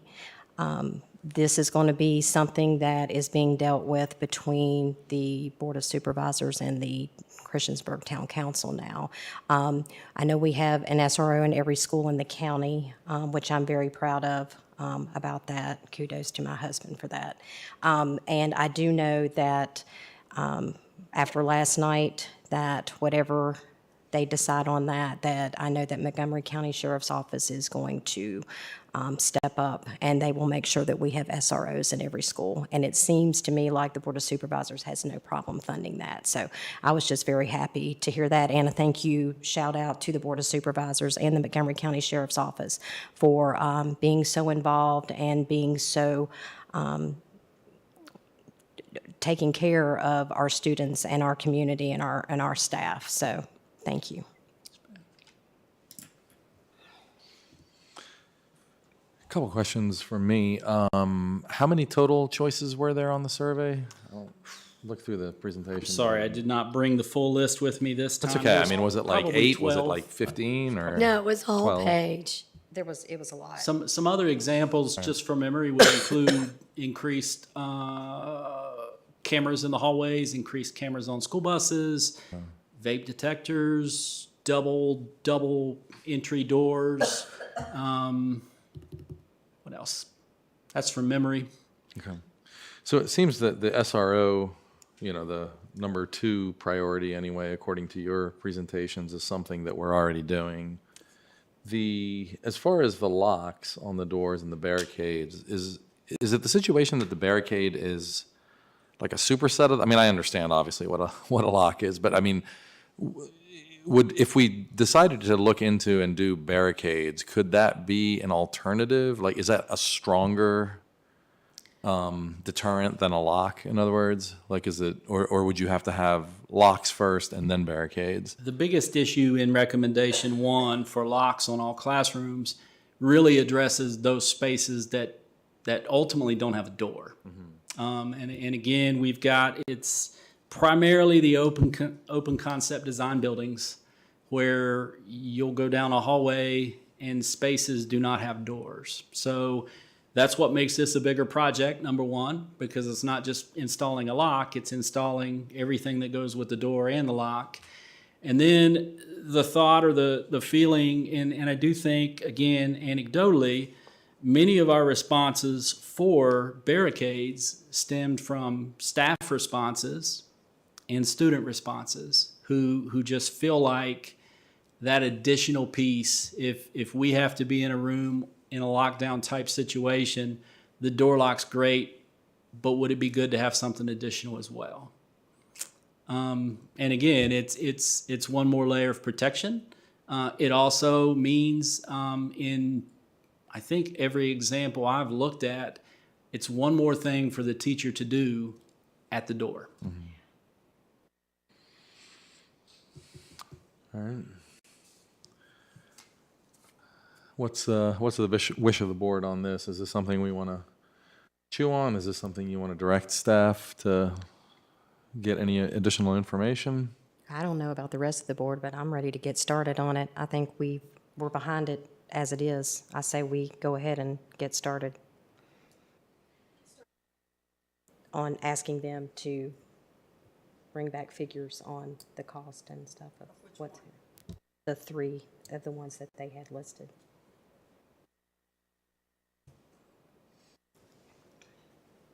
Anyone else? I'll be fine with getting started, at least on the top 3.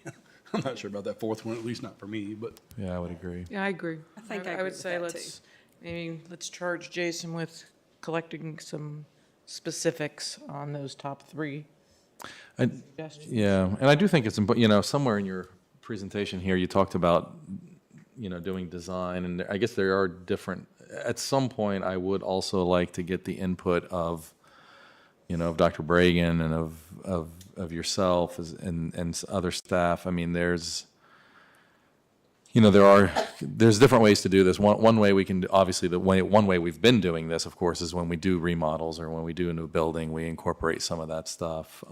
Like you mentioned, some of the schools are going to be harder than others. I think about Harding being one of the open concept schools, that is, next on the list for a renovation. Do we, invest in doing something there, or do we wait until the renovation? So, there's a lot of moving parts, but I do think it might be worth at least doing some throwing around some exploratory numbers and seeing what you think about some of those options. I don't think we can wait to the renovations. We're talking 8 years. Well, it depends. Yeah, I mean, it depends on when the I think renovations. we should look safety at- of our students. I think we should look at Christiansburg High School. I know we've got a high dollar amount on that, or I don't technically think it's high for a renovation, but I think that's the earliest one to try to incorporate some of these things into, because if we don't, we're just going to have to go back and reincorporate it into it. So I would consider incorporating that into the CHS renovation. I'm guessing they maybe already have, Yeah, Annie? that was my Have they assumption. incorporated safety measures into CHS?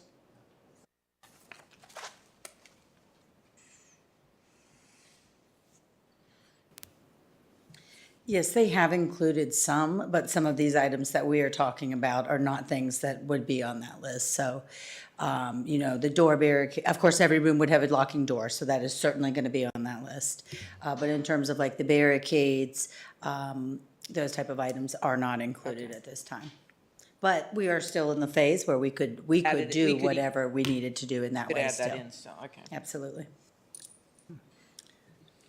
So I agree with I agree with Sue as far as our buildings where they are open. And that's where I would be most interested to see what we could do at this point. Because in my head, I'm just like, how do you secure something if it doesn't have doors? Yeah. So I'd be very interested to see what we can do in those situations. And in large spaces, like you said, stages, gymnasiums, what do we do in those situations? Band rooms?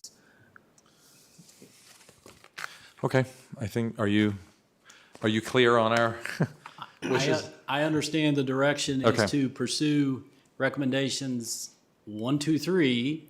Is 4 in that list as well? No, I think it's just 1, 2, 3, and just to pursue, I think some pricing and Yes, sir. possible Yes, sir. early plans. Yep, I'm information gathering at this Okay. point, and we'll come back to the board. Great, Yeah, thank you. and on the door stops, the barricades, I know that we looked into this previously, and the fire marshal didn't approve them. They had issues. That has to be the starting point. Yes, ma'am. Absolutely. Yes, ma'am. Okay, thanks. Thank you. Okay. Next topic is staffing update.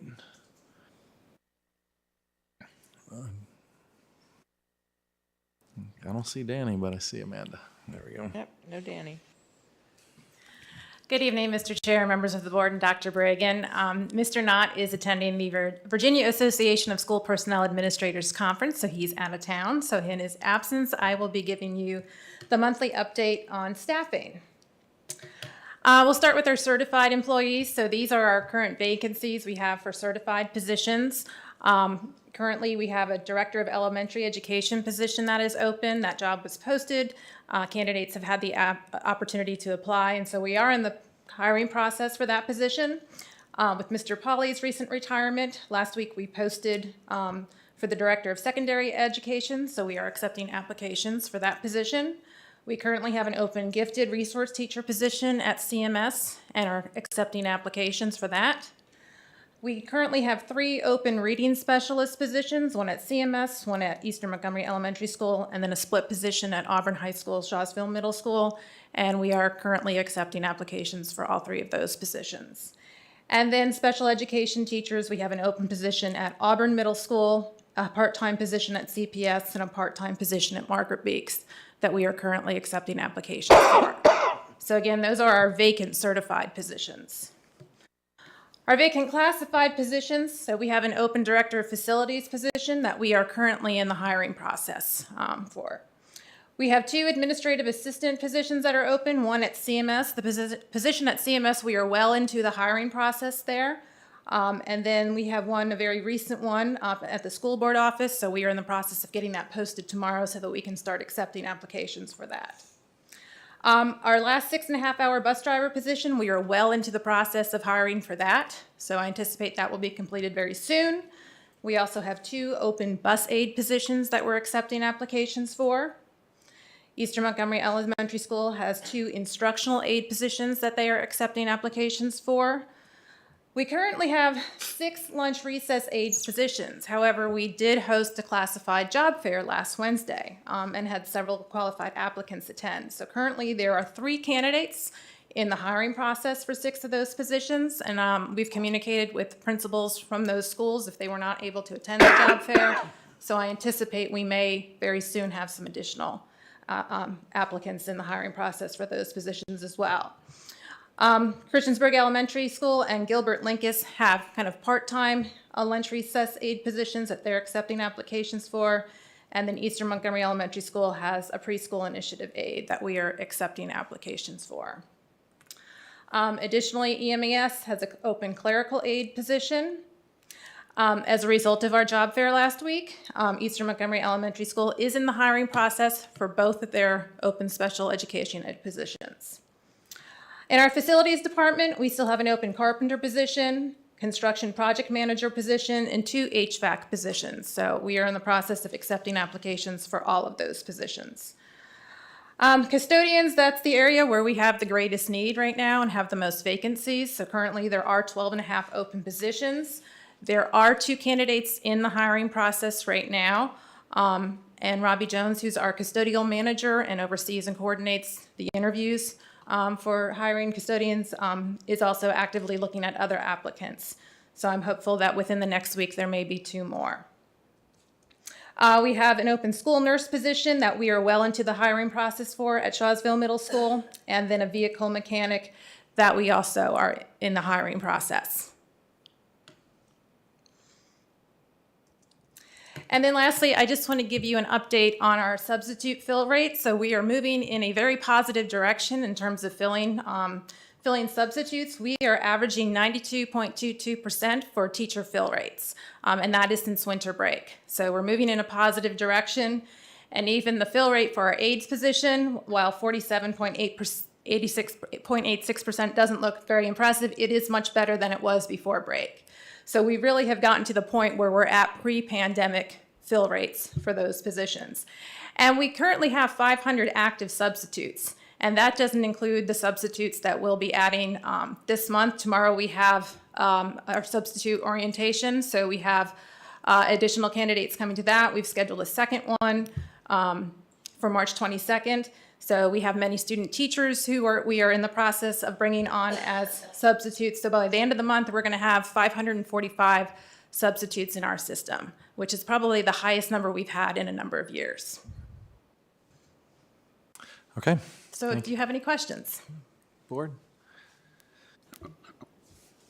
Okay. So the custodians, well, I'll just say overall. So it would be helpful for me when we get the updates, if we could get like where we were the month before, or if the numbers have changed up or down. I've gone back and forth and kind of looked, but then even as the day comes for the board meeting, you all have made progress or things have changed, and then what we get may look different from there. So it'd be helpful for me to be able to track better where we're at, because, you know, it's easy to see that the carpenter and other folks where it's just one person, 1 or 2, but our custodians and aides, it would be nice to know that. And again, if we pay people, it may work better. I was going to ask about the custodians as well. Do you know offhand how many custodians we would typically have at BMS or BHS? So at BMS, a full staff would be 8, 6 night and 2 day. And at BHS, I think it's 9.5. So those are where we have the most vacancies. Yeah. One thing we're going to be doing is we have been relying on a generic posting. We have a generic day custodian posting and night custodian, and most of our needs is in the area of night custodian. So for our schools where we have particularly a number of vacancies, we're going to post school-specific postings and see if we get more traction. Okay.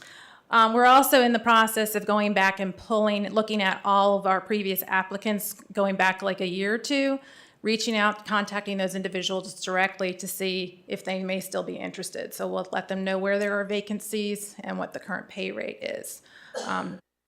We've had limited applicants for custodians. Our job fair we had last week was well attended for people interested in lunch recess aide positions, for special education aide positions. We were able to fill a number of those. And even though we had reached out directly to the current custodian applicants, we didn't have any attend that fair. So again, that is our greatest area of need in terms of filling vacancies. Thank you so much. Have you looked at, for the temporary needs we have, especially for that late afternoon hours where it's not real envious to work, temporarily contracting with the service to provide that so we can get the buildings, up to par as far as cleanliness? So we have not, up until this point, we have not done any type of outsourcing or contracted with a third party to try and fill those positions. That is certainly something we can look into. Other school divisions do that. For example, I think Roanoke County, they currently outsource for 25 of 27 of their schools. But there are organizations who kind of specialize, almost like a temp agency where they can specialize in helping us supplement, not for all our positions, but just for a designated number of positions. So that's certainly something that we could look into, and I could bring more information back.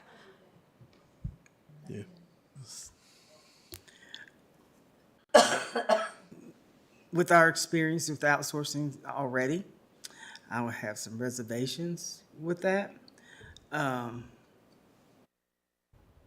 Because having control of our own employees and understanding where conversations are at is always better.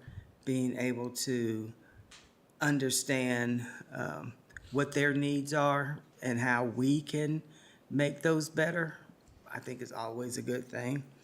I have real concerns around outsourcing any more than what we are. So if we pay employees more, and if we make sure that our employees feel like they are needed and valued, that also can help the situation too. Because unfortunately, what I've heard from some custodians is that they don't feel like, or basically have been told, they're not a part of the family in buildings, and that's not a good thing. So there's some things that we might be able to do to help the situation, that we can do to help the situation.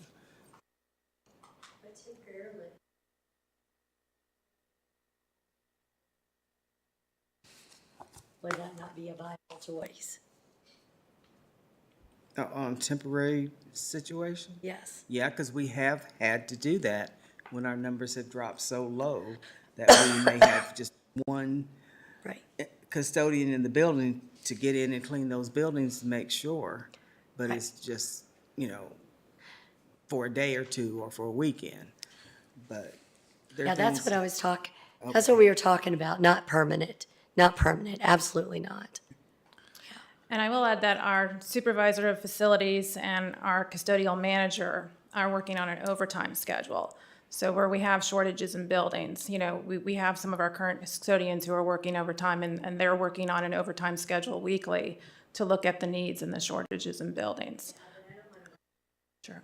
That's not.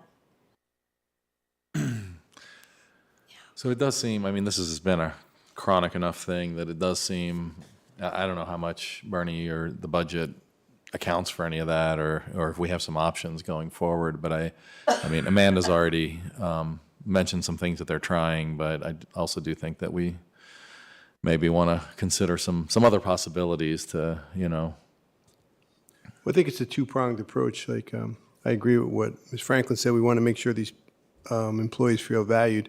And just along those lines, I feel very valued. I try to make them feel very valued. And Dr. Wickham and I interview every employee that we hire, especially people in support positions such as custodial, bus drivers, paraprofessionals, aides, and things like that, because they do the hardest work and they often get the least amount of money.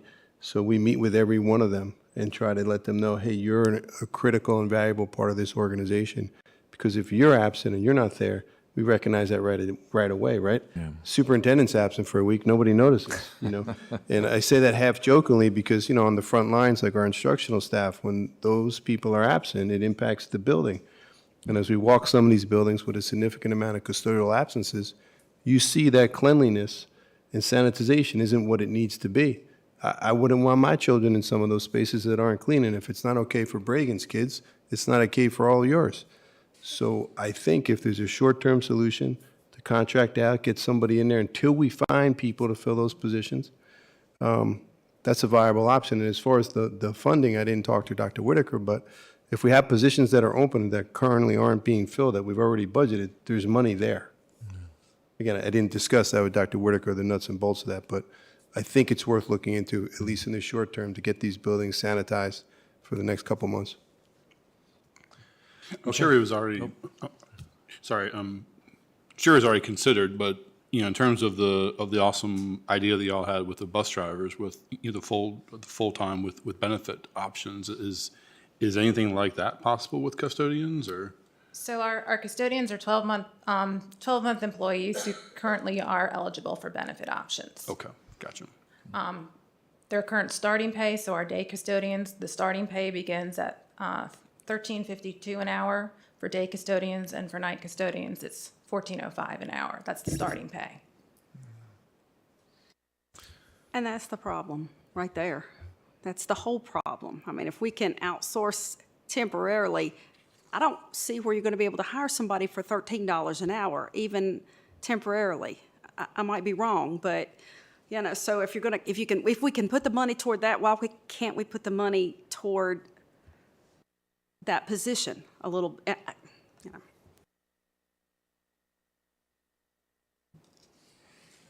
I think that's a long-term solution that we have to look at as well. You know, if the market drives what people are willing to do for what, you know, we pay them. Correct. And that middle shift, I may have the times wrong, but like the 2 to 10 shift, whatever that is, that's a tough time of day. People typically don't want to work that shift. So you have to make it worthwhile for them. But then we have employees currently working for that amount. So it's a larger fix than just raising the incoming salary or giving somebody a signing bonus, because then what about the people that started in September? Correct. Right? And what about the people that are on the bottom steps right now? Yeah. I think it's a problem we have to look at, and we tried to address it in our budget, and this board did support it. But, you know, I didn't get that same warm fuzzy feeling from the Board of Supervisors last night going out at 73 cents. I'm just saying on the record. Yeah. Unfortunately, Dr. Bragan, it's been a problem for a long time, and you've walked into it, right? So I'm gonna keep saying it. It is about the money. It is.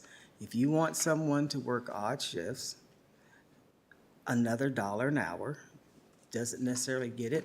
It may have happened with folks some years ago, but it doesn't now.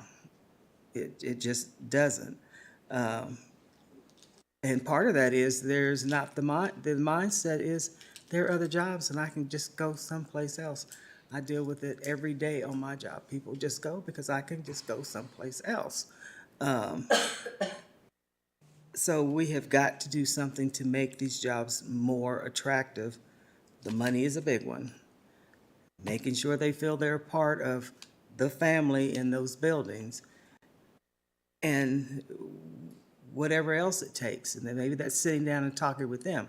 I know I've talked about the schedule and how much time they're giving to clean spaces, because, and I think you all said you all were working on re-looking at that, the amount of time that they're giving to clean a classroom. That's something that the custodial manager would be working on. Okay, but yeah, we've got to look a whole lot deeper to see what we can do here. Okay, I think that's what Dr. Bragan's gonna go do. I think we need to move on to the next agenda items. I've got Morgan. I've got grant proposals here. Is that correct? Okay. That is correct. I got the first grant proposal is implementing design build training through virtual reality.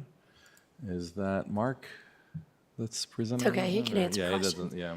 I motion that we approve the grant proposal implementing design build training through virtual reality. Second. Second. All right, I have a motion and a second. Any discussion, questions? All right, Ms. Woods? Ms. Bond? Yes. Ms. Franklin? Yes. Ms. Graham?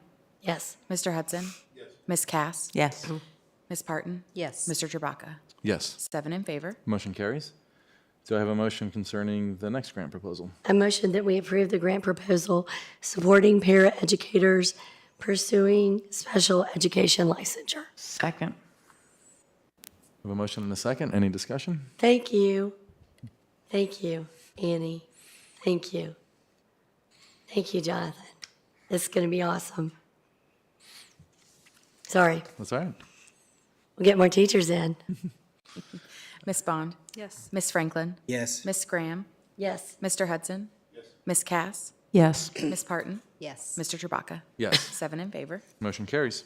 There are no items of unfinished business, so I'm going to move on to new business. Any items of new business, board? Yes, I have one, and I know it's late, so you just have to forgive me. But I've gotten some emails, and when I talk about this sport, I'm not disregarding any other sport. But our girls softball and baseball fields need some attention.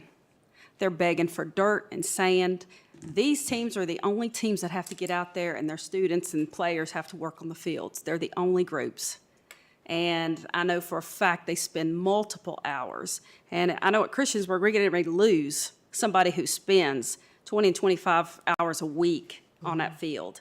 And we're going to be in a heap of mess when he does stop. So we're going to have to take a long look. And I know someone reached out to me about Eastern Montgomery girls softball, needing dirt, needing sand.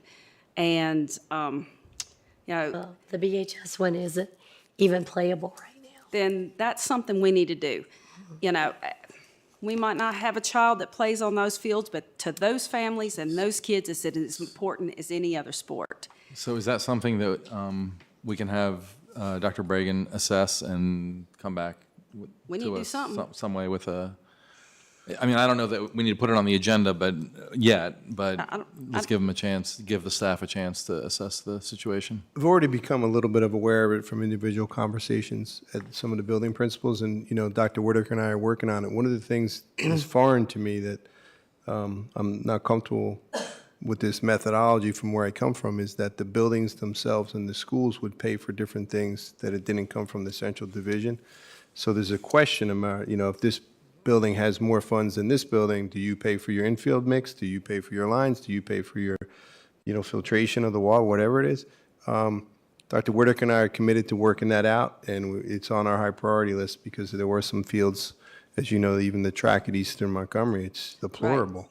Right, so how are we doing that? How are we planning for that? You know, are we dedicating funds on an annual basis for maintenance so we don't get to this point where they're all in such disrepair that they need $20,000, $30,000 immediately just to be playable? So we'll put something together and come back to you all, but I think what Dr. Whitaker and I were going to focus on and having long-term plans and clearly delineate who pays for what. Is this a division cost? Is this a school-based cost? Right now, it's kind of helter-skelter, and, you know, we're trying to clean it up. And it's been that way for a very long time. Well, and if I may too, one of the things that I've heard, and this is just, I can't with any certainty say, but like Christiansburg High School baseball field is the only field that gets played on consistently. And Christiansburg High School is who has to keep it up. And so, you know, we need to look in some stuff like that too, because that's really an unfair, I don't know that any other field, nobody else plays on them, but the high school's teams. But that's not the way it is for baseball. So not that I want to stop any child from playing on any field.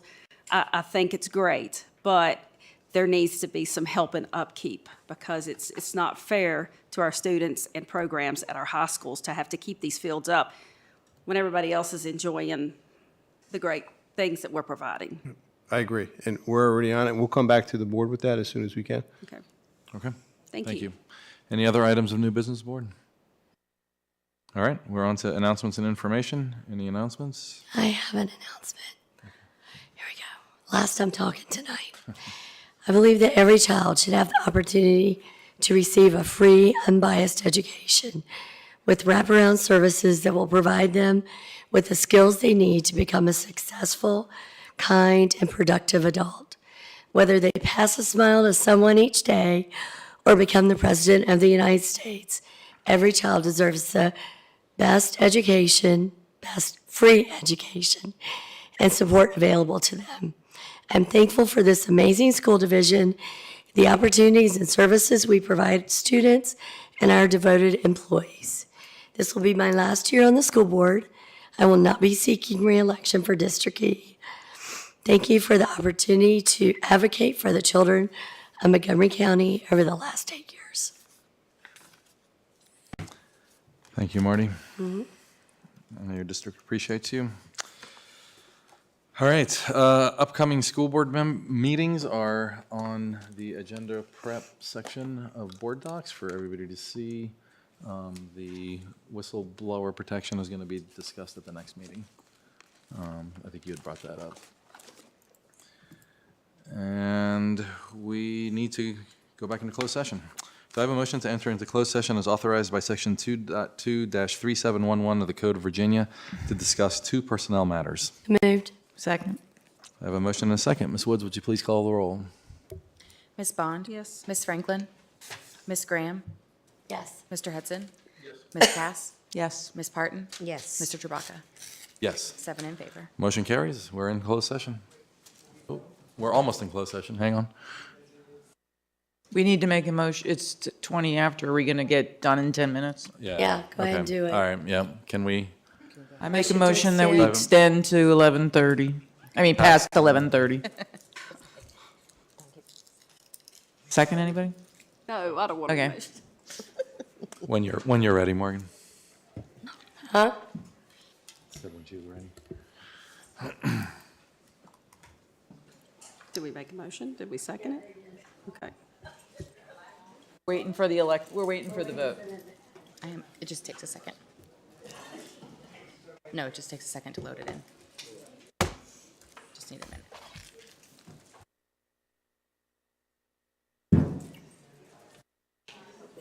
I didn't. Do you have? Oh, it moved my thing, that's why. Huh? Okay. All I know is something happened to it. I Got just the had to call my motion. IT guys and I'd have a new It one. moved my thing. Sue and Jamie. Okay, roll call vote. Ms. Bond? Yes. Ms. Franklin? Ms. Graham? Yes. Mr. Hudson? Yes. Ms. Cass? Ms. Parton? Yes. Mr. Trubaka? Yes. Motion carries.